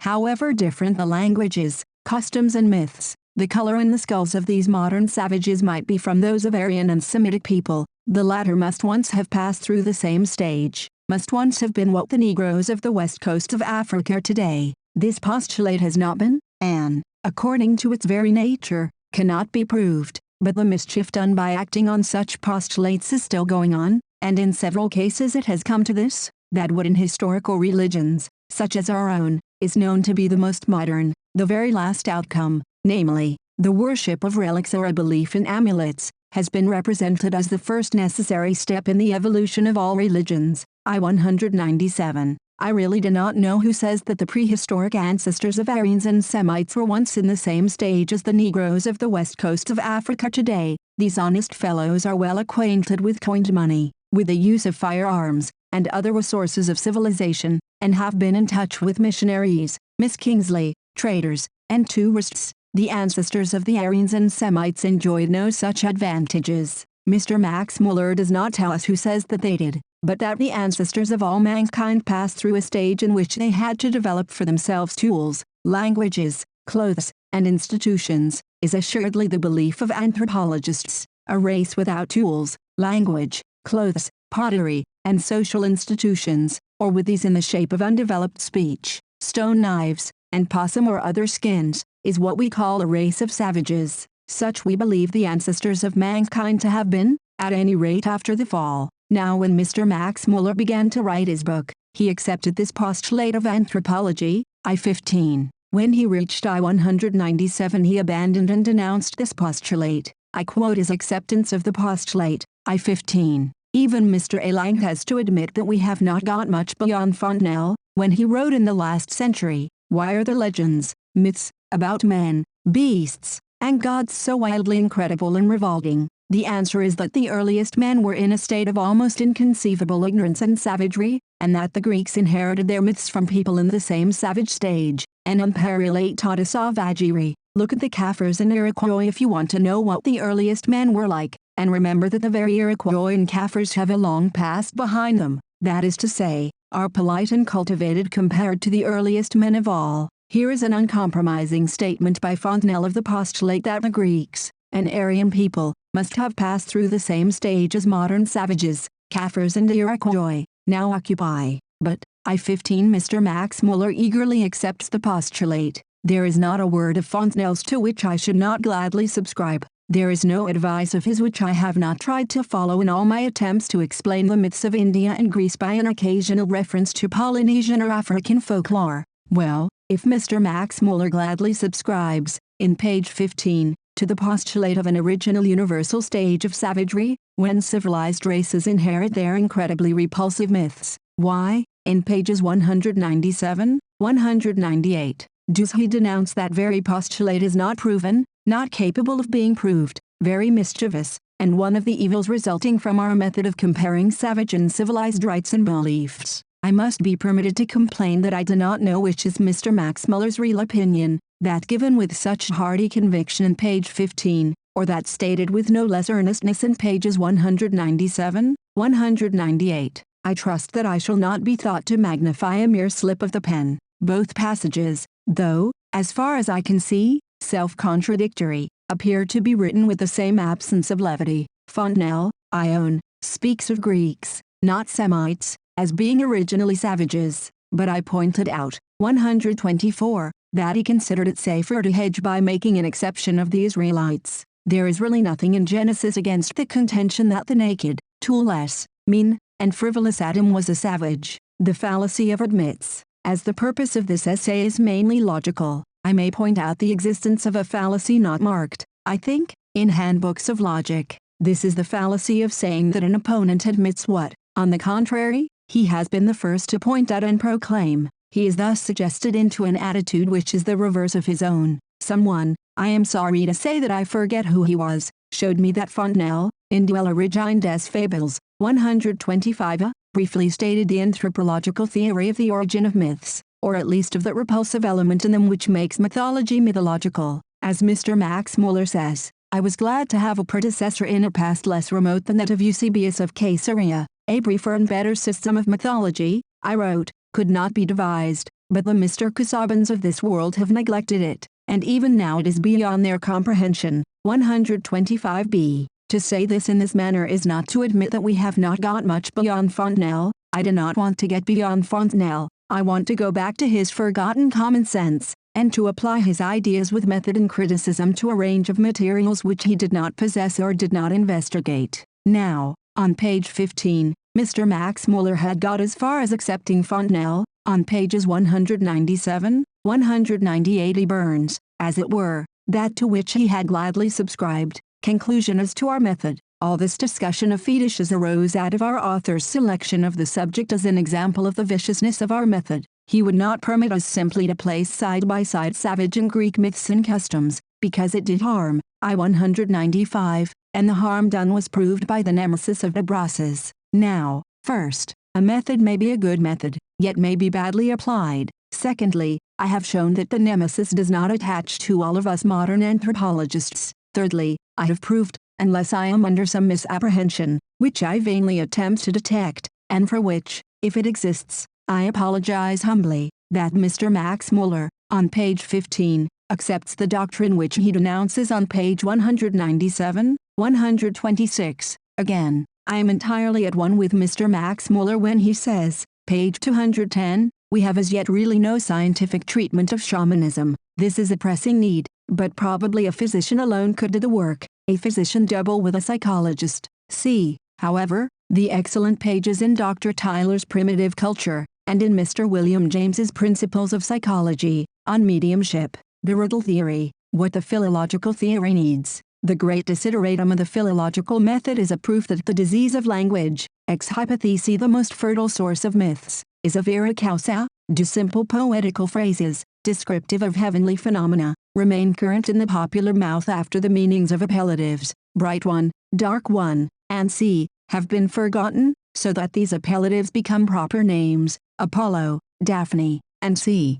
Mr. Max Muller seems to think some proof of this process as a vera causa may be derived from folk riddles, the riddle theory. We now come, therefore, to the author's treatment of popular riddles, devinettes, so common among savages and peasants. Their construction is simple. Anything in nature you please is described by a poetical periphrasis, and you are asked what it is. Thus G. Stiblander asks, what is the dark one that goes over the earth, swallows water and wood, but is afraid of the wind and sea? Or we find, what is the gold spun from one window to another? The answers, the obvious answers, are 1. Mist and 2. Sunshine. In Mr. Max Muller's opinion, these riddles could not but lead to what we call popular myths or legends, very probably, but this does not aid us to accept the philological method. The very essence of that method is the presumed absolute loss of the meaning of, for example, the dark one. Before there can be a myth, ex hypothesi the words dark one must have become hopelessly unintelligible, must have become a proper name. Thus suppose, for argument's sake only, that Kronos once meant dark one, and was understood in that sense. People, as in the Norse riddle just cited, said, Kronos, that is the dark one, meaning mist, swallows water and wood. Then they forgot that Kronos was their old word for the dark one, and was mist, but they kept up, and understood, all the rest of the phrase about what mist does. The expression now ran, Kronos, whatever that may be, swallows water and wood, but water comes from mist, and water nourishes wood, therefore Kronos swallows his children. Such would be the development of a myth on Mr. Max Muller's system. He would interpret Kronos swallows his children, by finding, if he could, the original meaning of Kronos. Let us say that he did discover it to mean the dark one, then he might think Kronos meant night, mist he would hardly guess. That is all very clear, but the point is this, in devinettes, or riddles, the meaning of the dark one is not lost. The riddle is easy blind jest,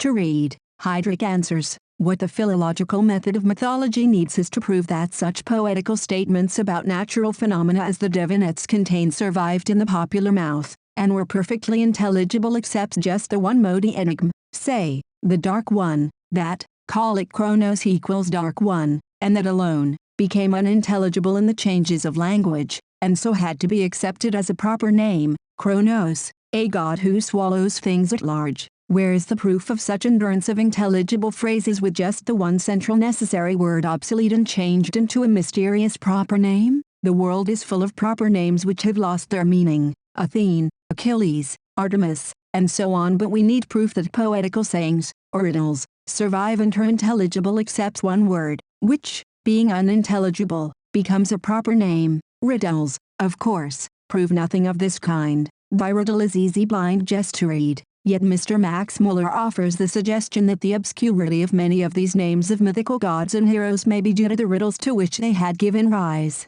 and which would have ceased to be riddles if the names had been clear and intelligible, like those of Helios and Selene. I-92. People, he thinks, in making riddles would avoid the ordinary appellatives, and the use of little note names in most mythologies would thus find an intelligible explanation. Again, we can see how essential it was that in such mythological riddles the principal agents should not be called by their regular names. This last remark, indeed, is obvious. To return to the Norse riddle of the dark one that swallows wood and water, it would never do in a riddle to call the dark one by his ordinary name, mist. You would not amuse a rural audience by asking what is the mist that swallows wood and water. That would be even easier than Mr. Burnand's riddle for very hot weather. My first is a boot, my second is a jack. Conceivably Mr. Max Muller may mean that in riddles an almost obsolete word was used to designate the object. Perhaps, instead of the dark one, a peasant would say, what is the rookie one? But as soon as nobody knew what the rookie one meant, the riddle would cease to exist,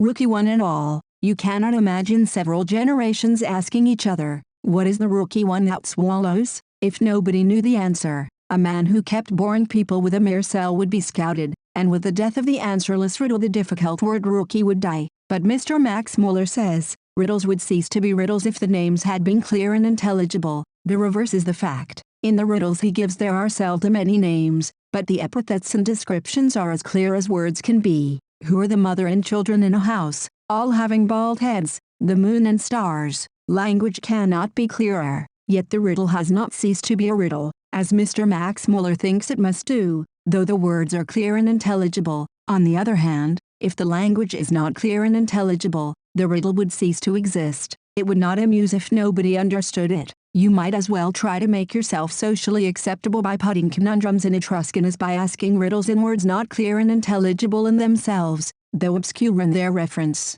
The difficulty of a riddle consists, not in the obscurity of words or names, but in the description of familiar things by terms, clear as terms, denoting their appearance and action. The mist is described as dark, swallowing, one that fears the wind, and so forth. The words are pellucid, thus ordinary appellatives, I-99, are not avoided in riddles, though names, sun, mist, cannot be used in the question because they give the answer to the riddle. For all these reasons ancient riddles cannot explain the obscurity of mythological names. As soon as the name was too obscure, the riddle and the name would be forgotten, would die together. So we know as little as ever of the purely hypothetical process by which a riddle, or popular poetical saying, remains intelligible in a language, while the modi enigma, becoming unintelligible, turns into a proper name, say, Chronos. Yet the belief in this process as a vera causa is essential to our author's method. Here Mr. Max Muller warns us that his riddle theory is not meant to explain the obscurities of all mythological names.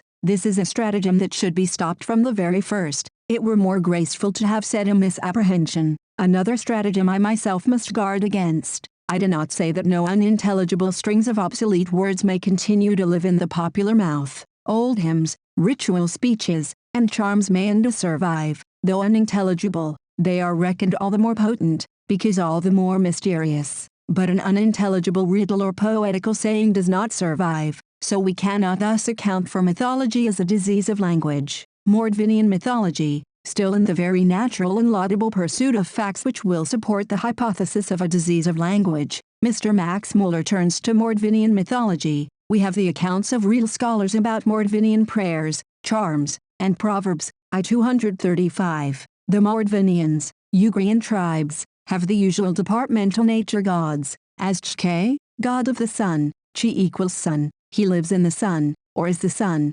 I-236. His wife is the earth or earth goddess, Videva. They have a large family, given to incest. The morals of the Mordvinian gods are as lax as those of Mordvinian mortals. Compare the myths and morals of Samos, and the Samian hero. Athwart the decent god Chke comes the evil god Shaitan, obviously Shaitan, a Mohammedan contamination. There are plenty of minor gods, and spirits good and bad. Dawn was a Mordvinian girl. In Australia she was a lover addicted to lubricity. How does this help philological mythology? Mr. Max Muller is pleased to find solar and other elemental gods among the Mordvinians, but the discovery in no way aids his special theory. Nobody has ever denied that gods who are the sun or live in the sun are familiar, and are the centers of myths among most races. I give examples in C&M, pages 104, 133, New Zealand and North America, and in MRR, I-124-135, America, Africa, Australia, Aztec, Hervey Islands, Samoa, and so on. Such nature myths, of sun, sky, earth, are perhaps universal, but they do not arise from disease of language. These myths deal with natural phenomena plainly and explicitly. The same is the case among the Mordvinians. The few names preserved to us are clearly the names of the agents behind the salient phenomena of nature, in some cases quite intelligible, in others easily restored to their original meaning, the meanings of the names not being forgotten, but obvious. There is no disease of language. All this does not illustrate the case of Greek divine names by a resemblance, but by difference. Real scholars know what Mordvinian divine names mean. They do not know what many Greek divine names mean, as Hero, Artemis, Apollo, Athene. There is even much dispute about Demeter. No anthropologist, I hope, is denying that nature myths and nature gods exist. We are only fighting against the philological effort to get at the elemental phenomena which may be behind Hero,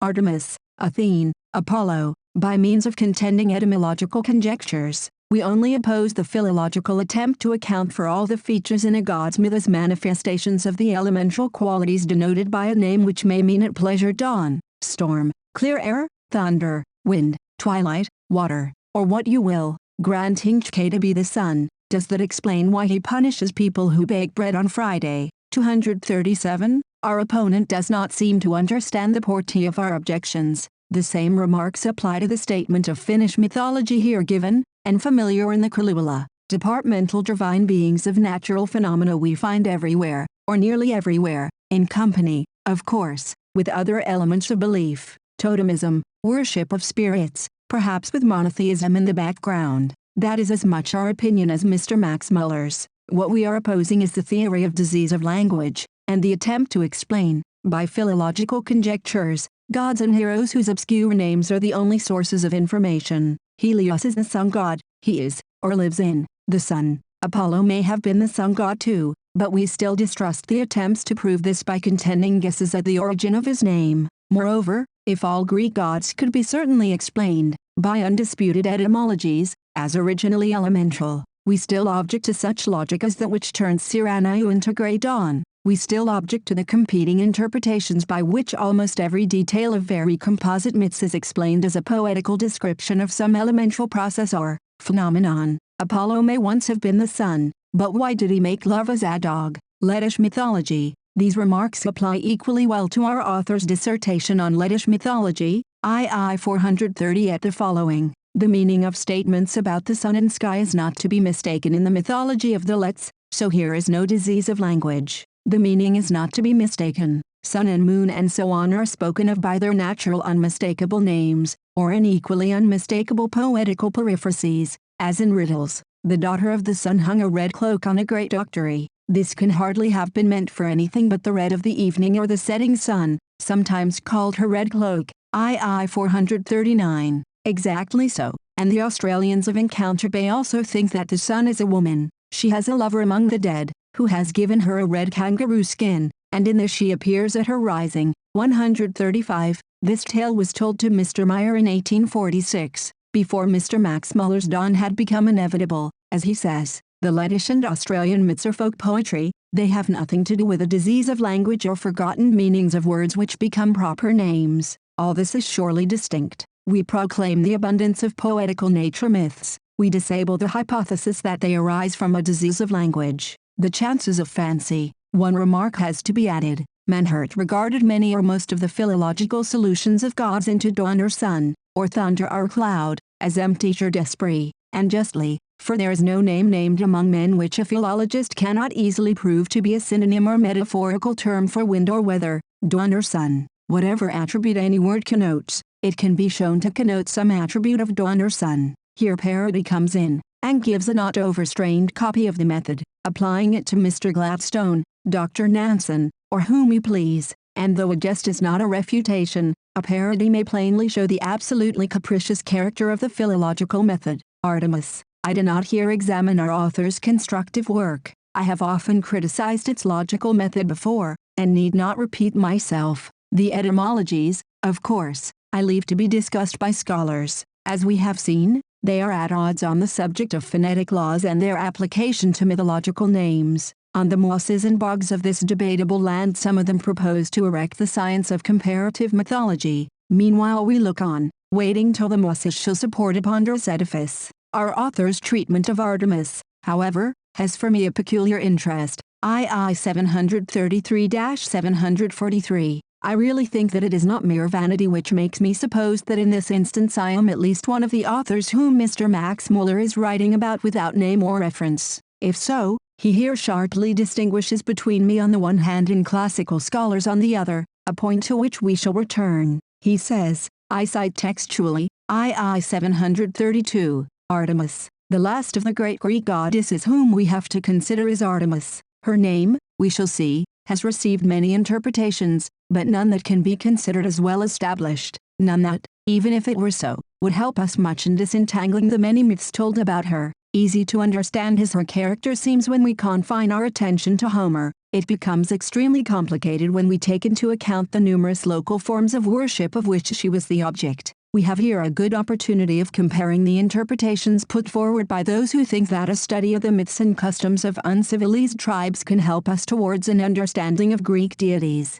and the views advocated by classical scholars, 138, who draw their information, first of all, from Greek sources, and afterwards only from a comparison of the myths and customs of cognate races, more particularly from what is preserved to us in ancient Vedic literature, before they plunge into the whirlpool of ill-defined and unintelligible Kaffir folklore. The former undertake to explain Artemis by showing us the progress of human intelligence from the coarsest spontaneous and primitive ideas to the most beautiful and brilliant conception of poets and sculptors. They point out traces of hideous cruelties amounting almost to cannibalism, and of a savage cult of beasts in the earlier history of the goddess, who was celebrated by dances of young girls disguised as bears or imitating the movements of bears, and she was represented as Greek, and this idea, we are told, was borrowed from the East, which is a large term. We are told that her most ancient history is to be studied in Arcadia, where we can see the goddess still closely connected with the worship of animals,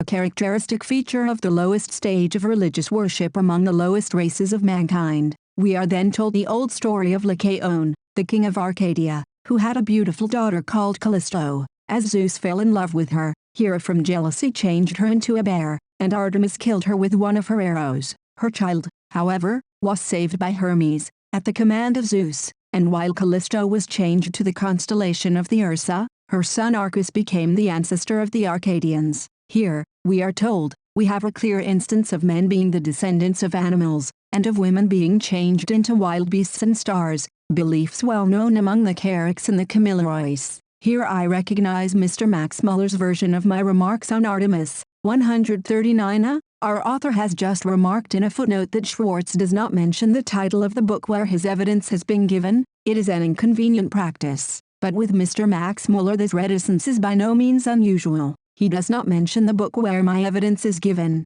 Anthropologists are here, unless I am mistaken, contrasted with classical scholars who draw their information, first of all, from Greek sources. I need not assure anyone who has looked into my imperfect works that I also drew my information about Artemis first of all from Greek sources. In the original, many of these sources, to the best of my knowledge, are not translated. 1. Homer, I have translated myself, with Professor Butcher and Messrs. Leaf and Myers, my old friends. The idea and representation of Artemis's, Greek, many-breasted, we are told, was borrowed from the East, a large term. I say she is even blended in ritual with a monstrous many-breasted divinity of Oriental religion. 139b. Is this large term too vague? Then consider the Artemis of Ephesus and the alabaster statuette of the goddess in Roscher's lexicon, page 558. Compare, for an Occidental parallel, the many-breasted goddess of the maguey plant, in Mexico. 140. Our author writes, we are told that Artemis's most ancient history is to be studied in Arcadia. My words are, the Attic and Arcadian legends of Artemis are confessedly among the oldest. Why should Attic and the qualifying phrase be omitted? Ottfried Müller. Mr. Max Muller goes on, citing, as I also do, Ottfried Müller. Ottfried Müller in 1825 treated the same myth without availing himself of the light matter be derived from the Carrics and the Kamilaroi. He quoted Pausanias as stating that the tumulus of Callisto was near the sanctuary of Artemis Callist, and he simply took Callisto for an epithet of Artemis, which, as in many other cases, had been taken for a separate personality. Ottfried also pointed out, as we both say, that at Rouen, in Attica, Artemis was served by young maidens called, Greek, bears, and he concluded, this cannot possibly be a freak of chance, but the metamorphosis of Callisto has its foundation in the fact that the animal, the bear,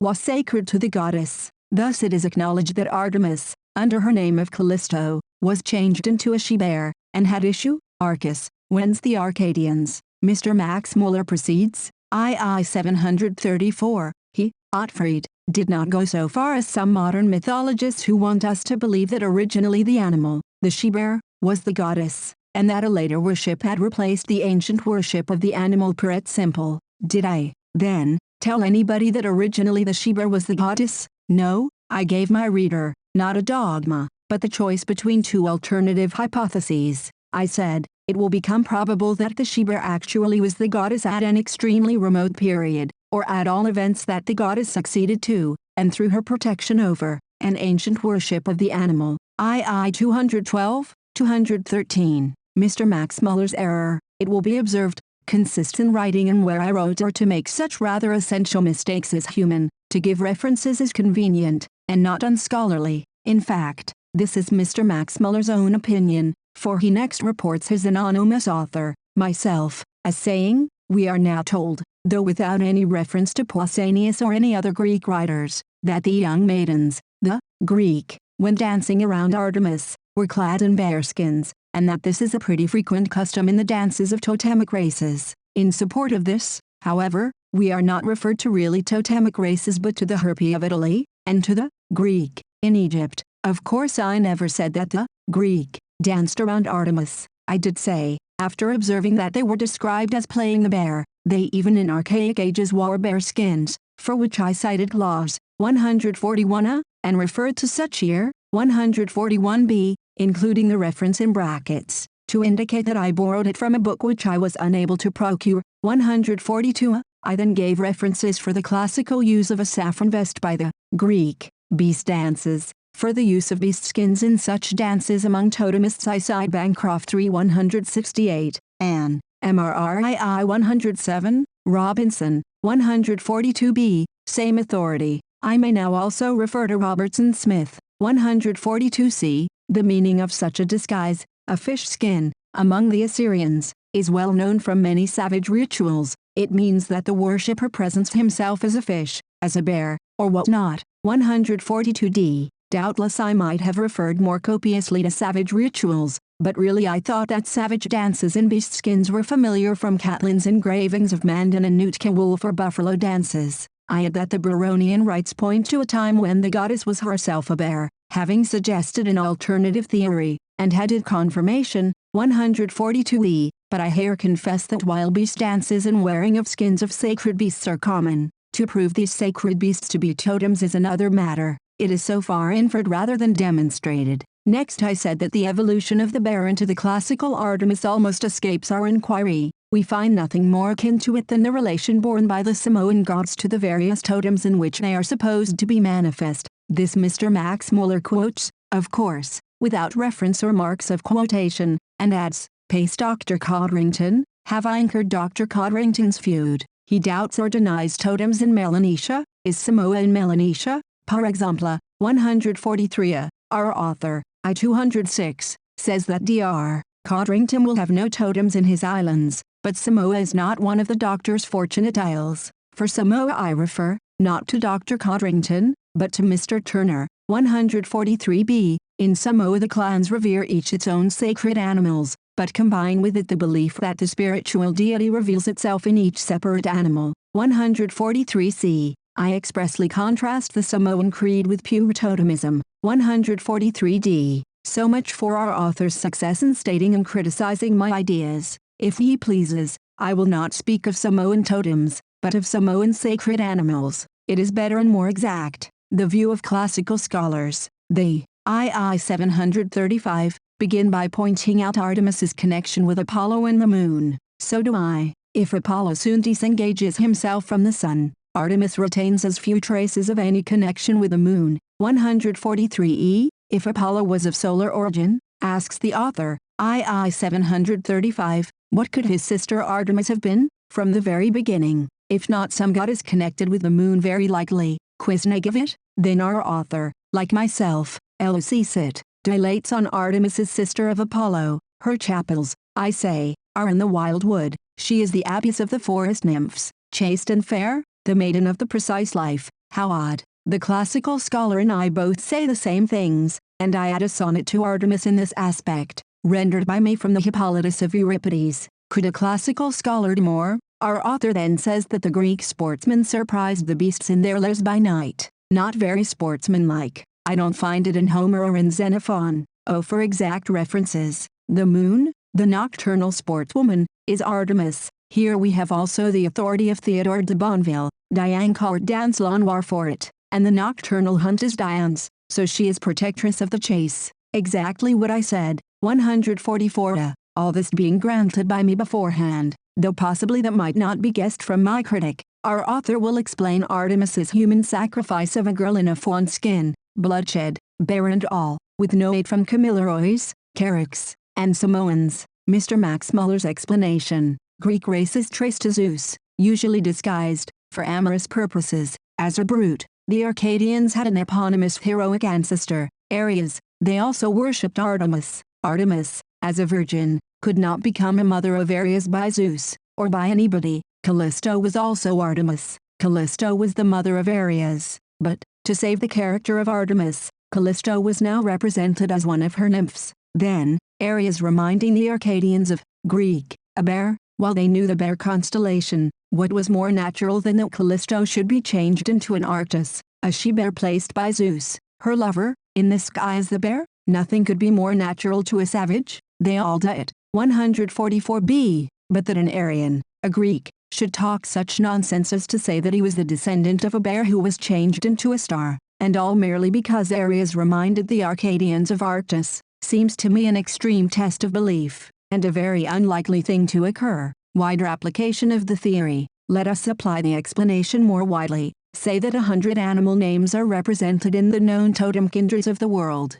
Then had each such kin originally an eponymous hero whose name, like that of Ares in Arcady, accidentally reminded his successors of a beast, so that 100 beasts came to be claimed as ancestors. Perhaps this was what occurred. The explanation, at all events, fits the wolf of the Delawares and the other 99 as well as it fits the Arcades. By a curious coincidence all the names of eponymous heroes chance to remind people of beasts. But whence come the names of eponymous heroes? From their tribes, of course, Ion from Ionians, Doris from Dorians, and so on. Therefore, in the 100 cases, the names of the tribes derive from names of animals. Indeed, the names of totemkins are the names of animals, wolves, bears, cranes. Mr. Max Muller remarks that the name Arcades may come from Greek, a bear, I-738, so the Arcadians, Prosellenoi, the oldest of races, men before the moon, may be bears. So, of course, in this case, they would necessarily be bears before they invented Ares, an eponymous hero whose name is derived from the pre-existing tribal name. His name, then, could not, before they invented it, remind them of a bear. It was from their name, Greek, bears, that they developed his name Ares. As in all such cases of eponymous heroes, I slightly incline to hold that this is exactly what occurred. A bear king claimed descent from a bear, and later, developing an eponymous hero, Ares, regarded him as son of a bear. Philologically it is possible, I say no more. The bear dance, the dances of the maidens called Greek, would receive an easy interpretation. They were Arcades, and why not Greek, bears, and if Greek, why not clad in bear skins, and all the rest. II 738. This is our author's explanation. It is also my own conjecture. The Arcadians were bears, knew it, and possibly danced a bear dance, as Mandans or Nootkas dance a buffalo dance or a wolf dance.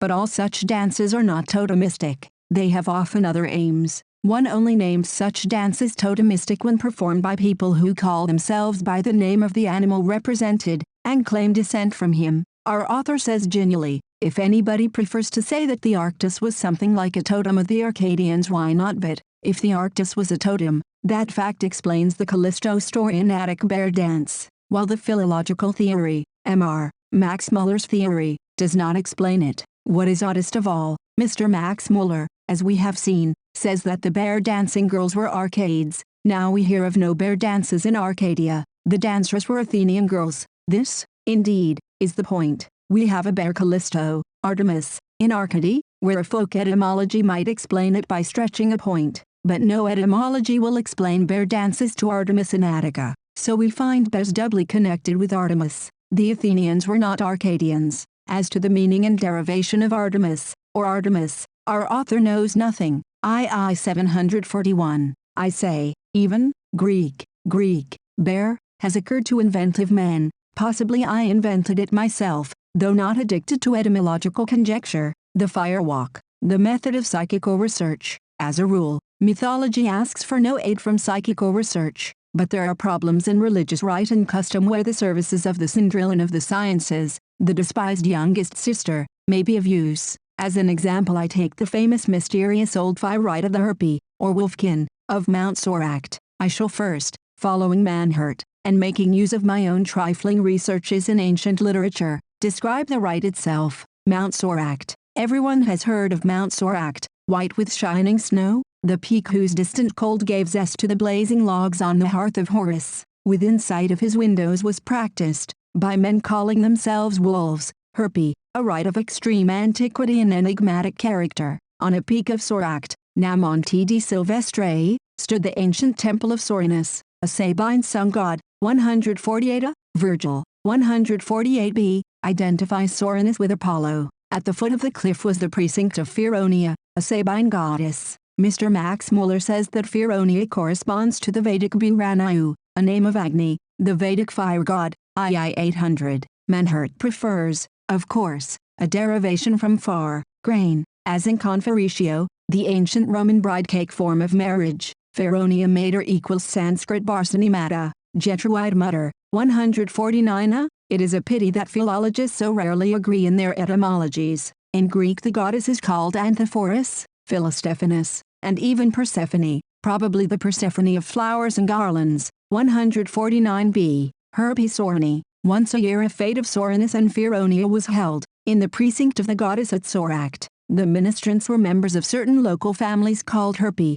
wolves. Pliny says, 149c, a few families, styled Herpi, at a yearly sacrifice, walk over a burnt pile of wood, yet are not scorched. On this account they have a perpetual exemption, by decree of the Senate, from military and all other services. Virgil makes errands say, 149d, highest of gods, Apollo, guardian of Soracte, thou of whom we are the foremost worshippers, thou for whom the burning pile of pine wood is fed, while we, strong in faith, walk through the midst of the fire, and press our footsteps in the glowing mass. Strabo gives the same facts. Servius, the old commentator on Virgil, confuses the Herpi, not unnaturally, with the Sabine clan, the Herpini. He says, 149e, Varro, always an enemy of religious belief, writes that the Herpini, when about to walk the fire, smear the soles of their feet with a drug, medicamentum. Silius Italicus, v. 175, speaks of the ancient rite, when the holy bearer of the bow Apollo, rejoices in the kindled pyres, and the ministrant thrice gladly bears entrails to the god through the harmless flames. Servius gives an etiological myth to account for the practice. Wolves came and carried off the entrails from the fire. Shepherds, following them, were killed by mortal vapors from a cave. Thence ensued a pestilence, because they had followed the wolves. An oracle bade them play the wolf, that is live on plunder, whence they were called Herpi, wolves, an attempt to account for a wolf clan name. There is also a story that, when the grave of Feronia seemed all on fire, and the people were about carrying off the statue, it suddenly grew green again. 150a. Manhurt decides that the so-called wolves leaped through the sun god's fire, in the interest of the health of the community. He elucidates this by a singular French popular custom, held on St. John's Eve. At Jumiches, the brethren of the Green Wolf select a leader called Green Wolf. There is an ecclesiastical procession, cure and all, a supermager, the lighting of the usual St. John's fire, a dance round the fire, the capture of next year's Green Wolf, a mimicry of throwing him into the fire, a revel, and next day a loaf of pain bonnet, above a pile of green leaves, is carried about. 150b. The wolf, thinks Manhurt, is the vegetation spirit in animal form. Many examples of the corn wolf in popular custom are given by Mr. Fraser in The Golden Bough, II 3-6. The Herpi of Soracte, then, are so called because they play the part of corn wolves, or cornduminen in wolf shape. But Manhurt adds, this seems, at least, to be the explanation. He then combats Kuhn's theory of Feronia as lightning goddess. 151a. He next compares the strange Arcadian cannibal rites on Mount Lycaeus. 151b. Manhurt's deficiency. In all this ingenious reasoning, Manhurt misses a point. What the Herpi did was not merely to leap through light embers, as in the Roman Palilia, and the parallel doings in Scotland, England, France, and elsewhere. At midsummer, St. John's Eve, the Herpi would not be freed from military service and all other state imposts for merely doing what any set of peasants do yearly for nothing. Nor would Varro have found it necessary to explain so easy and common a featuring be the use of a drug with which the feet were smeared. Manhurt, as Mr. Max Muller says, ventured himself little among redskins and blackskins. He read Dr. Tyler, and appreciated the method of illustrating ancient rites and beliefs from the living ways of living savages. 151c. But, in practice, He mainly confined himself to illustrating ancient rites and beliefs by survival in modern rural folklore. I therefore supplement Manhurt's evidence from European folklore by evidence from savage life, and by a folklore case which Manhurt did not know. The Fire Walk. A modern student is struck by the cool way in which the ancient poets, geographers, and commentators mention a startling circumstance,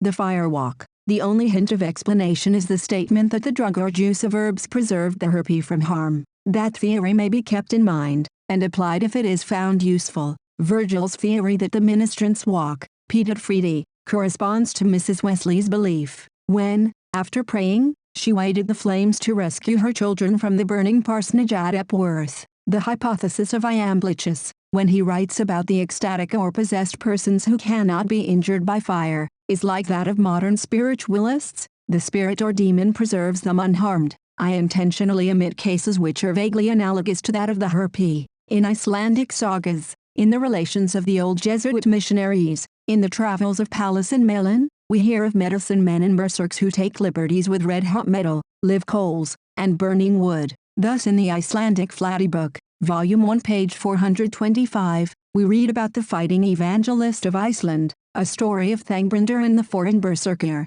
The berserker said, "I can walk through the burning fire with my bare feet." Then the great fire was made, which Thangbrandr hallowed, and the berserker went into it without fear, and burned his feet. The Christian spell of Thangbrandr being stronger than the heathen spell of the berserker. What the saga says is not evidence, and some of the other tales are merely traditional. Others may be explained, perhaps, by conjuring. The medieval ordeal by fire may also be left on one side. In 1826 Lockhart published a translation of the church service for the ordeal by fire, a document given, he says, by Bushing and Divorcet for 1817. The accused communicates before carrying the red-hot iron bar, or walking on the red-hot plowshare. The consecrated wafer is supposed to preserve him from injury. If he be guiltless, he carries the iron for 9 yards, after which his hands are sealed up in a linen cloth and examined at the end of 3 days. If he be found clear of scorch or scar, glory to God. Lockhart calls the service one of the most extraordinary records of the craft, the audacity,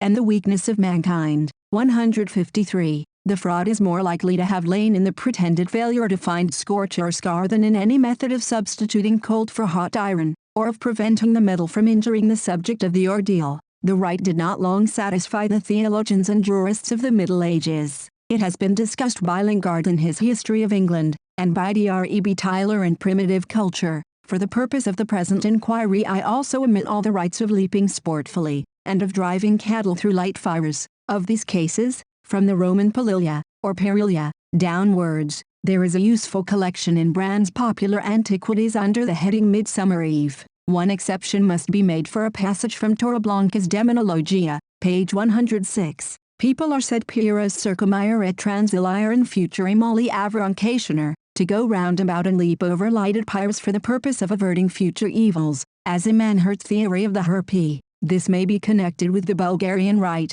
to be described later, but, as a rule, in all these instances, the fire is a light one of straw, and no sort of immunity is claimed by the people who do not walk through, but leap across it. These kinds of analogous examples, then, it suffices merely to mention. For the others, in all affairs of this sort, the wide diffusion of a tale of miracle is easily explained. The fancy craves for miracles, and the universal mode of inventing a miracle is to deny the working, on a given occasion, of a law of nature. Gravitation was suspended, men floated in air, inanimate bodies became agile, or fire did not burn. No less natural than the invention of the myth is the attempt to feign it by conjuring or by the use of some natural secret. But in the following modern instances the miracle of passing through the fire uninjured is apparently feigned with considerable skill, or is performed by the aid of some secret of nature not known to modern chemistry. The evidence is decidedly good enough to prove that in Europe, India, and Polynesia the ancient rite of the harpy of Sorak is still a part of religious or customary ceremony.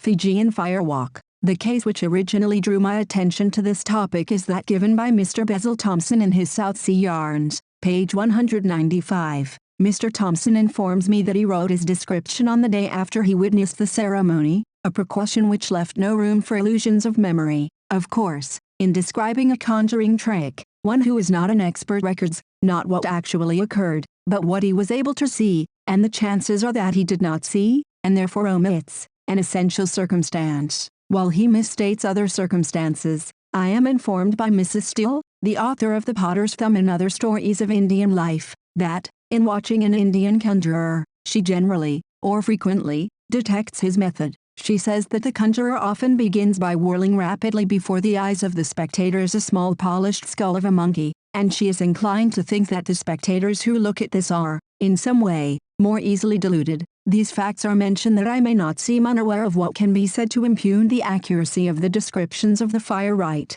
as given by Mr. Thompson and other witnesses. Mr. Thompson says that the Wesleyan missionaries have nearly made a clean sweep of all heathen ceremonial in Fiji, but in one corner of Fiji, the island of Mbenga, a curious observance of mythological origin has escaped the general destruction, probably because the worthy iconoclasts had never heard of it. The myth tells how the ancestor of the clan received the gift of fire walking from a god, and the existence of the myth raises a presumption in favor of the antiquity of the observance. Once every year the massa, Adrasena that grows in profusion on the grassy hillsides of the island, becomes fit to yield the sugar of which its fibrous root is full. To render it fit to eat, the roots must be baked among hot stones for 4 days. A great pit is dug, and filled with large stones and blazing logs, and when these have burned down, and the stones are at white heat, the oven is ready for the massa. It is at this stage that the clan Nadivi Lankada, favored of the gods, is called on to leap into the oven, Rukita Nalevo, and walk unharmed upon the hot stones that would scorch and wither the feet of any but the descendants of the dauntless Tuin Kualida.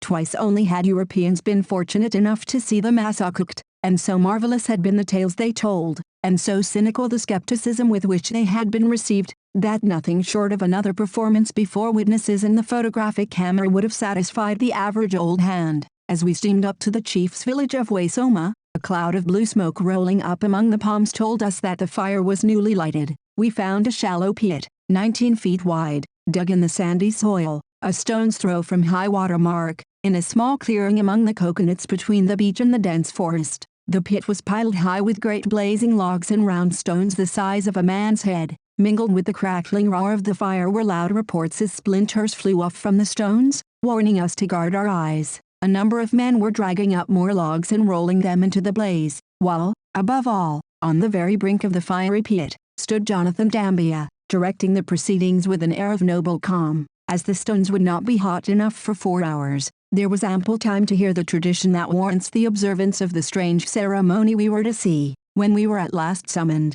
the fire had been burning for more than 4 hours. The pit was filled with a white-hot mass shooting out little tongues of white flame, and throwing out a heat beside which the scorching sun was a pleasant relief. A number of men were engaged, with long poles to which a loop of thick vine had been attached, in noosing the pieces of unburnt wood by twisting the pole, like a horse's twitch, until the loop was tight, and dragging the log out by main force. When the wood was all out there remained a conical pile of glowing stones in the middle of the pit. 10 men now drove the butts of green saplings into the base of the pile, and held the upper end while a stout vine was passed behind the row of saplings. A dozen men grasped each end of the vine, and with loud shouts hauled with all their might. The saplings, like the teeth of an enormous rake, tore through the pile of stones, flattening them out towards the opposite edge of the pit. The saplings were then driven in on the other side and the stones raked in the opposite direction, then sideways, until the bottom of the pit was covered with an even layer of hot stones. This process had taken fully half an hour, but any doubt as to the heat of the stones at the end was set at rest by the tongues of flame that played continually among them.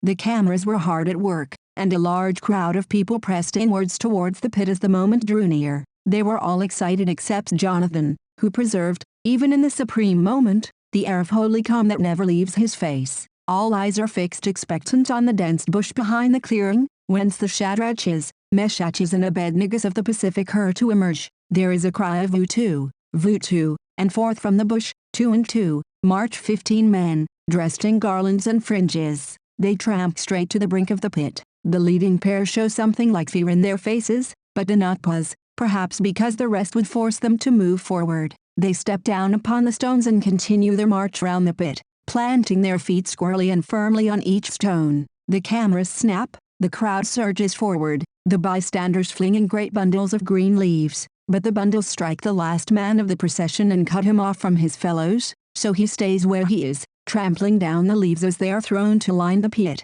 in a dense cloud of steam from the boiling sap. The rest leap back to his assistance, shouting and trampling, and the pit turns into the mouth of an inferno, filled with dusky frenzied fiends, half seen through the dense volume that rolls up to heaven and darkens the sunlight. After the leaves, palm-leaf baskets of the Dracaena root are flung to them, more leaves, and then bystanders and everyone join in shoveling earth over all till the pit is gone, and a smoking mound of fresh earth takes its place. This will keep hot for 4 days, and then the mass all will be cooked. As the procession had filed up to the pit, by a preconcerted arrangement with the noble Jonathan, a large stone had been hooked out of the pit to the feet of one of the party, who poised a pocket handkerchief over it, and dropped it lightly upon the stone when the first man leapt into the oven, and snatched what remained of it up as the last left the stones. During the 15 or 20 seconds it lay there, every fold that touched the stone was charred, and the rest of it scorched yellow. So the stones were not cool. We caught 4 or 5 of the performers as they came out, and closely examined their feet. They were cool, and showed no trace of scorching, nor were their anklets of dried tree fern leaf burned. This, Jonathan explained, is part of the miracle, for dried tree fern is as combustible as tinder, and there were flames shooting out among the stones. Skeptics had affirmed that the skin of a Fijian's foot being 1/4 of an inch thick, he would not feel a burn. Whether this be true or not of the ball and heel, the instep is covered with skin no thicker than our own, and we saw the men plant their insteps fairly on the stone. Mr. Thompson's friend, Jonathan, said that young men had been selected because they would look better in a photograph, and, being inexperienced, they were afraid a stranger would share the gift if he went in with one of the tribe. Some years ago a man fell and burned his shoulders. Any trick here? Jonathan's ample face shrunk smaller, and a shadow passed over his candid eye. Mr. Thompson concludes, perhaps the Narivilankata clan have no secret, and there is nothing wonderful in their performance, but, miracle or not, I am very glad I saw it. The handkerchief dropped on the stone is alive to testify to it. Mr. Thompson's photograph of the scene is ill-developed, and the fumes of steam somewhat interfere with the effect. A rough copy is published in Folklore for September, 1895, but the piece could only be reproduced by a delicate drawing with the brush. The parallel to the right of the harpy is complete, except that red-hot stones, not the pyre of pine embers, is used in Fiji. Mr. Thompson has heard of a similar ceremony in the Cook group of islands. As in ancient Italy, so in Fiji, a certain clan have the privilege of fire walking. It is far enough from Fiji to southern India, as it is far enough from Mount Sorak to Fiji, but in southern India the Klings practice the rite of the harpy and the Narivilankata. I give my informant's letter exactly as it reached me, though it has been published before in Longman's magazine. Kling Fire Walk. Dear Sir, observing from your note in Longman's magazine that you have mislaid my notes re fire walking, I herewith repeat them. I have more than once seen it done by the Klings, as the low-caste Tamil-speaking Hindus from Malabar are called, in the Strait settlements. On one occasion I was present at a fire walking held in a large tapioca plantation in Province Wellesley, before many hundreds of spectators, all the Hindu coolies from the surrounding estates being mustered. A trench had been dug about 20 yards long by 6 feet wide and 2 deep. This was piled with faggots and small wood 4 or 5 feet high. This was lighted at midday, and by 4 p.m. the trench was a bed of red-hot ashes, the heat from which was so intense that the men who raked and leveled it with long poles could not stand it for more than a minute at a time. A few yards from the end of the trench a large hole had been dug and filled with water. When all was ready, 6 men, ordinary coolies, dressed only in their dhalas, or loincloths, stepped out of the crowd, and, amidst tremendous excitement and the horrible noise of conches and drums, passed over the burning trench from end to end, in single file,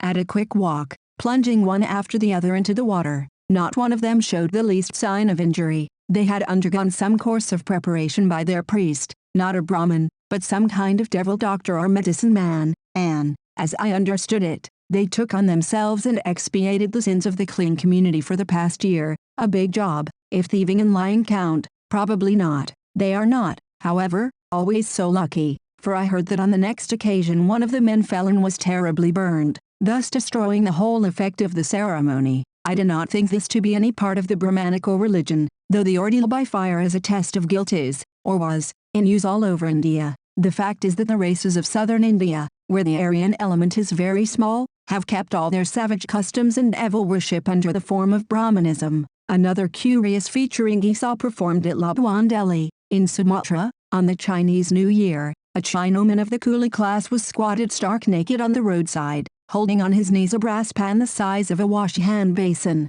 piled a foot high with red-hot charcoal. The heat reached one's face at 2 yards, but if it had been a tray of ices the man couldn't have been more unconcerned. There was a crowd of Chinese round him, all eagerly asking questions, and a pile of coppers accumulating beside him. A Chinese shopkeeper told me that the man told fortunes, but from the circumstance of a gambling house being close by, I concluded that his customers were getting tips on a system. Hoping these notes may be of service to you, I remain, yours truly, Stephen Ponder. In this rite the fire pit is thrice as long, at a rough estimate, as that of the Fijians. The fire is of wooden embers, not heated stones. As in Fiji, a man who falls is burned, clearly suggesting that the feet and legs, but not the whole body, are in some way prepared to resist the fire, as we shall find to be the practice in Bulgaria. The celebrants place their feet afterwards in water. As in Bulgaria, drums are beaten to stimulate the fire walkers. Neither here nor in Fiji are the performers said to be entranced, like the Bulgarian Nistiners. 161. On the whole, the Kling rite, which the Klings, I am informed, also practice in the islands whither they are carried as coolies, so closely resembles the Fijian and the Tongan that one would explain the likeness by transmission, were the ceremony not almost as like the rite of the Herpy. For the Tongan fire ritual, the source is the Polynesian Society's Journal, Volume 2, Number 2, pages 105-108. My attention was drawn to this by Mr. Lang, writing from New Zealand. The article is by Miss Tenera Henry, of Honolulu, a young lady of the island. The Council of the Society, not having seen the rite, do not guarantee the truth of the story, but willingly publish it for the sake of the incantation. Miss Henry begins with a description of the tea plant, Dracaena terminalis, which requires to be well baked before being eaten. She proceeds thus: the tea ovens are frequently 30 feet in diameter, and the large stones, heaped upon small logs of wood, take about 24 hours to get properly heated. Then they are flattened down, by means of long green poles, and the trunks of a few banana trees are stripped up and strewn over them to cause steam. The tea roots are then thrown in whole, accompanied by short pieces of ape root, Arum costatum, that are not quite so thick as the tea, but grow to the length of 6 feet and more. The oven is then covered over with large leaves and soil, and left so for about 3 days. When the tea and the ape are taken out well cooked, and of a rich, light brown color, the ape prevents the tea from getting too dry in the oven. There is a strange ceremony connected with the UUMT or tea oven, that used to be practiced by the heathen priests at Raiatea, but can now be performed by only 2 individuals, Tupua and Tero, both descendants of priests. This ceremony consisted in causing people to walk in procession through the hot oven when flattened down, before anything had been placed in it, and without any preparation whatever, barefooted or shod, and on their emergence not even smelling of fire. The manner of doing this was told by Tupua, who heads the procession in the picture, to Monsieur Morn, Lieutenant de Vaso, who also took the photograph, 163, of it, about 2 years ago, at Uturo, Raiatea, which, being on bad paper, was copied off by Mr. Barnfield, of Honolulu. All the white residents of the place, as well as the French officers, were present to see the ceremony, which is rarely performed nowadays. No one has yet been able to solve the mystery of this surprising feat, but it is to be hoped that scientists will endeavor to do so while those men who practice it still live. Tupua's incantation used in walking over the UUMT. Translation: hold the leaves of the tea plant before picking them, and say, "O hosts of gods, awake, arise, you and I are going to the tea oven tomorrow." If they float in the air, they are gods, but if their feet touch the ground they are human beings. Then break the tea leaves off and look towards the direction of the oven, and say, "O hosts of gods, go tonight,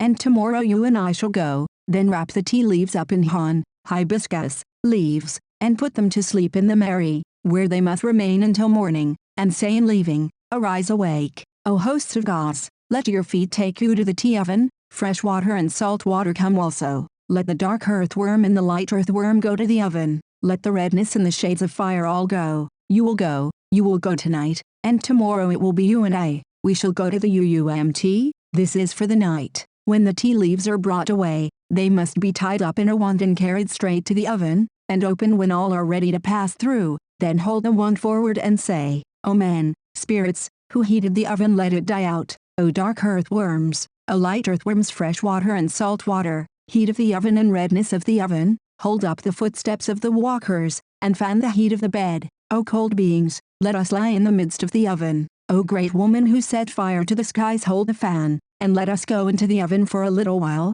Then, when all are ready to walk in, we say, holder of the first footstep, holder of the second footstep, holder of the third footstep, holder of the fourth footstep, holder of the fifth footstep, holder of the sixth footstep, holder of the seventh footstep, holder of the eighth footstep, holder of the ninth footstep, holder of the 10th footstep. O great woman who set fire to the skies, all is covered. Then everybody walks through without hurt, into the middle and around the oven, following the leader, with the wand beating from side to side. The great woman who set fire to the skies was a highborn woman in olden times, who made herself respected by the oppressive men when they placed women under so many restrictions. She is said to have had the lightning at her command, and struck men with it when they encroached on her rights. All the above is expressed in Old Tahitian, and when quickly spoken is not easily understood by the modern listener. Many of the words, though found in the dictionary, are now obsolete, and the arrangement of others is changed. O and tot are never used now in place of the plural outau and tatau,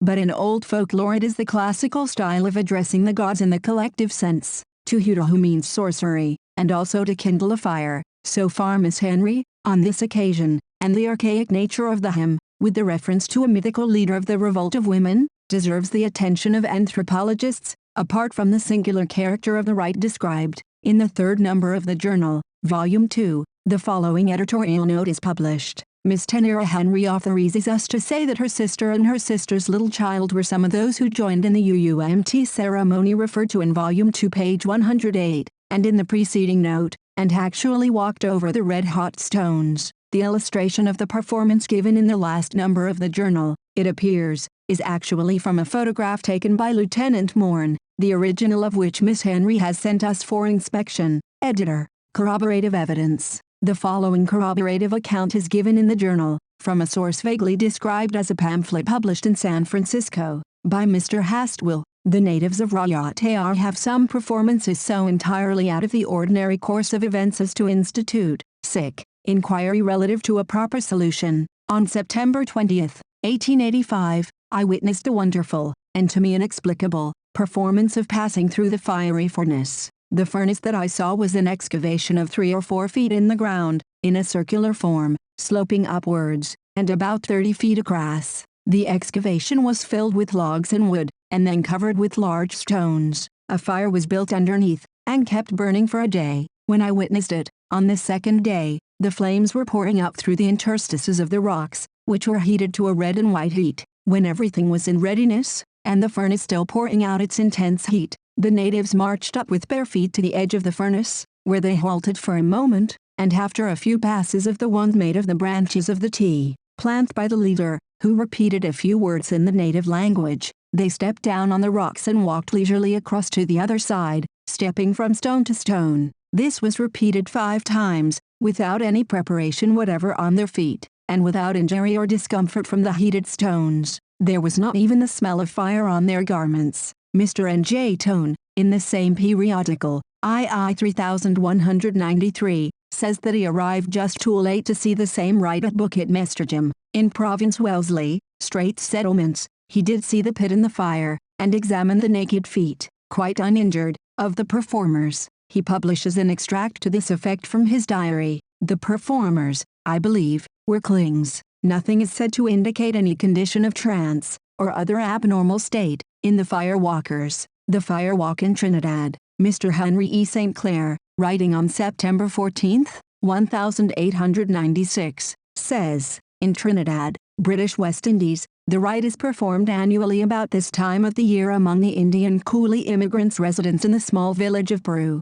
a mile or so from Port of Spain. I have personally witnessed the passing, and the description given by Mr. Ponder tallies with what I saw, except that, so far as I can remember, the number of those who took part in the rite was greater than 6. In addition, there is this circumstance, which was not mentioned by that gentleman. Each of the passers carried 1 or 2 lemons, which they dropped into the fire as they went along. These lemons were afterwards eagerly scrambled for by the bystanders, who, so far as I can recollect, attributed a healing influence to them. Bulgarian firewalk. As to the Bulgarian rite, Dr. Shishkmanov writes to me, I am sure the observance will surprise you. I am even afraid that you will think it rather fantastic, but you may rely on my information. The Danse du Fou was described long ago in a Bulgarian periodical by one of our best-known writers. What you are about to read only confirms his account. What I send you is from the Recueil de Folklore, du Literature et de Science, Volume 6 page 224,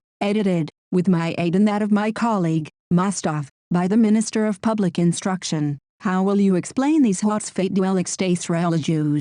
I cannot imagine. For my part, I think of the self-mutilations and tortures of dervishes and fakirs, and wonder if we have not here something analogous. The article in the Bulgarian serial is called the Nistiners. The word is not Bulgarian, possibly it is Romaic. The scene is in certain villages in Turkey, on the Bulgarian frontier, and not far from the town of Borgas, on the Euxine, in the department of Lozengrad. The ministrants, Nistiners, have the gift of fire-walking as a hereditary talent. They are specially just, and the gift is attributed as to a god in Fiji, in Bulgaria to Saint Constantine and Saint Helena. These just ones feel a desire to dance in the flames during the month of May. They are filled at the same time with some unknown force, which enables them to predict the future. The best Nistiner is he who can dance longest in the life flame, and utter the most truthful prophecies. The Nistiners may be of either sex. On May 1st the Nistiners hold a kind of religious festival at the house of one of their number. Salutations are exchanged,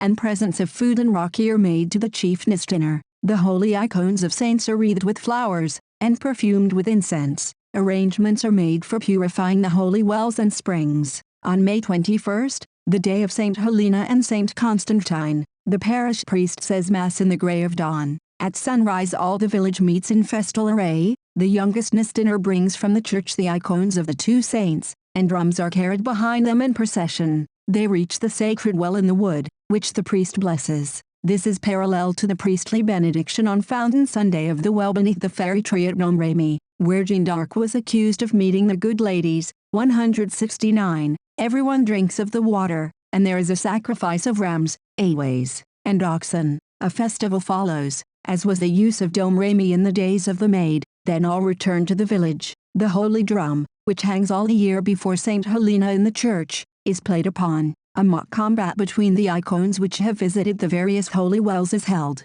Meanwhile, in each village, pyres of dry wood, amounting to 30, 50, or even 100 cartloads, have been piled up. The wood is set on fire before the procession goes forth to the hallowing of the fountains. On returning, the crowd dances a horo, round dance, about the glowing logs. Heaps of embers, pineous service, are made, and water is thrown on the ground. The musicians play the tune called Loer Nistiner. A Nistiner breaks through the dance, turns blue, trembles like a leaf, and glares wildly with his eyes. The dance ends, and everybody goes to the best point of view. Then the wildest Nistiner seizes the icon, turns it to the crowd, and with naked feet climbs the pyre of glowing embers. The music plays, and the Nistiner dances to the tune in the fire. If he is so disposed he utters prophecies. He dances till his face resumes its ordinary expression. Then he begins to feel the burning. He leaves the pyre, and places his feet in the mud made by the libations of water already described. The second Nistiner then dances in the fire, and so on.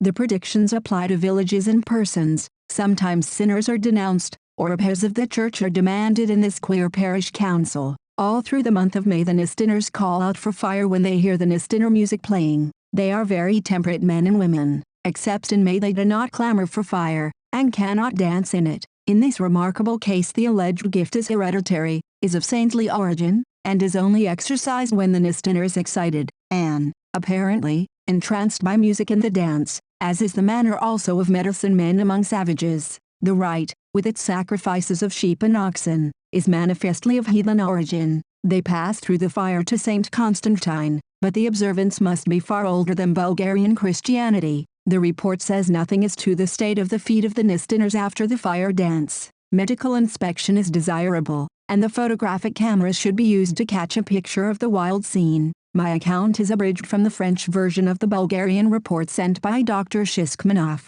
Indian Firewalk. Since these lines were written, the kindness of Mr. Twany, librarian at the India office, has added to my stock of examples. Thus, Mr. Stokes printed in the Indian Antiquary, II page 190, notes of evidence taken at an inquest on a boy of 14, who fell during the firewalk, was burned, and died on that day. The rite had been forbidden, but was secretly practiced in the village of Periangrity. The fire pit was 27 feet long by 7.5 feet broad and a span in depth. 13 persons walked through the hot wood embers, which, in Mr. Stokes's opinion, who did not see the performance, would hardly injure the tough skin of the sole of a laborer's foot, yet killed a boy. The treading was usually done by men under vows, perhaps vows made during illness. One, at least, walked because it is my duty as pugary. Another says, I got down into the fire at the east end, meditating on Draupadi, walked through to the west, and up the bank. Draupadi is a goddess, wife of the Pandavas.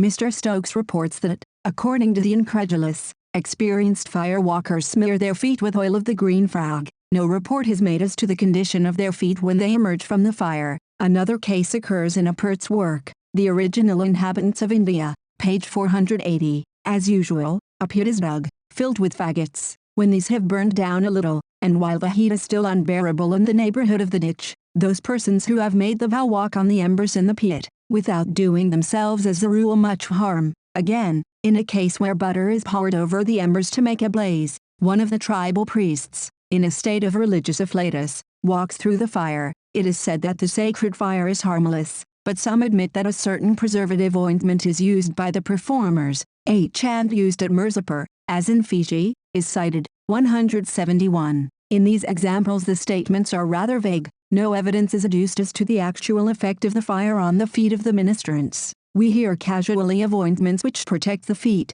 and of the thickness of the skins of the fire walkers, and of the unapproachable heat, but we have nothing exact, no trace of scientific precision. The government puts down, but does not really investigate the right, psychical parallels. I now very briefly, and under all reserves, allude to the only modern parallel in our country with which I am acquainted. We have seen that iamblichus includes insensibility to fire among the privileges of Greco-Egyptian mediums. 172. The same gift was claimed by Daniel Douglas Home, the notorious American spiritualist. I am well aware that as Eusapia Palladino was detected in giving a false impression that her hands were held by her neighbors in the dark. Therefore, when Mr. Crooks asserts that he saw Home handle fire in the light, his testimony on this point can have no weight with the logical public. Consequently, it is not as evidence to the fact that I cite Mr. Crooks, but for another purpose. Mr. Crooks's remarks I heard, and I can produce plenty of living witnesses to the same experiences with D.D. Home. I several times saw the fire test, both at my own and at other houses. On one occasion he called me to him when he went to the fire, and told me to watch carefully. He certainly put his hand in the grate and handled the red-hot coals in a manner which would have been impossible for me to have imitated without being severely burned. I once saw him go to a bright wood fire, and, taking a large piece of red-hot charcoal, put it in the hollow of one hand, and, covering it with the other, blow into the extempore furnace till the coal was white-hot, and the flames licked round his fingers. No sign of burning could be seen then or afterwards on his hands. On these occasions Home was, or was understood to be, entranced, like the Bulgarian Nistiners. Among other phenomena, the white handkerchief on which Home laid a red-hot coal was not scorched, nor, on analysis, did it show any signs of chemical preparation. Home could also, like the Fijians, communicate his alleged immunity to others present, for example, to Mr. S.C. Hall, but it burned and marked a man I know. Home, entranced, and handling a red-hot coal, passed it to a gentleman of my acquaintance, whose hand still bears the scar of the scorching endured in 1867. Immunity was not always secured by experimenters. I only mention these circumstances because Mr. Crooks has stated that he knows no chemical preparation which would avert the ordinary action of heat. Mr. Clodd, on the authority of Sir B.W. Richardson, has suggested diluted sulfuric acid, so familiar to Klings, Herpes, Tongans, and Fijians, but Mr. Clodd produced no examples of successful or unsuccessful experiment. 173. The nescience of Mr. Crooks may be taken to cover these valuable properties of diluted sulfuric acid, unless Mr. Clodd succeeds in an experiment which, if made on his own person, I would very willingly witness. Merely for completeness, I mention Dr. Dozas's statement, 174, that he timed by his watch Bernadette, the seer of Lourdes, while, for 15 minutes, she, in an ecstatic condition, held her hands in the flame of a candle. He then examined her hands, which were not scorched or in any way affected by the fire. This is called, at Lourdes, the miracle de Serge. Here ends my list of examples, in modern and ancient times, of a right which deserves, though it probably will not receive, the attention of science. The widely diffused religious character of the performance will, perhaps, be admitted as demonstrated. As to the method by which the results are attained, whether by a chemical preparation, or by the influence of a certain mental condition, or by thickness of skin, or whether all the witnesses fable with a singular unanimity, shared by photographic cameras, I am unable even to guess. On May 21, in Bulgaria, a scientific observer might come to a conclusion. At present I think it possible that the Jewish passing through the fire may have been a harmless rite. Conclusion as to firewalk. In all these cases, and others as to which I have first-hand evidence, there are decided parallels to the rite of the harpy, and to biblical and ecclesiastical miracles. The savage examples are rites, and appear intended to secure good results in food supplies, Fiji, or general well-being, perhaps by expiation for sins, as in the Attic Thargelia. The Bulgarian rite also aims at propitiating general good luck. Psychical research. But how is the firewalk done? That remains a mystery, and perhaps no philologist, folklorist, anthropologist, or physiologist has seriously asked the question. The medicamentum of Varro, the green frog fat of India, the diluted sulfuric acid of Mr. Claude, are guesses in the air, and Mr. Claude has made no experiment. The possibility of plunging the hand, unhurt, in molten metal, is easily accounted for, and is not to the point. In this difficulty psychical research registers, and no more, the well-attested performances of D.D. Home, entranced, like the Nistiners, the well-observed and timed miracle de Serge at Lourdes,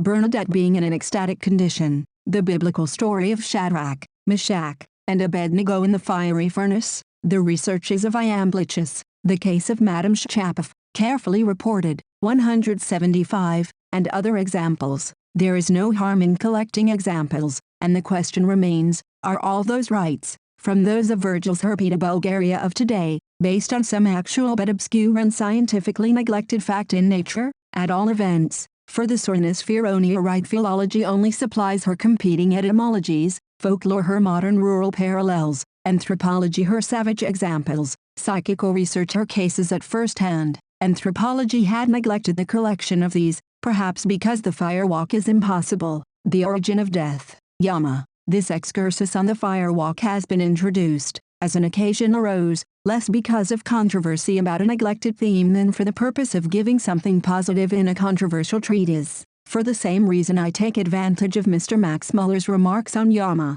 the first who died, to offer a set of notes on myths of the origin of death. Yama, in our author's opinion, is the setting sun, I-45, II 563. Agni, fire, is the first who was born, as the other twin, Yama. He was also the first who died, II 568. As the setting sun he was the first instance of death, Kun and others, judging from a passage in the Atharva Veda, Svai 3, 13, have, however, inferred that Yama was really a human being and the first of mortals. He is described in the Atharva as the gatherer of men, who died the first of mortals, who went forward the first to that world. In the Atharva we read of reverence to Yama, to death, who first approached the precipice, finding out the path for many. The myth of Yama is perfectly intelligible, if we trace its roots back to the son of evening, II 573. Mr. Max Muller then proposes on this head to consult the traditions of real Nattervoker, savages.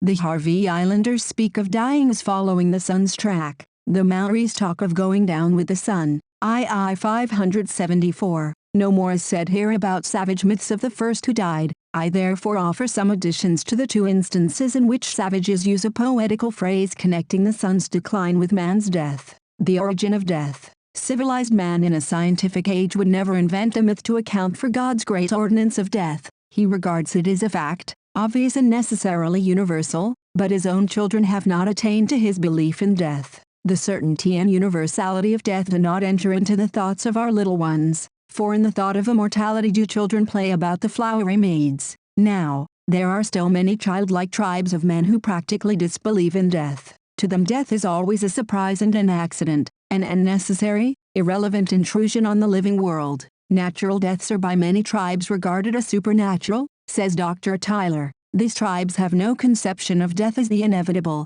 eventual obstruction and cessation of the powers of the bodily machine, the stopping of the pulses and processes of life by violence or decay or disease. To persons who regard death thus, his intrusion into the world, for death, of course, is thought to be a person, stands in great need of explanation. That explanation, as usual, is given in myths. Death, regarded as unnatural. But before studying these widely different myths, let us first establish the fact that death really is regarded as something not natural and intrusive. The modern savage readily believes in and accounts in a scientific way for violent deaths. The spear or club breaks or crushes a hole in a man, and his soul flies out. But the deaths he disbelieves in are natural deaths. These he is obliged to explain as produced by some supernatural cause, generally the action of malevolent spirits impelled by witches. Thus the savage holds that, violence apart and the action of witches apart, man would even now be immortal. There are rude races of Australia and South America,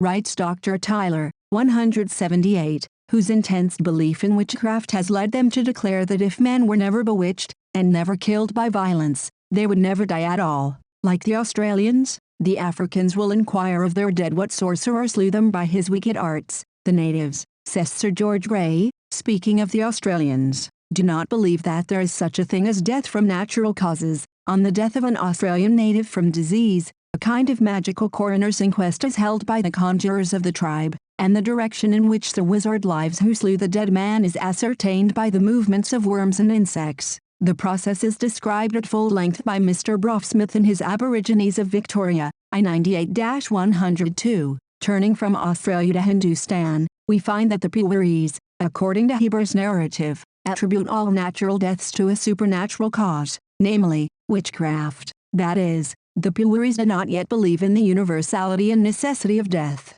He is an intruder brought by magic arts into our living world. Again, in his Ethnology of Bengal, pages 199-200, Dalton tells us that the Hus, an aboriginal non-Aryan race, are of the same opinion as the Puwaris. They hold that all disease in men or animals is attributable to one of two causes, the wrath of some evil spirit or the spell of some witch or sorcerer. These superstitions are common to all classes of the population of this province. In the New Hebrides, disease and death are caused, as Mr. Codrington found, by Tamets, or ghosts. 179. In New Caledonia, according to Erskine, death is the result of witchcraft practiced by members of a hostile tribe, for who would be so wicked as to bewitch his fellow tribesmen? The Andaman Islanders attribute all natural deaths to the supernatural influence of Irem Chagala, or Tajernwin, two spirits of the jungle and the sea. The death is avenged by the nearest relation of the deceased, who shoots arrows at the invisible enemy. The Negroes of Central Africa entertain precisely similar ideas about the non-naturalness of death. Mr. Duff MacDonald, in Africana, writes, "Every man who dies what we call a natural death is really killed by witches. It is a far cry from the Blantyre mission in Africa to the Eskimo of the frozen north, but so uniform is human nature in the lower races that the Eskimo precisely agree, as far as theories of death go, with the Africans, the Aborigines of India, the Andaman Islanders, the Australians, and the rest." Dr. Rank, 180, found that sickness or death coming about in an accidental manner was always attributed to witchcraft, and it remains a question whether death on the whole was not originally accounted for as resulting from magic. Pere Paulichon, writing from Quebec in 1637, says of the red man, "Gen envoy mourir quasi orcan, qui ne pensester en sorcel." 180b, it is needless to show how these ideas survived into civilization. Bishop Jewell, denouncing witches before Queen Elizabeth, was, so far, mentally on a level with the Eskimo and the Australian. The familiar and voluminous records of trials for witchcraft, whether at Salem or at Edinburgh, prove that all abnormal and unwanted deaths and diseases, in animals or in men, were explained by our ancestors as the results of supernatural mischief. It has been made plain, and the proof might be enlarged to any extent, that the savage does not regard death as God's great ordinance, universal and inevitable and natural, but, being curious and inquisitive, he cannot help asking himself, how did this terrible invader first enter a world where he now appears so often? This is, properly speaking, a scientific question, but the savage answers it, not by collecting facts and generalizing from them, but by inventing a myth. That is his invariable habit. Does he want to know why this tree has red berries, why that animal has brown stripes, why this bird utters its peculiar cry, where fire came from, why a constellation is grouped in one way or another, why his race of men differs from the whites? In all these, and in all other intellectual perplexities,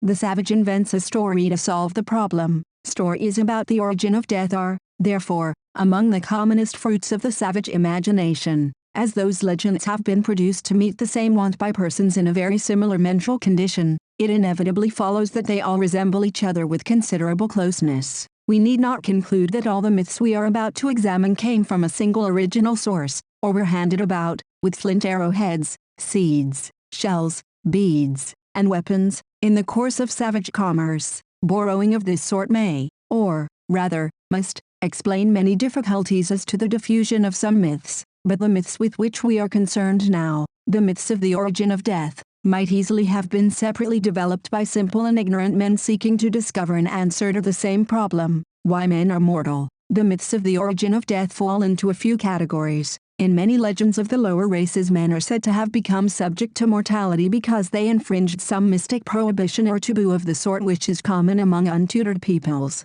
The apparently untrammeled Polynesian, or Australian, or African, is really the slave of countless traditions, which forbid him to eat this object or to touch that, or to speak to such and such a person, or to utter this or that word. Races in this curious state of ceremonial subjection often account for death as the punishment imposed for breaking some taboo. In other cases, death is said to have been caused by a sin of omission, not of commission. People who have a complicated and minute ritual, like so many of the lower races, persuade themselves that death burst on the world when some passage of the ritual was first omitted, or when some custom was first infringed. Yet again, death is fabled to have first claimed us for his victims in consequence of the erroneous delivery of a favorable message from some powerful supernatural being, or because of the failure of some enterprise which would have resulted in the overthrow of death, or by virtue of a pact or covenant between death and the gods. Thus it will be seen that death is often, though by no means invariably, the penalty of infringing a command,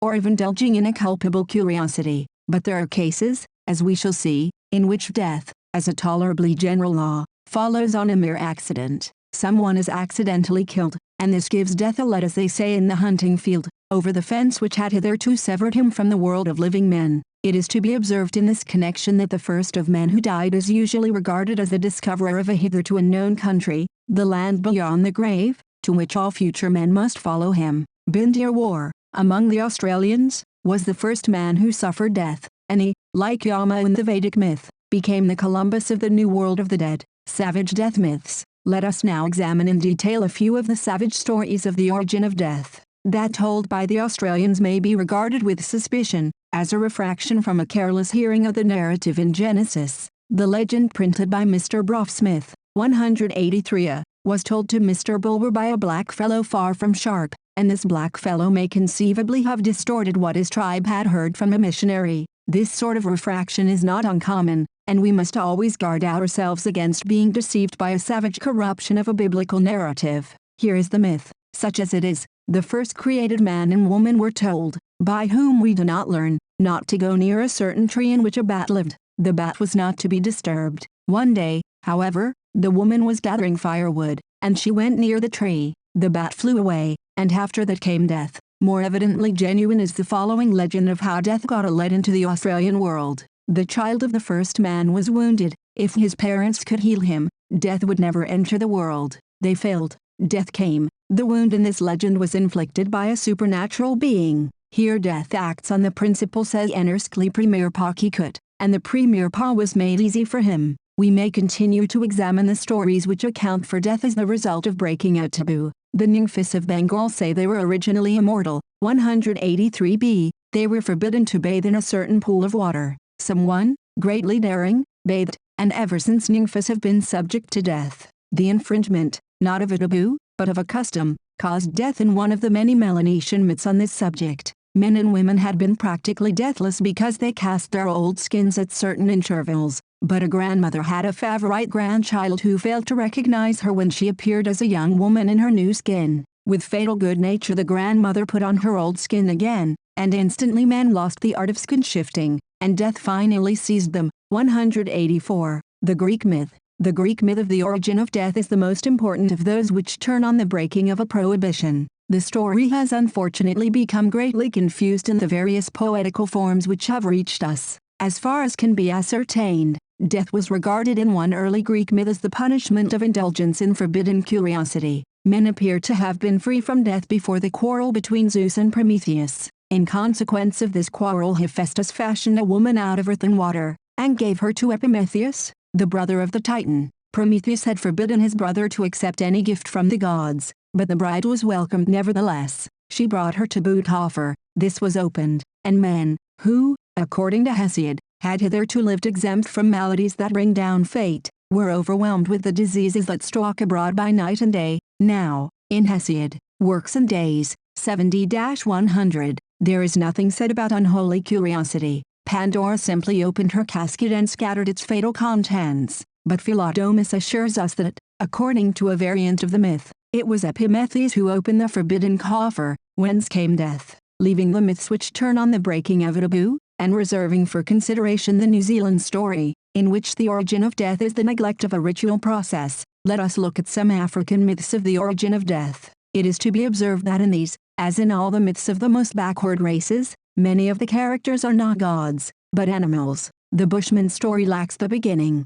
The mother of the little hare was lying dead, but we do not know how she came to die. The moon then struck the little hare on the lip, cutting it open, and saying, "Cry loudly, for your mother will not return, as I do, but is quite dead." In another version the moon promises that the old hare shall return to life, but the little hare is skeptical, and is hit in the mouth as before. The Hottentot myth makes the moon send the hare to men with the message that they will revive as he, the moon, does, but the hare loses his memory as he runs, to quote the French proverb, which may be based on a form of this very tale, and the messenger brings the tidings that men shall surely die and never revive. The angry moon then burns a hole in the hare's mouth. In yet another Hottentot version the hare's failure to deliver the message correctly caused the death of the moon's mother. Bleak, Bushman Folklore, 185, compare Sir James Alexander's Expedition, II 250, where the Namaquas tell this tale. The Fijians say that the moon wished men to die and be born again,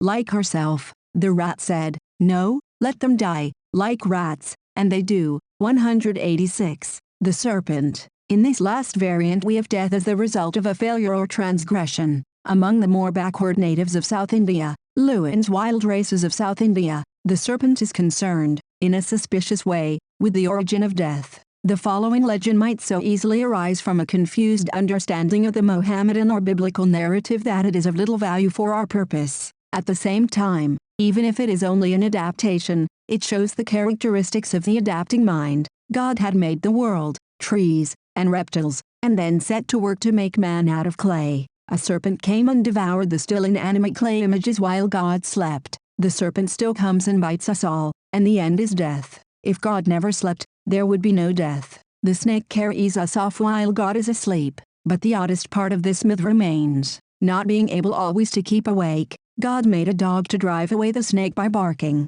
and that is why dogs always howl when men are at the point of death. Here we have our own rural superstition about howling dogs twisted into a South Indian myth of the origin of death. The introduction of death by a pure accident occurs in a myth of Central Africa reported by Mr. Duff MacDonald. There was a time when the man blessed by Sancho Panza had not yet invented sleep. A woman it was who came and offered to instruct two men in the still novel art of sleeping. She held the nostrils of one, and he never awoke at all, and since then the art of dying has been facile. Dualistic myths. A not a natural theory of the origin of death is illustrated by a myth from Pentecost Island and a Red Indian myth. In the legends of very many races we find the attempt to account for the origin of death and evil by a simple dualistic myth. There were two brothers who made things, one made things well, the other made them ill. In Pentecost Island it was Tagra who made things well, and he appointed that men should die for 5 days only, and live again, but the malevolent sooth caused men to die right out. 187.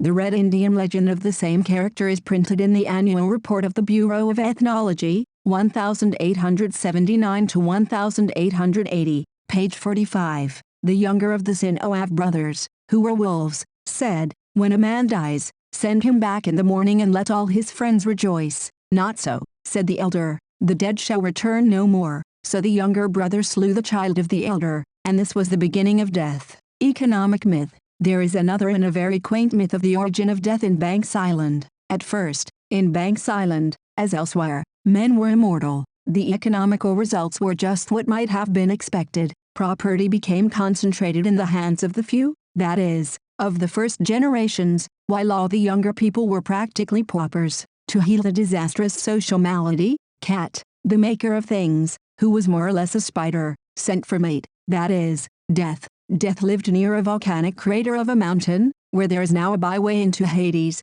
or Panoi, as the Melanesians call it. Death came, and went through the empty forms of a funeral feast for himself. Tangaro the fool was sent to watch mate, and to see by what way he returned to Hades, that men might avoid that path in future. Now when mate fled to his own place, this great fool Tangaro noticed the path, but forgot which it was, and pointed it out to men under the impression that it was the road to the upper, not to the under, world. Ever since that day men have been constrained to follow mate's path to Panoi and the dead. 188. Another myth is somewhat different, but, like this one, attributes death to the imbecility of Tangaro the fool. Maui and Yama. The New Zealand myth of the origin of death is pretty well known, as Dr. Tyler has seen in it the remnants of a solar myth, and has given it a solar explanation. It is an audacious thing to differ from so cautious and learned an anthropologist as Dr. Tyler, but I venture to give my reasons for dissenting in this case from the view of the author of Primitive Culture. I-335.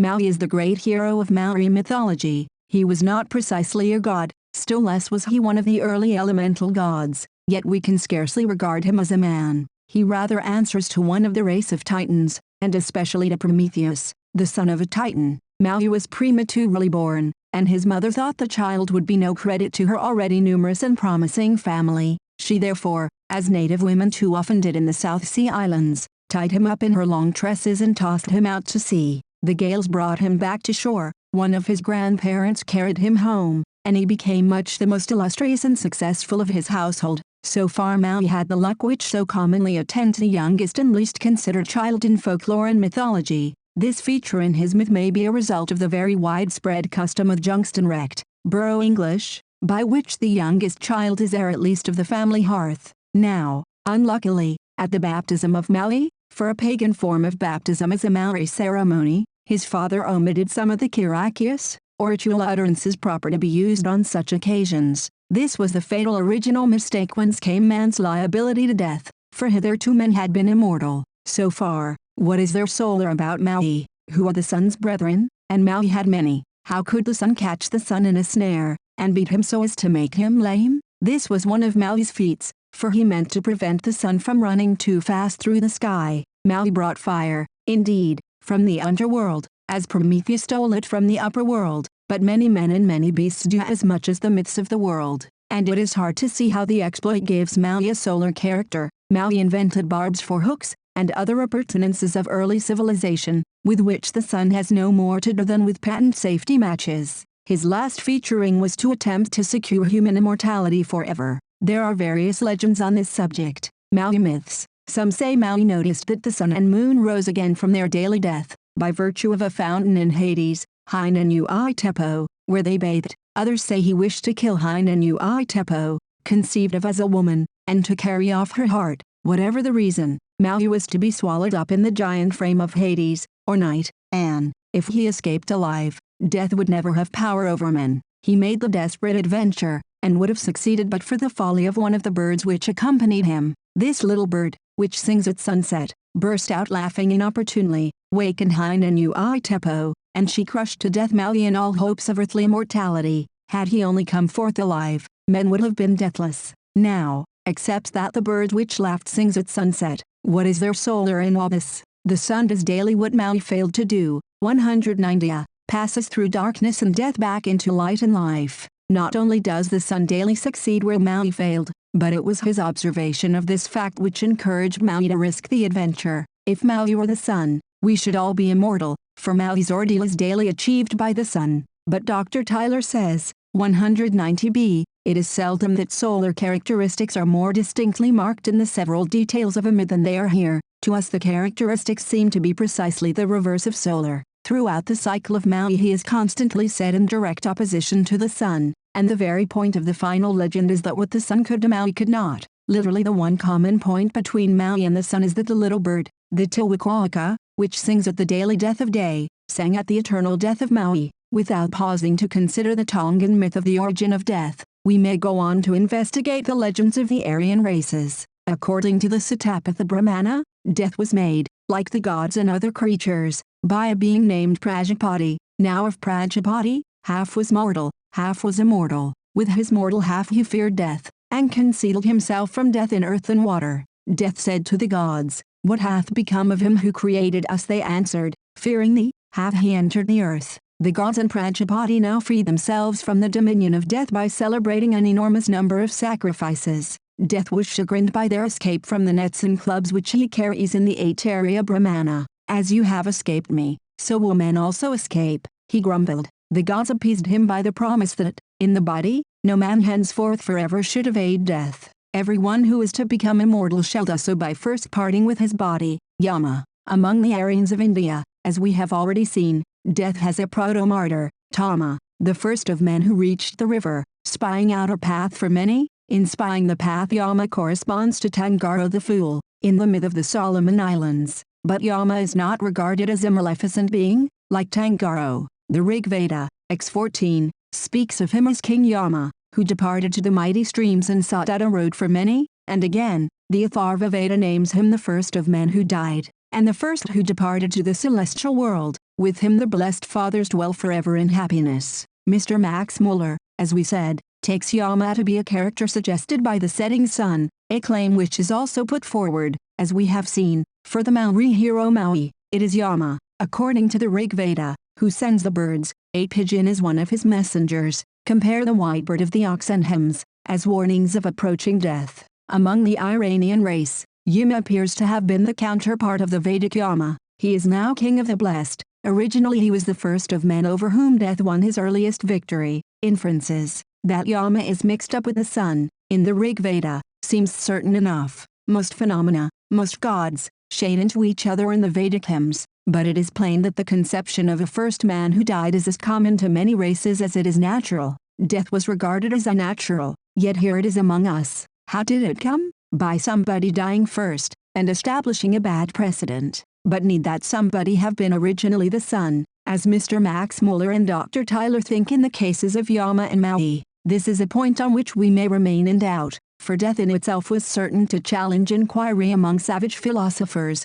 and to be explained by a human rather than by a solar myth. Human, too, rather than a result of disease of language is, probably, the myth of the fire stealer, the stealing of fire, the worldwide myth explaining how man first became possessed of fire, namely, by stealing it, might well serve as a touchstone of the philological and anthropological methods. To Mr. Max Muller, the interest of the story will certainly consist in discovering connections between Greek and Sanskrit names of fire gods and of fire-bringing heroes. He will not compare the fire myths of other races all over the world, nor will he even try to explain why, in almost all of these myths we find a thief or fire, a fire stealer. This does not seem satisfactory to the anthropologist, whose first curiosity is to know why fire is everywhere said to have been obtained for men by sly theft or flat burglary. Of course it is obvious that a myth found in Australia and America cannot possibly be the result of disease of Aryan language is not spoken in those two continents. The myth of fire stealing must necessarily have some other origin. Fire totems. Mr. Max Muller, after a treatise on Agni and other fire gods, consecrates 2 pages to fire totems. If we are assured that there are some dark points left, and that these might be illustrated and rendered more intelligible by what are called fire totems among the Red Indians of North America, let us have as much light as we can get. II 804. Alice, I never heard of fire totems before. Probably someone has been writing about them, somewhere, unless we owe them to Mr. Max Muller's own researches. Of course, he cites no authority for his fire totems. The fire totem, we are told, would thus naturally have become the god of the Indians. We are told, where, and by whom, not a hint is given on the subject, so we must leave the doctrine of fire totems to its mysterious discoverer. If others prefer to call Prometheus a fire totem, no one would object, if only it would help us to a better understanding of Prometheus. II 810. Who are the others who speak of a Greek culture hero by the impossibly fantastic name of a fire totem?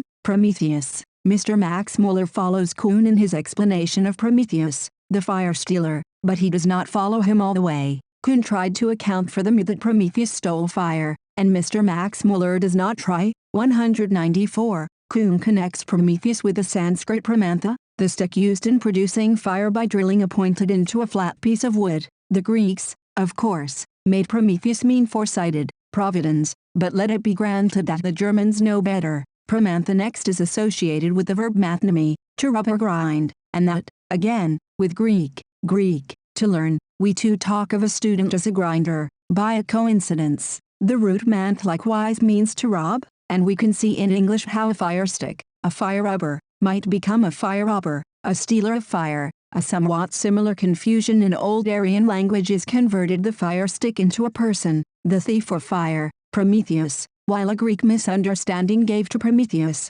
Pramantha, fire stick, the meaning of foresighted, with the word for prudent foresight, Greek. This, roughly stated, is the view of Kuhn, 195. And Mr. Max Muller concludes that Prometheus, the producer of fire, is also the fire god, a representative of Agni, and necessarily of the inevitable dawn, of Agni as the deus matutinus, a frequent character of the Vedic Agni, the Agni Ushasa, or the daybreak, II 813. But Mr. Max Muller does not say one word about Prometheus as the fire stealer. Now, that he stole fire is of the essence of his myth, and this myth of the original procuring of fire by theft occurs all over the world, as Australian and American savages cannot conceivably have derived the myth of fire stealing from the root manth and its double sense of stealing and rubbing. There must be some other explanation, but this fact could not occur to comparative mythologists who did not compare, probably did not even know, similar myths wherever found. Savage myths of fire stealing. In La Mythology, pages 185-195, I have put together a small collection of savage myths of the theft of fire. 195b. Our text is the line of Hesiod, Theogony, 566. Prometheus stole the far-seen ray of unwearied fire in a hollow stalk of fennel. The same stalk is still used in the Greek idols for carrying fire, as it was of old. Whence no doubt this feature of the myth. 195c. How did Prometheus steal fire? Some say from the altar of Zeus, others that he lit his rod at the sun. 196a. The Australians have the same fable. Fire was obtained by a black fellow who climbed by a rope to the sun. Again, in Australia fire was the possession of two women alone. A man induced them to turn their backs, and stole fire. A very curious version of the myth occurs in an excellent book by Mrs. Langlaw Parker. 196b. There was no fire when Rudewalger, the crane, married Gunnar, the kangaroo rat. Rudewalger, idly rubbing two sticks together, discovered the art of fire-making. This we will keep secret, they said, from all the tribes. A fire stick they carried about in their b. The tribes of the bush discovered the secret, and the fire stick was stolen by Reirger, the hawk. We shall be told, of course, that the hawk is the lightning, or the dawn, but in this savage jungle book all the characters are animals, and Reirger is no more the dawn than is the kangaroo rat. In savage myths animals, not men, play the leading roles, and the fire-stealing bird or beast is found among many widely scattered races. In Normandy the wren is the fire-bringer. 196c. A bird brings fire in the Andaman Isles. 196d. Among the Atsa-fish own fire, other beasts stole it. The raven hero of the Tlinkeets, Yale, stole fire. Among the Carricks 2 old women possessed it, and it was stolen by the coyote. Are these theftuous birds and beasts to be explained as fire gods? Probably not. Will any philologist over that in Carrick, Tlinkeet, Australian, Andaman, and so forth? The word for rub resembled the word for rob, and so produced by a disease of language the myth of the fire stealer. Origin of the myth of fire stealing. The myth arose from the nature of savage ideas, not from unconscious puns. Even in a race so civilized as the Homeric Greeks, to make fire was no easy task. Homer speaks of a man, in a lonely upland hut, who carefully keeps the embers alive, that he may not have to go far afield in search of the seed of fire. 197. Obviously he had no ready means of striking a light. Suppose, then, that an early savage loses his seed of fire. His nearest neighbors, far enough off, may be hostile. If he wants fire, as they will not give it, he must steal it, just as he must steal a wife. People in this condition would readily believe, like the Australian blacks, that the original discoverers or possessors of a secret so valuable as fire would not give it away, that others who wanted it would be obliged to get it by theft. In Greece, in a civilized race, this very natural old idea survives, though fire is not the possession of a crane, or of an old woman, but of the gods, and is stolen, not by a hawk or a coyote, but by Prometheus, the culture hero and demiurge. Whether his name foresighted is a mistaken folk etymology from the root manth, or not, we have, in the ancient inevitable idea, that the original patentees of fire would not willingly part with their treasure, the obvious origin of the myth of the fire stealer, and this theory does not leave the analogous savage myths of fire stealing unexplained and out in the cold, as does the philological hypothesis. 198. In this last instance, as in others, the origin of a worldwide myth is found, not in a disease of language, but in a form of thought still natural. If a foreign power wants what answers among us to the exclusive possession of fire, or wants the secret of its rival's new explosive, it has to steal it. Conclusion. Here ends this gentle and joyous passage of arms. I showed, first, why anthropological students of mythology, finding the philological school occupying the ground, were obliged in England to challenge Mr. Max Muller. I then discoursed of some inconveniences attending his method in controversy. Next, I gave a practical example, the affair of Tuna and Daphne. This led to a comparison of the philological and the anthropological ways of treating the Daphne myth. The question of our allies then coming up, I stated my reasons for regarding Professor Teal rather as an ally than an adversary, the reason being his own statement. Presently, I replied to Professor Teal's criticism of my treatment of the myth of Kronos. After a skirmish on Italian fields, I gave my reasons for disagreeing with Mr. Max Muller's view of Manhurt's position. His theory of Demeter Erinyes was contrasted with that of Mr. Max Muller. Totemism occupied us next, and the views of Mr. Max Muller and Mr. J. G. Fraser were criticized. Then I defended anthropological and criticized philological evidence.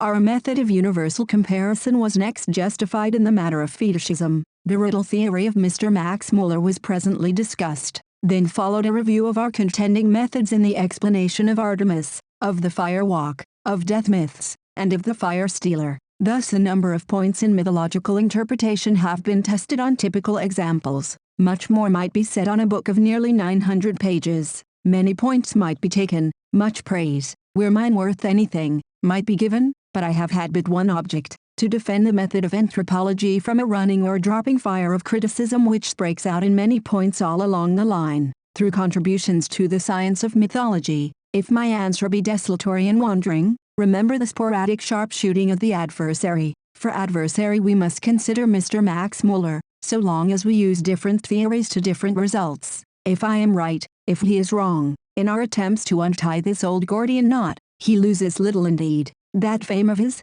the most steady and brilliant light of all which crown the brows of contemporary scholars, is the well-earned reward, not of mythological lore nor of cunning fencing controversy, but of wide learning and exquisitely luminous style. I trust that I have imputed no unfairness, made no charge of conscious misrepresentation. To accidents of exposition we are all liable, have struck no foul blow, hazarded no discourteous phrase. If I have done so, I am thereby, even more than in my smattering of unscholarly learning, an opponent more absolutely unworthy of the right hon professor than I would fain believe myself. Appendix A. The Fire Walk in Spain. One study occasionally illustrates another. In examining the history of the Earl Marischal, who was exiled after the rising of 1715, I found, in a letter of a correspondent of D'Alembert, that the Earl met a form of the fire walk in Spain. There then existed in the peninsula a hereditary class of men who, by dint of charms permitted by the Inquisition, could enter fire unharmed. The Earl Marischal said that he would believe in their powers if he were allowed first to light the fire, and then to look on, but the fire walkers would not gratify him, as not knowing what kind of fire a heretic might kindle. Appendix B. Mr. MacDonald on Vedic Mythology. Too late for use. Here came Vedic Mythology, from Grundrisse der Indo-Arischen Philologie, 201, by Mr. A. MacDonald, the representative of the historic house of Lochgarry. This even a non-scholar can perceive to be a most careful and learned work. As to philological equations between names of Greek and Vedic gods, Mr. MacDonald writes, Dios equals, Greek, is the only one which can be said to be beyond the range of doubt. As to the connection of Prometheus with Sanskrit Pramantha, he says, Greek, has every appearance of being a purely Greek formation, while the Indian verb math, to twirl, is found compounded only with nish, never with pra, to express the art of producing fire by friction. See above, page 194. If Mr. MacDonald is right here, the Greek myth of the fire stealer cannot have arisen from a disease of language, but scholars must be left to reconcile this last typical example of their ceaseless differences in the matter of etymology of names. Footnotes: 0. Chips, 462, 0b, Chips, 4pxxxv, 0c, Chips, 4ppvvi, 0d, Ibid 4pxv, 0e, Cults of the Greek States, II 435-440, 0f, Chips, 4pziv, 0g, Chips, 4pzoie, 5, Pseudus, sv, Greek. He cites Dionysius of Chalcis, BC 200, 6a, C. Goguet, and Miller of Glasgow, and Voltaire, 6b, translated by M. Parmentier, 7, C. Totemism, Infrau, 8, Longmans, 10a, MRRI 155-160, 10b, Tyler's Prim, Cult I 145, 10c, Turner Samo, page 219, 10d, Gill's Myths and Songs, page 79, 11, MRRI 160, 14, Metami 567, 15a, Grimm, cited by Liebrecht and Sohr of Oakskund, page 17, 15b, Primitive Culture, I 285, 15c, Opsit I 46-81, 16, MRRI 160, 17, Erratum, This is Erroneous, see Contributions, and c, Volume 1 page 6, where Mr. Max Muller writes, Tuna means eel. This shows why Tuna, that is eel, is the hero. His connection, as an admirer, with the moon, perhaps remains obscure. 18. Phonetically there may be no possible objection to the derivation of Greek from a Sanskrit form, Apavaryan, or Apavalyan, II 692, but, historically, Greek is not derived from Sanskrit surely. 20. Mythologische Forschungen,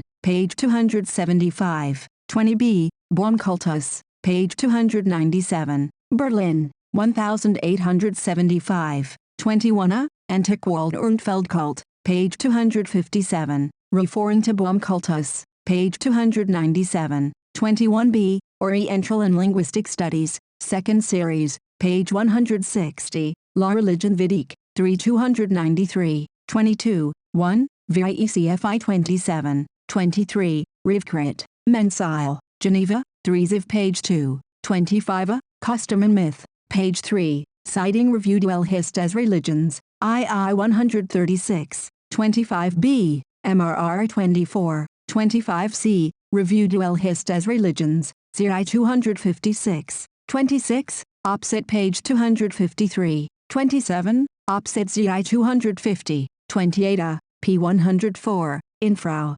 28b, Revue des Hist as Religions, CI 259, 29a, MRR 25, 29b, Reverend CI 247, 30, MRR 24, 31a, Reverend CI 277, 31b, Reverend CI 264, 31c, MRRI 44, 45, 32a, Custom and Myth, page 51, 32b, Reverend CI 262, 34, Odyssey, Book X, 37, C&M page 56, 42a, WUFK 23, 42b, MRR 23, 42c, WUFK's VI, 46, Golden Bough, 1x, 48, Greek, Dionys I 80, 51a, Pausanias, VIE 25, 51b, Myth, Forsch page 244, 51c, Iliad, XX 226,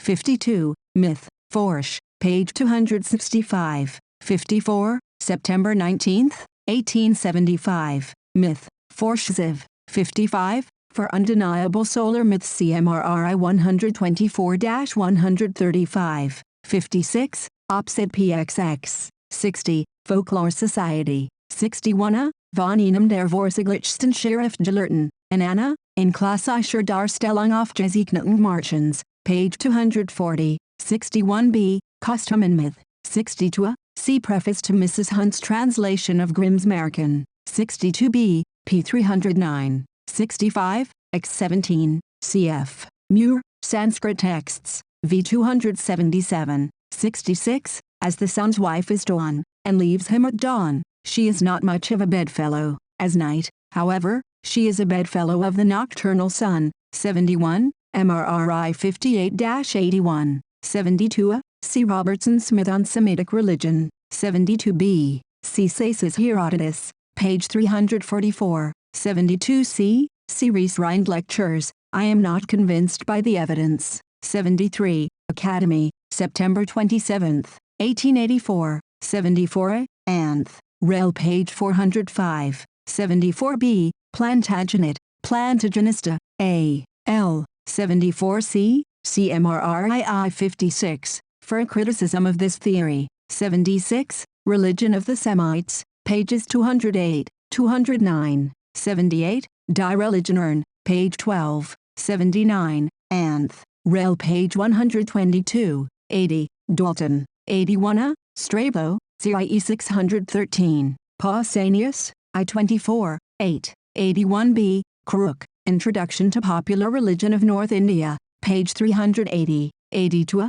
CNN page 115, 82b, Contributions, II 687, 83a, Evidence in GBI 325, 326, 83b, Compare Liebrecht, The Eaten God, in Servoxkund, page 436, 84a, cf. GBII 17, for evidence, 84b, MRRII 232, 84c, GBI 90-113, 84d, in Encyclop, Briddy thinks it very probable, 85a, I 200, 85b, MRRII 142, 148-149, 85c, RV 418, 10, 86, GBII 44-49, 87, GBII 33, 88a, Plutarch, Quaest, Rom v. McLennan, The Patriarchal Theory,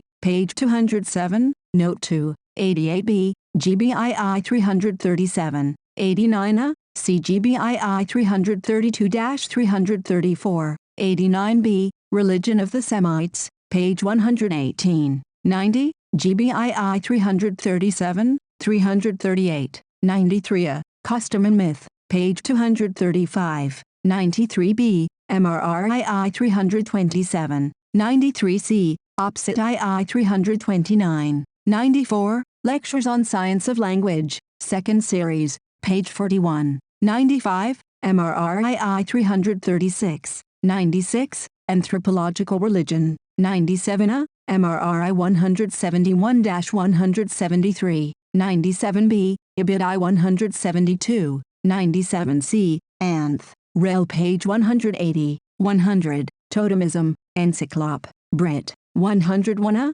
MRRII 333, 101b, IBID 335, 103, MR, R, I 96, 127, II 22, 336, 106a, Greek Edim, Engl Transli 147, 106b, Sprachvergleichung page 431, 109, GR, Edim I 150, 110, MRRII 142, 111a, II 210, cf. Oldenburg and Deutschrundschau, 1895, page 205, 111b, RV 418, 10, 114, Aglaophimus, I 700, 115, Custom and Myth, I 29-44, MRRII 260-273, 116,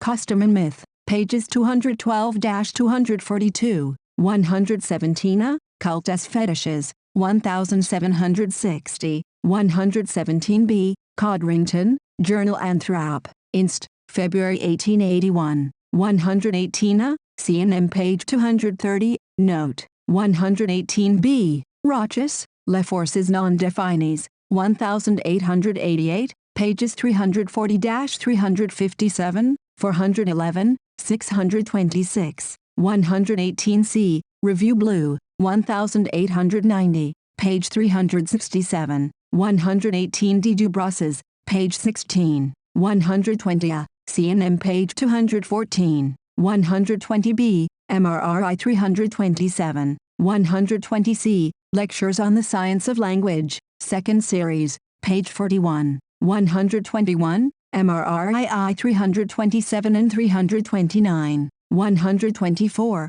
MRRII 324, 125 A Paris, Ouvers, 1758, 3270, 125 B, MRRII 324, 126. I have no concern with his criticism of Mr. Herbert Spencer, page 203, as I entirely disagree with that philosopher's theory. The defense of animism I leave to Dr. Tyler, 135, Meyer, 1846, Appenbrough Smith, Aborigines of Victoria, I 432, 138, my italics, 139 MRRII 208-221, 139b, IBIDI 209, 140, MRRII 218, 141 Edidiani Antiquissima Apud Graecus Naturae, page 76, Vertislaw, 1881,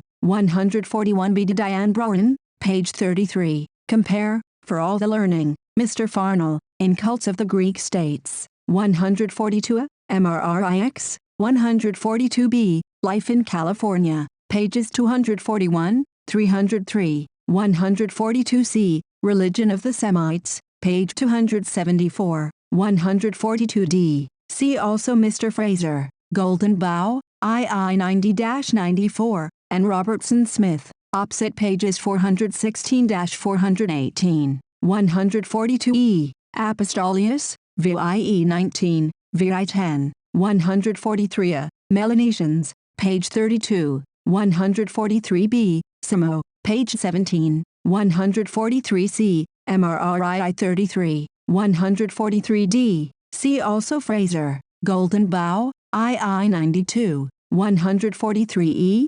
MRRII 208, 144, MRRII 209, 144b, Custom and Myth, Star Myths, 148a, L. Preller, Rom, Myth page 239, gives etymologies, 148b, Inzai 785, 149a, AWF page 328, 149b, Dinnies, Hollich 332, 149c, Hist, Nat VI 2, 149d, Inzai 784, 149e, Inzai 787, 150a, Serve, InVI 800, 150b, Authorities in AFWK page 325, 151a, Herabkunft, page 30, 151b, Pausanias, VIE 385, 151c, AWF case XI 23, 153 Giannis, pages 44-49, 161, Home, the medium, was, or affected to be, entranced in his fire tricks, as was Bernadette, at Lourdes, in the Miracle de Serge, 163, the photograph referred to is evidently taken from a sketch by hand, and is not therefore a photograph from life. Editor, the original photograph was hereon sent to the editor and acknowledged by him. A. L. 169, Proses, Quitrit, II 396, 397, 171, Introduction to Popular Religion and Folklore in Northern India, by W. Crooks, B.A., page 10, 172, Iamblichus, Dumas 34, 173, Folklore, September 1895, 174, quoted by Dr. Boisserie in his book, Lourdes, page 49, from a book by Dr. Duzes, now rare.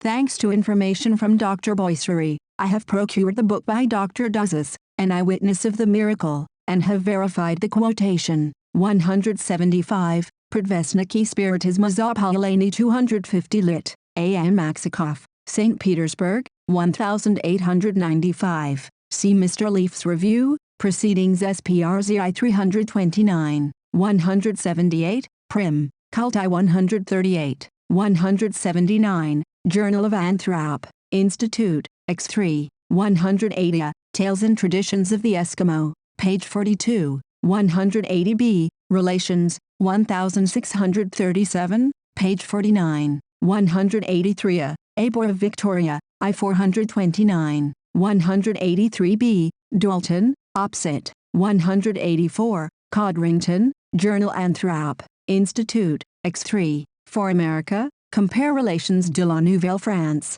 1674, page 13. 185, the connection between the moon and the hair is also found in Sanskrit, in Mexican, in some of the South Sea Islands, and in German and Buddhist folklore. Probably what we call the man in the moon seemed very like a hare to various races, roused their curiosity, and provoked explanations in the shape of myths. 186, Han, Sunigome, page 150. 187, Codrington, Opposite, page 304. 188, Codrington, Opposite. 190, Bastian, Helige Sage, 190b, Primitive Culture, I 336. 194, Kuhn, Die Herkunft der Führer und der Göttertranks, Berlin, 1859. 195, Herkunft, pages 16, 24. 195b, Dupré, Paris,